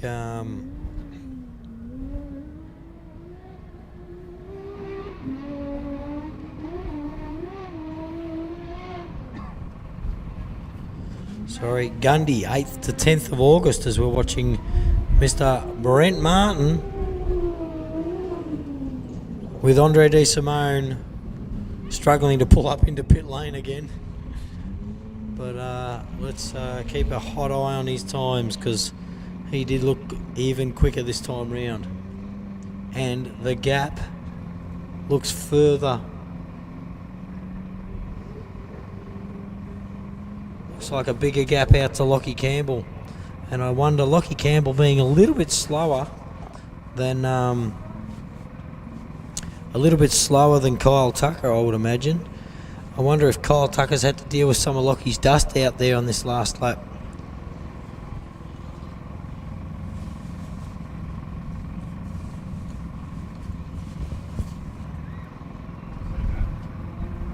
Brent Martin, an overall section time of 15:49. 59.6 seconds faster than Brenton Galash, who was in the heat just gone. Brent's done 2 laps. Yeah, Brent's done 2 laps.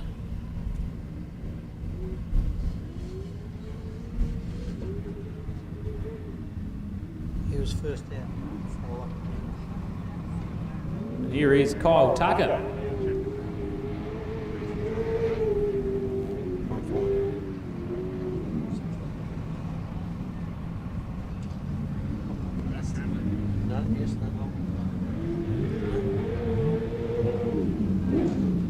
They are Kyle Tucker. Second of our cars over the line. A little bit of a gap to Brent Martin too.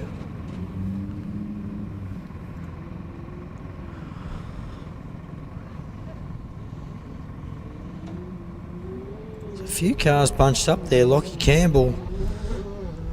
Brenton's Forsyth. That's Lockie Campbell coming around now. He's just about to enter the finish line. Just went over that Waikerie Toyota jump. Yeah, looking at the rally safe here, looks like Brenton Forsyth and Evan Lampard really, really close behind. It does trick you though, because sometimes it takes a little minute to update. We see Clayton Chapman under a tow rope at the end of the start line straight here. Very disappointing for the chappies. Very disappointing. So that is Brenton Forsyth. Coming around to the finish line. So Kyle Tucker at 15:53. Forsyth over the line now, and there is Evan Lampard over the Waikerie Toyota infield jump in 184.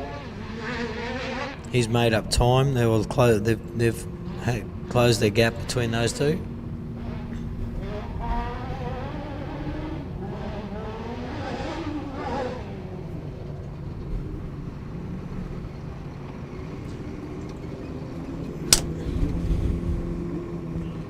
Brenton Forsyth a 16:36.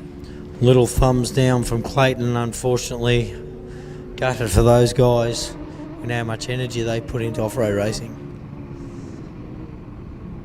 So I'm going to say they've continued with the issue of torque converter. Daryl Nissen over the finish line. 164. Closely followed by Jay Mitchell, about to leave our Waikerie Toyota jump there. I'm going to say Jay Mitchell's wound a bit of time in too, hasn't he? Yeah, it looks like he's been moving quite well in that last lap there. So wait for these times to update before reading them out as these cars all start coming over the line. We should still have maybe Darren Marks, Russell Harnett circulating. So we saw Brenton Forsyth come in. Evan Lampert, I think that's all we've got left. Russell Harnett, Darren Marks. Then we've got the last 10. So at the moment with this heat we've got currently Brent Martin fastest from Kyle Tucker, Evan Lampard third, Daryl Nissen in fourth, Brenton Forsyth in fifth place. And Lockie Campbell's fallen down the order a little bit, a 17.31 for him. Some of the crews from the heat previous have gone faster than Campbell. Like I said before, Toddy Lehman with a 7.31, which means that actually puts Brent Martin's time still a little bit slower actually than Toddy Lehman's, doesn't it? Yeah, that'll put him about 40 seconds or so slower than Toddy Lehman's if you add those up. So we'll see what those cars can do in the second section or second half of today. ARB Waikerie Hotel Riverland Enduro, folks. A sunny 20-ish degrees, light breeze, perfect racing conditions when you think about it, very little dust. The view is fantastic from up here in the commentary box. I'm sure all of our spectators down there get a very good view as well. Well laid out track, facilities have been second to none out here. There we go, 174, Darren Marks.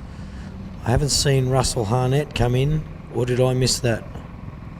I don't think I missed it. I don't think he's out. I got word on the street that unfortunately Russell Harnett may be out. So I'm going to say that might be the last of that group across the line then. We're waiting for a couple of recoveries from those guys. We saw Clayton Chapman towed in. Literally the only car we haven't seen is 10-12.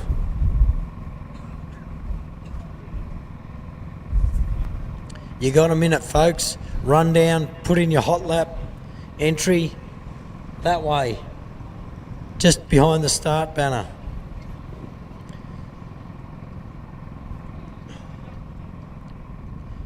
Grab a drink, grab something to eat, because you want to be sitting down for this next group.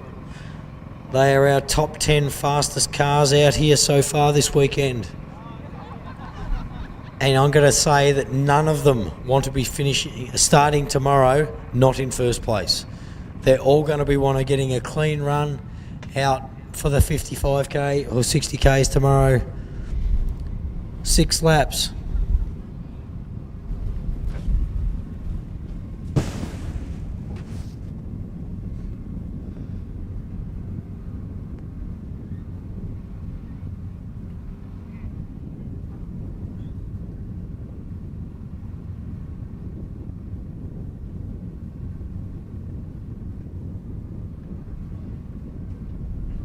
Of course, recovery starting to get put to work out there with a couple of non-finishers. So massive thank you to all our recovery crews doing a fantastic job all weekend.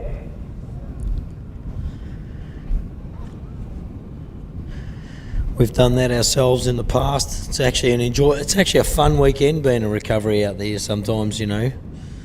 We've done it a few times out at Rainbow on many other events, the Pines and some others in the past.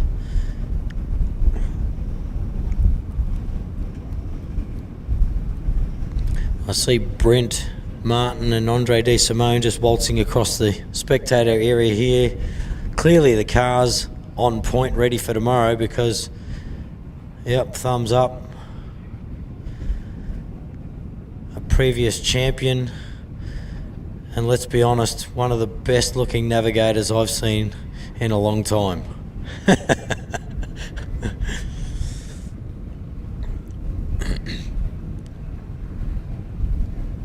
That's good to see. A lot of cars seem to be. We haven't had many issues out there really.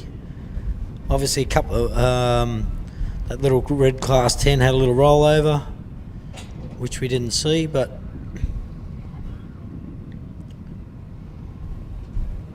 yeah, obviously the issue with car 88, the Hardman entry as well. Not sure what the situation is with that car. we shouldn't be too far off from these guys getting up into the staging area, so only a minute or two I'd imagine. Probably waiting to clear the last of those cars off the track out further. In the meantime, the championship sponsors, ARB 4x4 accessories, Mickey Thompson tyres, Raceline wheels. They've all put a lot into the sport over the years. We appreciate it. We'd appreciate you lot backing them as well.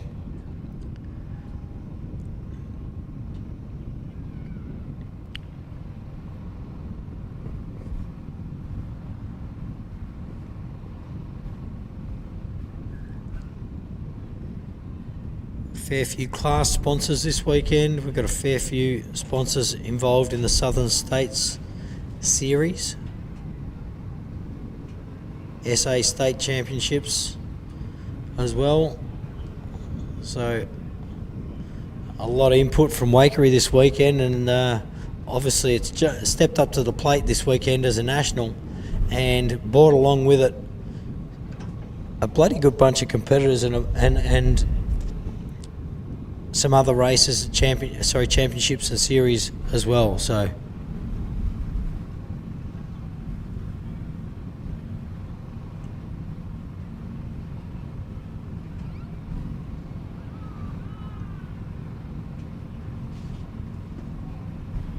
course, a reminder before we get the last heat underway, make sure you go over and fill in your slip to get yourself a hot lap. There's not a lot more time left for your chance to go into the draw to win the hot lap.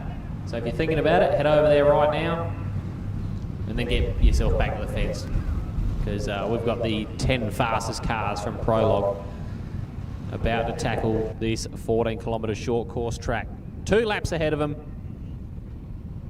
and Toddy Lehman will be the first car away with Tom Owen second.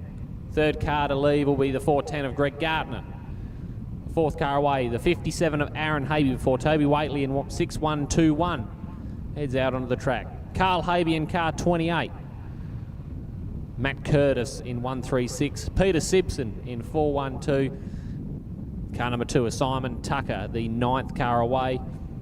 And the final car to leave for the short course here, thanks to Truro Agency sponsoring the short course, Stephen Bowie Graham will take to the track here at the Waikerie Hotel, Riverland Enduro for 2025.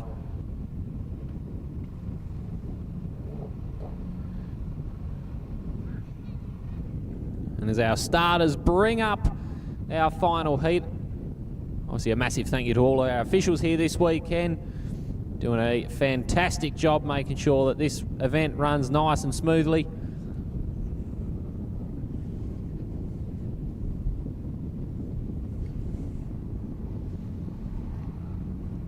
So Toddy Lehman brought up to the start line now.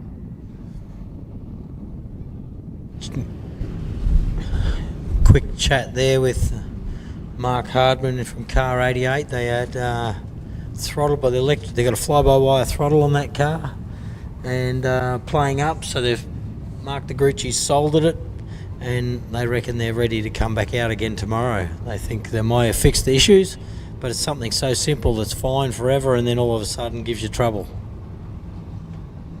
Yeah, it's one of the things about off-road racing, Sandy. I think you find some issues that you never thought would be possible in this sport.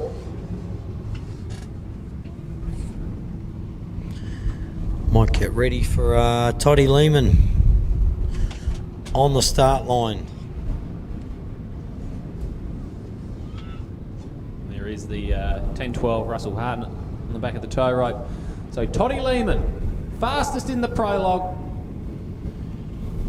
will be the first car away, but there is a hungry pack of off-road racers who would love nothing more than to be faster than Toddy Lehman throughout these next 2 laps here at the Waikerie Hotel Riverland Enduro.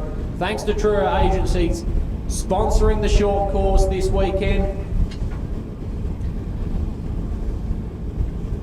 Tom Owen, the second car away, he'll be looking to try and chase down Toddy Lehman, and of course Greg Gardner in the truck, the 410. Greg returns to Waikerie.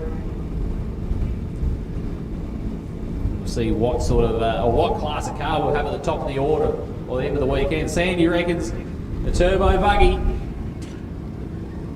Yeah, well, now that Chappie's out, I don't know. I'd still like to see Kyle Tucker do well. He showed great skill out at Rainbow, so once he settles in there, I think we'll see some good things come from his camp. Not that we already haven't. Father in there with a second outright last year in the championship, so they know what they're doing in the Tucker camp. Yeah, they certainly do. Very talented, very skilled family on the wheel of an off-road race car, that's for sure.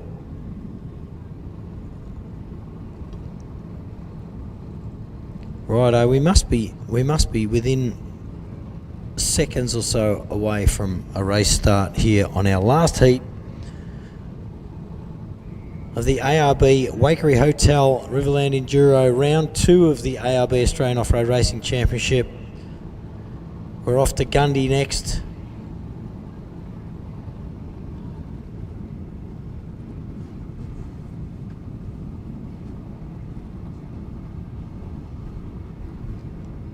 Gundy, 8th to the 10th of August, and then down in late September down to the Pines in Millicent. So can't wait. We've got, I tell you what, 4 of Australia's best racers in this championship.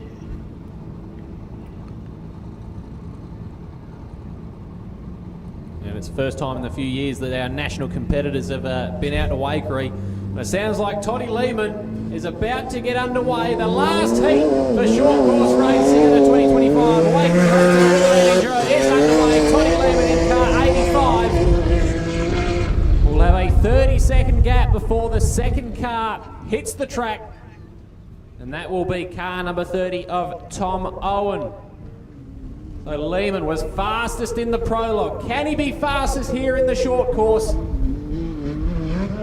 Over the Sutton Ford looks as the revs rise for Tom Owen. So car number 30 underway as well. So the 2 ultimate class buggies out on the track right now. Greggy Gardner staged, ready, be away literally in seconds. The fastest class 4 from the prologue, Greg Gardner in car 410.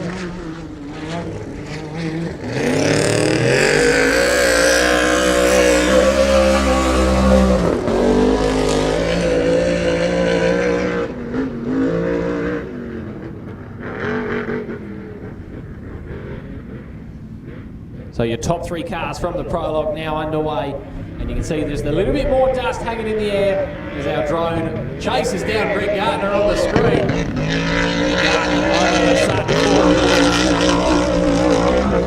Flat out for the big truck as car 57 of Aaron Havey gets underway. A very fast competitor is Aaron Havey. And watch for him to do some damage to the timing screens this afternoon here at Waikerie. There's got to be a collective 10,000 horsepower in this group, doesn't there? Yeah, it's a very... There's some high-powered cars out there, I tell you. Yeah, it's certainly a high-end group of cars. Any of these top cars here, these first lot that have been out, tell you they're only running 300 horsepower, they're lying. As Toby Whaley gets underway in car 6121. Toby ran Can-Ams for a few years there for running in the truck. For a couple of years behind the wheel of the Can-Am again this weekend. Second Habe entry, Carl Habe with Seaton Battle, who's to be driving tomorrow.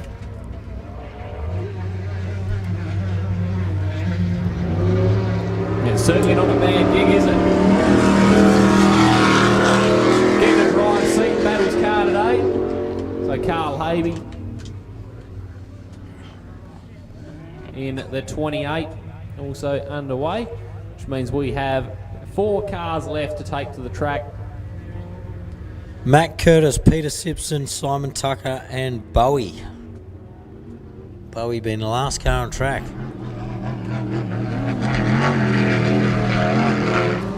Matt Curtis at 136 underway now.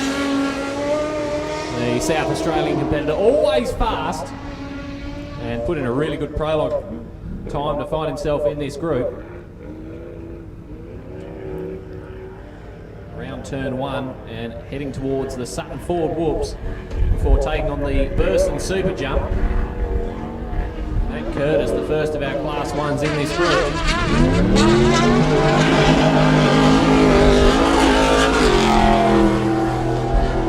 Now, Sandy, you were saying the 412 of Peter Simpson, that's a 7 litre now. It is a 7 litre, I believe. He's run that truck for a fair few years now, the Bennett truck.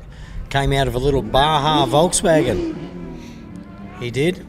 Last time I raced against that, had a little EJ20 Subi motor in it.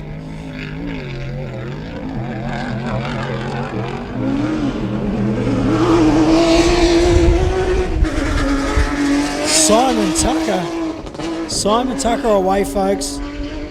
A little Class 1 car. When I say a little Class 1 car, a very dominating Class 1 car.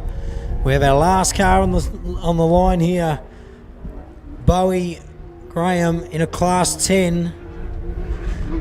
Honda K24 powered.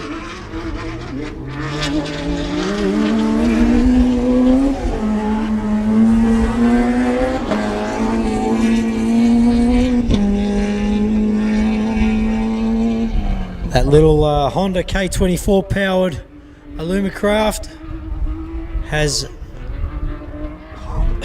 father-daughter team in it.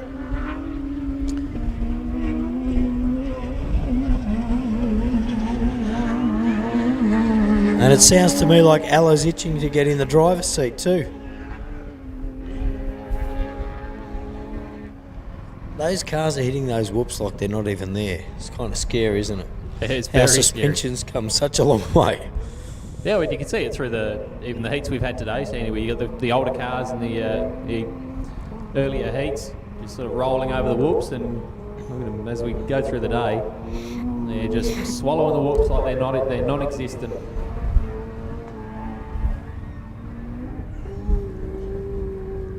Righto. While this dust settles, folks, it is literally your last chance to get over and get your tickets for a hot lap.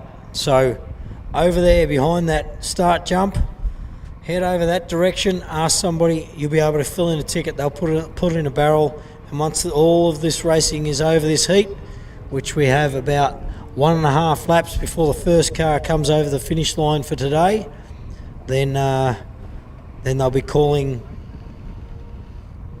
somebody, some lucky punter's name to get out there and do a hot lap. Not sure what cars are up for grabs, but I was just going to take Gartner's. Why not? Keys will be in it. No, they won't.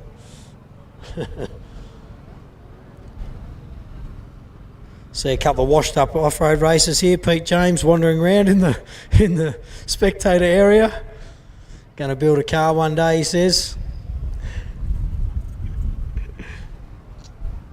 Hasn't been out here for a few years, since the Dado days. But run class, I'm going to say class 5, class 7 and class 8 over the years. I'm sure we'll be back out in the next year, I think, from what I hear. Word on the street. A couple of other people floating around in the pit area I've seen this weekend. Mark Burrows. Didn't see his car on the lineup, but I'm sure he'll be back for maybe Gundy. Be nice to see. There we go, Toddy Lehman rounding the second last corner, heading for the Waikerie Toyota jump.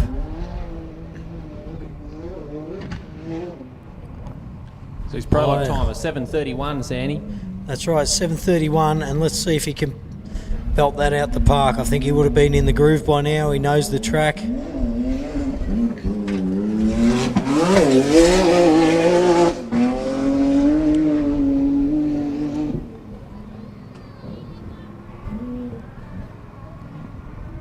Massive thank you to Waikerie Off-Roaders for putting this on, and we've had the weather turned on for us as well, which helps. Toddy Lehman on the whoops, Sutton Ford whoops, which I think need revising again for next year. What do you reckon, mate? I think they need to be wound up a little bit deeper. The second car, Tom Owen. Yeah, Tom Owen across the line in car 30, so we get our first few lap times for you. There he is, Greg Gardner, back in the house. You can't see him, but you can hear him. Yeah, you can certainly hear him, that's for sure.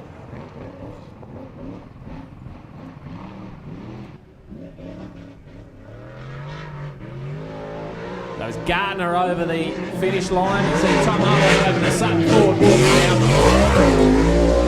So these first three cars having completed the first lap. And some times for you. Toddy Lehman with a 7:43. He is slower than his first round, so there you go. So there, Brent Martin may actually have a reasonable time with that his laps. So Tom Owen's first lap a 7:52. So 8 seconds slower than Toddy Lehman was, Tom Owen, on that lap.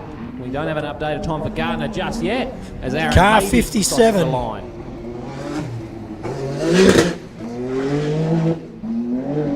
Greg Gardner with a 7:48.7, faster than Tom Owen. So Gardner in the truck is catching up to Tom Owen on road. 4 seconds, mate. The difference. And a 5-second margin to Todd Lehman. So Lehman out in front.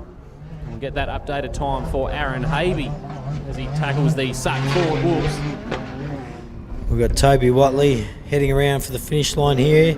6.121. The only of our side-by-sides in this top 10. Yeah, but as we keep saying, he's always super fast. Always a very fast competitor. Not in the truck this weekend, but in the Can-Am. Aaron Havey, a 7:56. So Toddy Lehman's 7:43, well ahead of the next best competitor. Carl Havey and Seaton Battle rounding the last corner for the finish line. A little bit off the pace than what I thought they would be, but they may be also settling into this new element.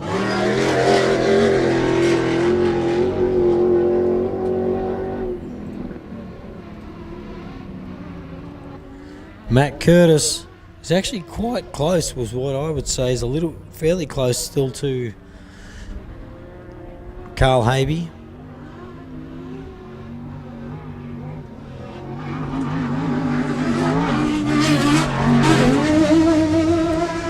Now Curtis, our lone Class 1 competitor in this heat. Sorry, scratch that. Simon Tucker, of course, is a Class 1 competitor in Car 2. Yes. Last year, coming in second in the championship was why Simon Tucker runs that Class 2 number. Sibbo on the Waikerie Toyota jump. Means we've only got Simon Tucker and Bowie to come around for their first lap. Sibbo pushing that 7-litre Bennett truck. Warrigal Machining is Sibbo's business. Puts a lot of energy into off-road racing.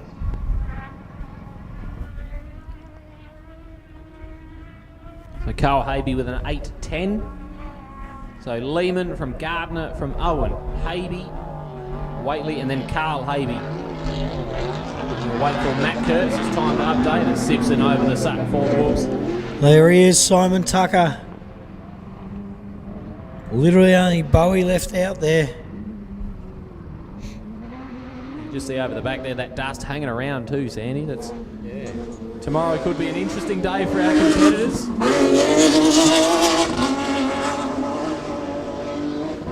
Here he is, Bowie, around the last corner. Second last corner of that Waikerie Toyota jump. Now I must stand corrected. I did thought Ella was in the passenger seat. It looks like it's Jason Richards this weekend.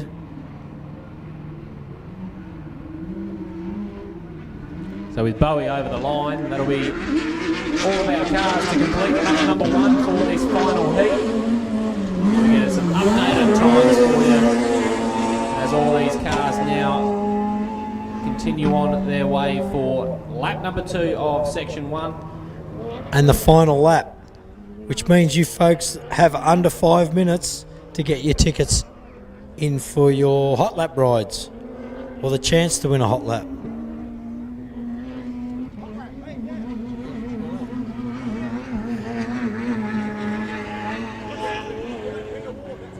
All right.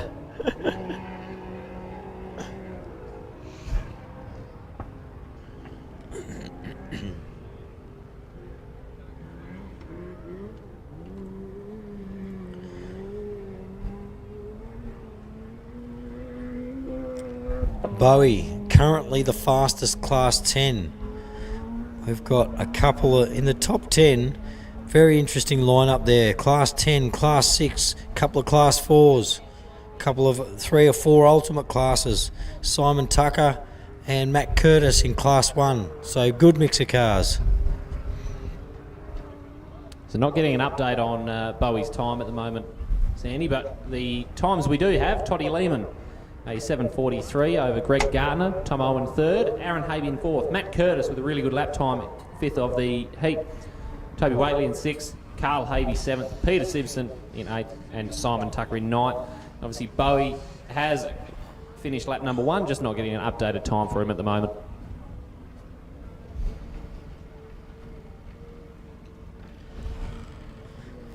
Still plenty of food and drinks over there, folks, if you want to grab yourself a snack before this last lap.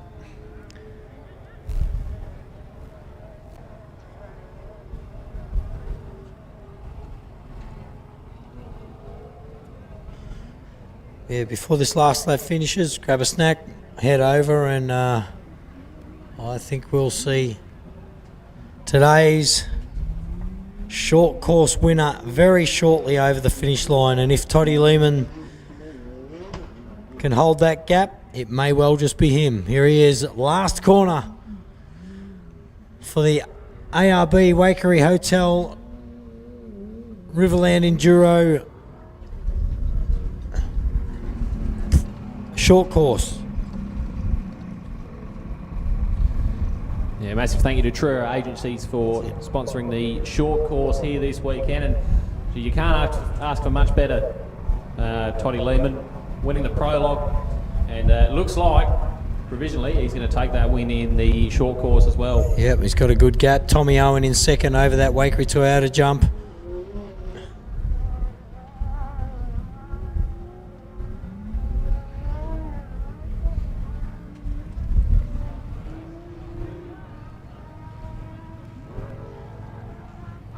So Toddy Lehman with a total section time of 15.26, 23.5 seconds faster than Brent Martin. We'll wait for Tom Owen's time to update as here comes the 4.10 of Greg Gardner. Over the Waikerie Toyota jump. And negotiate the last turn here and greet our zigzag flag, not the checkered flag, sideways for Gardner over the line. Always a good showman. We love it. I think if we get a minute, we may be able to grab a camera down there and have a chat with them.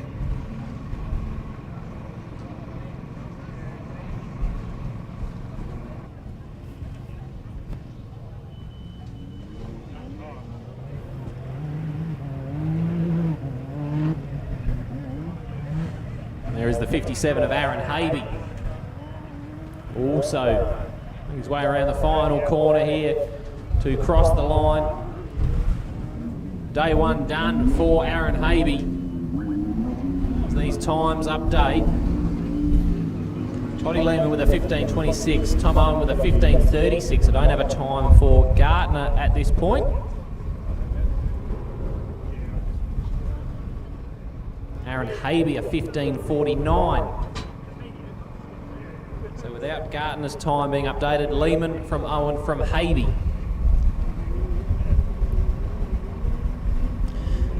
Brent Martin, is that currently equal? That's what it says Fourth. here, Sandy. Equal third, sorry. Equal third. Equal third. Haven't seen that on a clock for a long time. Toby Waitley about to hit the final corner. This year's short course.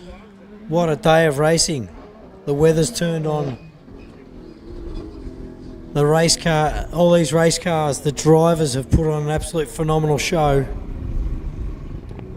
Here we go. We've got Greg Gartner's time of 15.39.7, puts him into third place. So Lehman from Owen from Gartner. A 10-second margin. Toddy Lehman has over Tom Owen in car 30. That's big. That'll give him a little bit of breathing space. Probably not enough, but... There's still a lot of racing ahead of us tomorrow. As Carl Habe crosses the line in car 28. 137 on his way in. Sorry, 136, Matt Curtis. So Waitley into 7th overall. So Kyle Tucker sitting in 6th. And Brent Martin equal 4th. With Aaron Habe. Matt Curtis. Looks like we may only have really Sibbo, Tucker and Bowie still out there. Sibbo car 412, Bowie in 1065 and Tucker in car 2, Simon Tucker. So Carl Habe settles into 7th overall. Here he comes, Sibbo. Been at it a long time, folks, since the 80s and still sitting in the top 10 on a weekend in a national race. That's fantastic to see.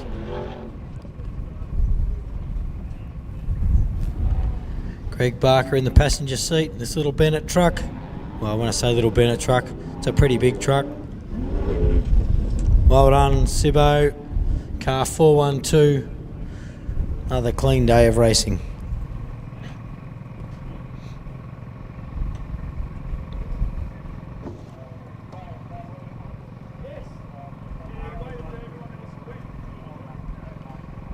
More washed up racers in the crowd out here. Willie Jobson wearing a John Alfred Racing shirt. I don't see John Alfred Racing down here either. Here he is, Simon Tucker, folks, over that Waikerie Toyota jumping around that last corner. And I'm going to say the only other car left out there after he hits the finish line is going to be Bowie, car 1065. So, and the only class 10 in the top 10. Simon Tucker's gone past the pit entry. He's a bit hot, and he's now made his way back around. But there is Bowie in 1065, the last car out on the track at the moment.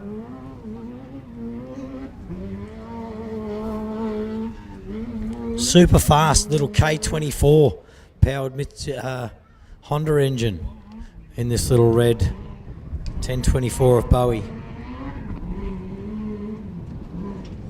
So greeting our zigzag flag, Stephen Bowie Graham in 1065. And that will bring a close to our racing. Just waiting for the timing screens to update. Don't worry, folks, we've still got media rides and our joyride for some lucky punter in the audience.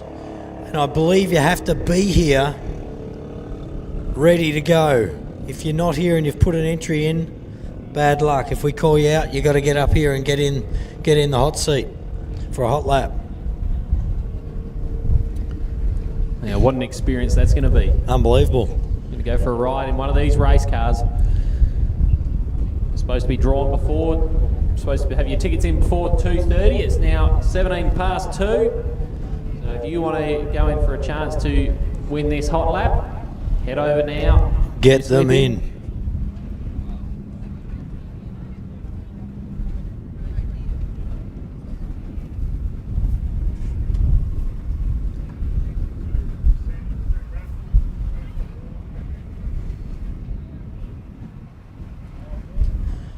So it won't be too long and we'll be drawing the raffle. I've got the little barrel down here in front of us. Spin that up, pick our lucky punter for their hot lap, and then we'll go for a quick walk in the pits, see if we can't get a little update before we wind down today's proceedings. Getting ready for tomorrow, 6 laps, 50, 60 kilometres. Can't remember exactly how many, but it was like not quite 60 Ks. Maybe 60 Ks exactly.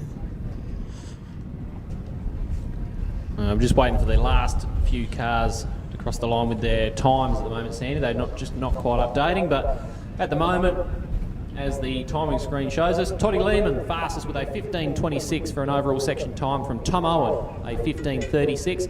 Greg Gardner in third place with a 15.39. Aaron Havey in fourth with a 15.49. Brent Martin equal fourth with a 15.49. Yeah, that's wild to see, isn't it? An equal crazy. fourth over that amount of kilometres. Well, it's equal fourth, and then on the sheet here it moves down to sixth. Kyle Tucker, 15.53. Seventh place, Matt Curtis with a 16.06. Carl Havey in eighth with a 16.12. Toby Waitley in ninth with a 16.14. And your top 10 without the last 3 cars with their times coming across. So this is all provisional, it may change. Jay Mitchell in the Illumicraft Class 1. So we're still waiting for times to update for Peter Simpson, Simon Tucker and Stephen Bowie Graham. And I reckon we'll see a reasonable time for Bowie. I'm going to wander down, mate. I see the barrel there waiting.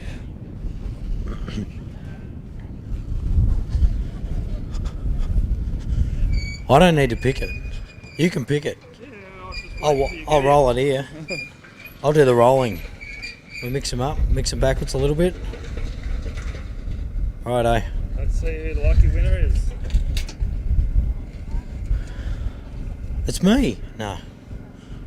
Josh Walters. Josh Walters. Are you here, Josh Walters? Silence. Yep, we got Josh Walters, so we don't have to redraw. There you go. Josh Walters. Well done, mate. The keys to Greg Gartner's truck's just down on the right. Why not? I'd grab it. Righto. All good. Thank you, James. And we'll come up, mate. I don't know, how long have you been around off-road? We've been interested in it for about 10 years. Yeah, just get out to the local events when we can. And Haven't been in a truck yet? Or a car? no, definitely not in a truck or a car at the moment. So Oh, well. best of times dirt carting. So this will be interesting. Enjoy it while it's here. Cheers. Thanks, guys. Appreciate it. There you are, Josh Walters. Well done, mate. We're going to go for a quick wander down the pits. We'll just cut over to some sponsors, then we'll get down the pits, see if we can get a little bit of the gossip on what's happened down there today. We know there's been a big field of finishers today. I think we only had a couple of our top contenders out. We know Clayton Chapman cooked a torque converter early on, so we'll go down and see if I think they will probably have spares. They're that type of crew that has everything on board. So we'll cut back to sponsors. We'll be back with you in a minute.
You got me down there, have they?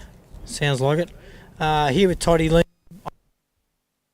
the fastest car of the day. Just looking at the results on the way over here. Times with 56, Tom Owen 10 seconds behind.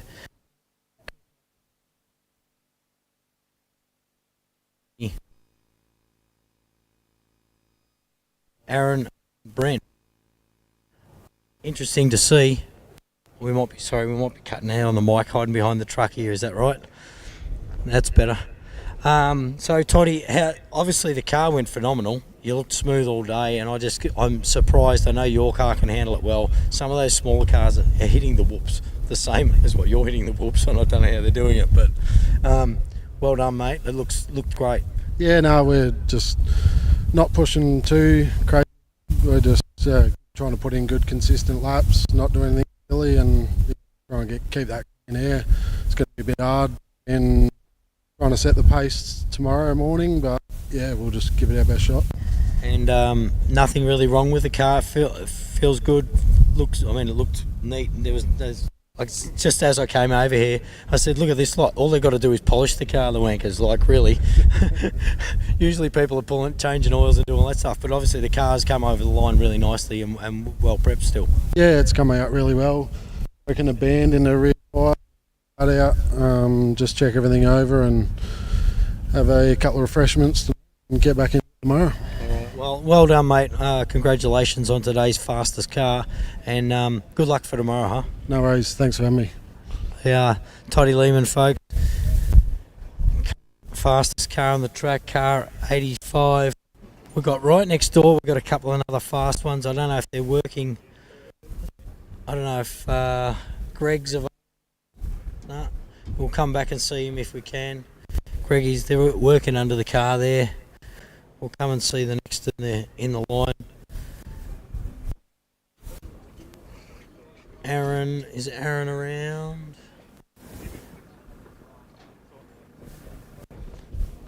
Is Aaron about? Doesn't look like Aaron either. Actually, my microphone's cutting out. Can't hear it, can you? It's just distance.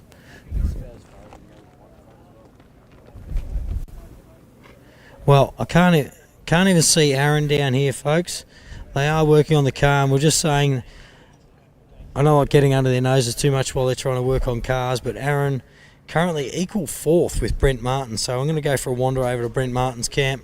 You see behind us here both of the Havey entries, seat and battle into that Nordtrans car 28 tomorrow too, so it'll be good to see what that car does tomorrow with him in the seat. Gartner, we've got a crew of people over there. He was tracing a vibration under Greggy Gartner's car earlier, I believe, so I can see the tail shafts out of it. They're probably trying to rectify that tomorrow. We'll leave them go and do that.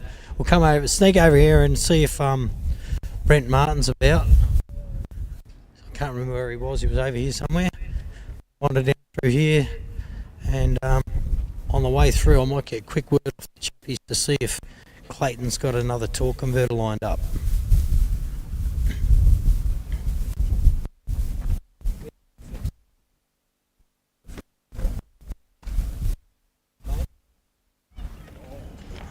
Clayton's looking a little sad. We don't often see Clayton not smile, so it's a very flat smile this afternoon, mate. Yeah, feeling pretty disheartened, bit saddened by this one for sure. We've lost compression on cylinder number one, so we're not sure exactly what's going on there. We had a bit of a pop in it, and we've had issues in the past with we're still running the factory 2J style inductive crank sensors and stuff, and we've had a little bit of issues with them.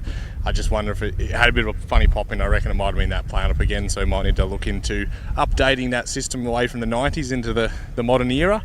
It still works though, hey? Yeah. Well, not that, hey? Well, not today it didn't, so...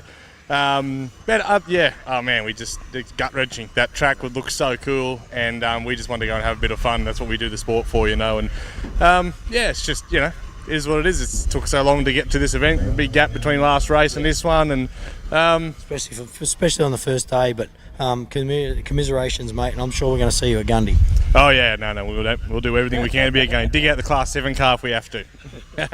All right, Clayton, commiserations, mate. We'll see them through at Gundy in a few weeks' time. I'm just going to wander through this way. somewhere over here. I swear I saw Brent Martin's car, but maybe I'm lying. If we can't get him, we may just wrap it up, I think. We've got a lot of people working on cars. There might have been a few more issues than what we expected out here this weekend. Obviously, we saw Harnet's over here get towed in. Tommy Owen, he's up the pointy end. I can see his camp. We'll go up and see if we can grab a quick chat with him, because it's been a bit hard. Like I said, I know some of these guys got a lot of work to do tonight, and I saw Greg Gartner's team under there. They might have done well coming in third, but they might have also had a fair few problems.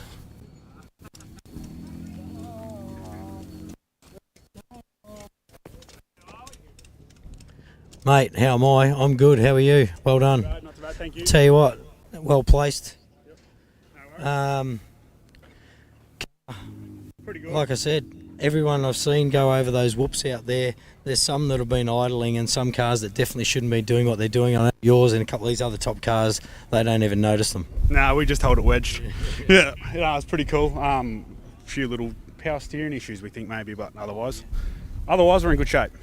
You can get anything sorted tonight? Yeah, we'll have a play, see what we can do. Yep. You're looking pretty calm and relaxed, mate. Obviously, weren't working very hard. Nah, buddy, not too bad out there at the moment. She's going to get a lot worse, I would imagine. Yeah, tomorrow's the day. It is the day. We've got to go a long way. Well, rest up, mate, and well done once again. We'll see you out there tomorrow. Good luck. Cheers, mate. Thank you. Tommy Owen car 30. I just wandered down. I actually can't see Brent Martin, who would like to have a chat with, and there's plenty of other guys here. So what we're going to do, we might wrap it up for today. Thank you, Cameron Nash, in with me today in the commentary box. He's sort of walking around in the background there, lurking around. Once again, thanks everyone here at Waikerie, South Australia. The Waikerie off-roaders have put on a cracker event. The weather's turned on and tomorrow's meant to be just as good. So round 2 of the ARB Australian Off-Road Racing Championship out here at Waikerie, and we'll see you tomorrow morning, probably about 8 o'clock, I'd imagine. And thank you once again. Cheers.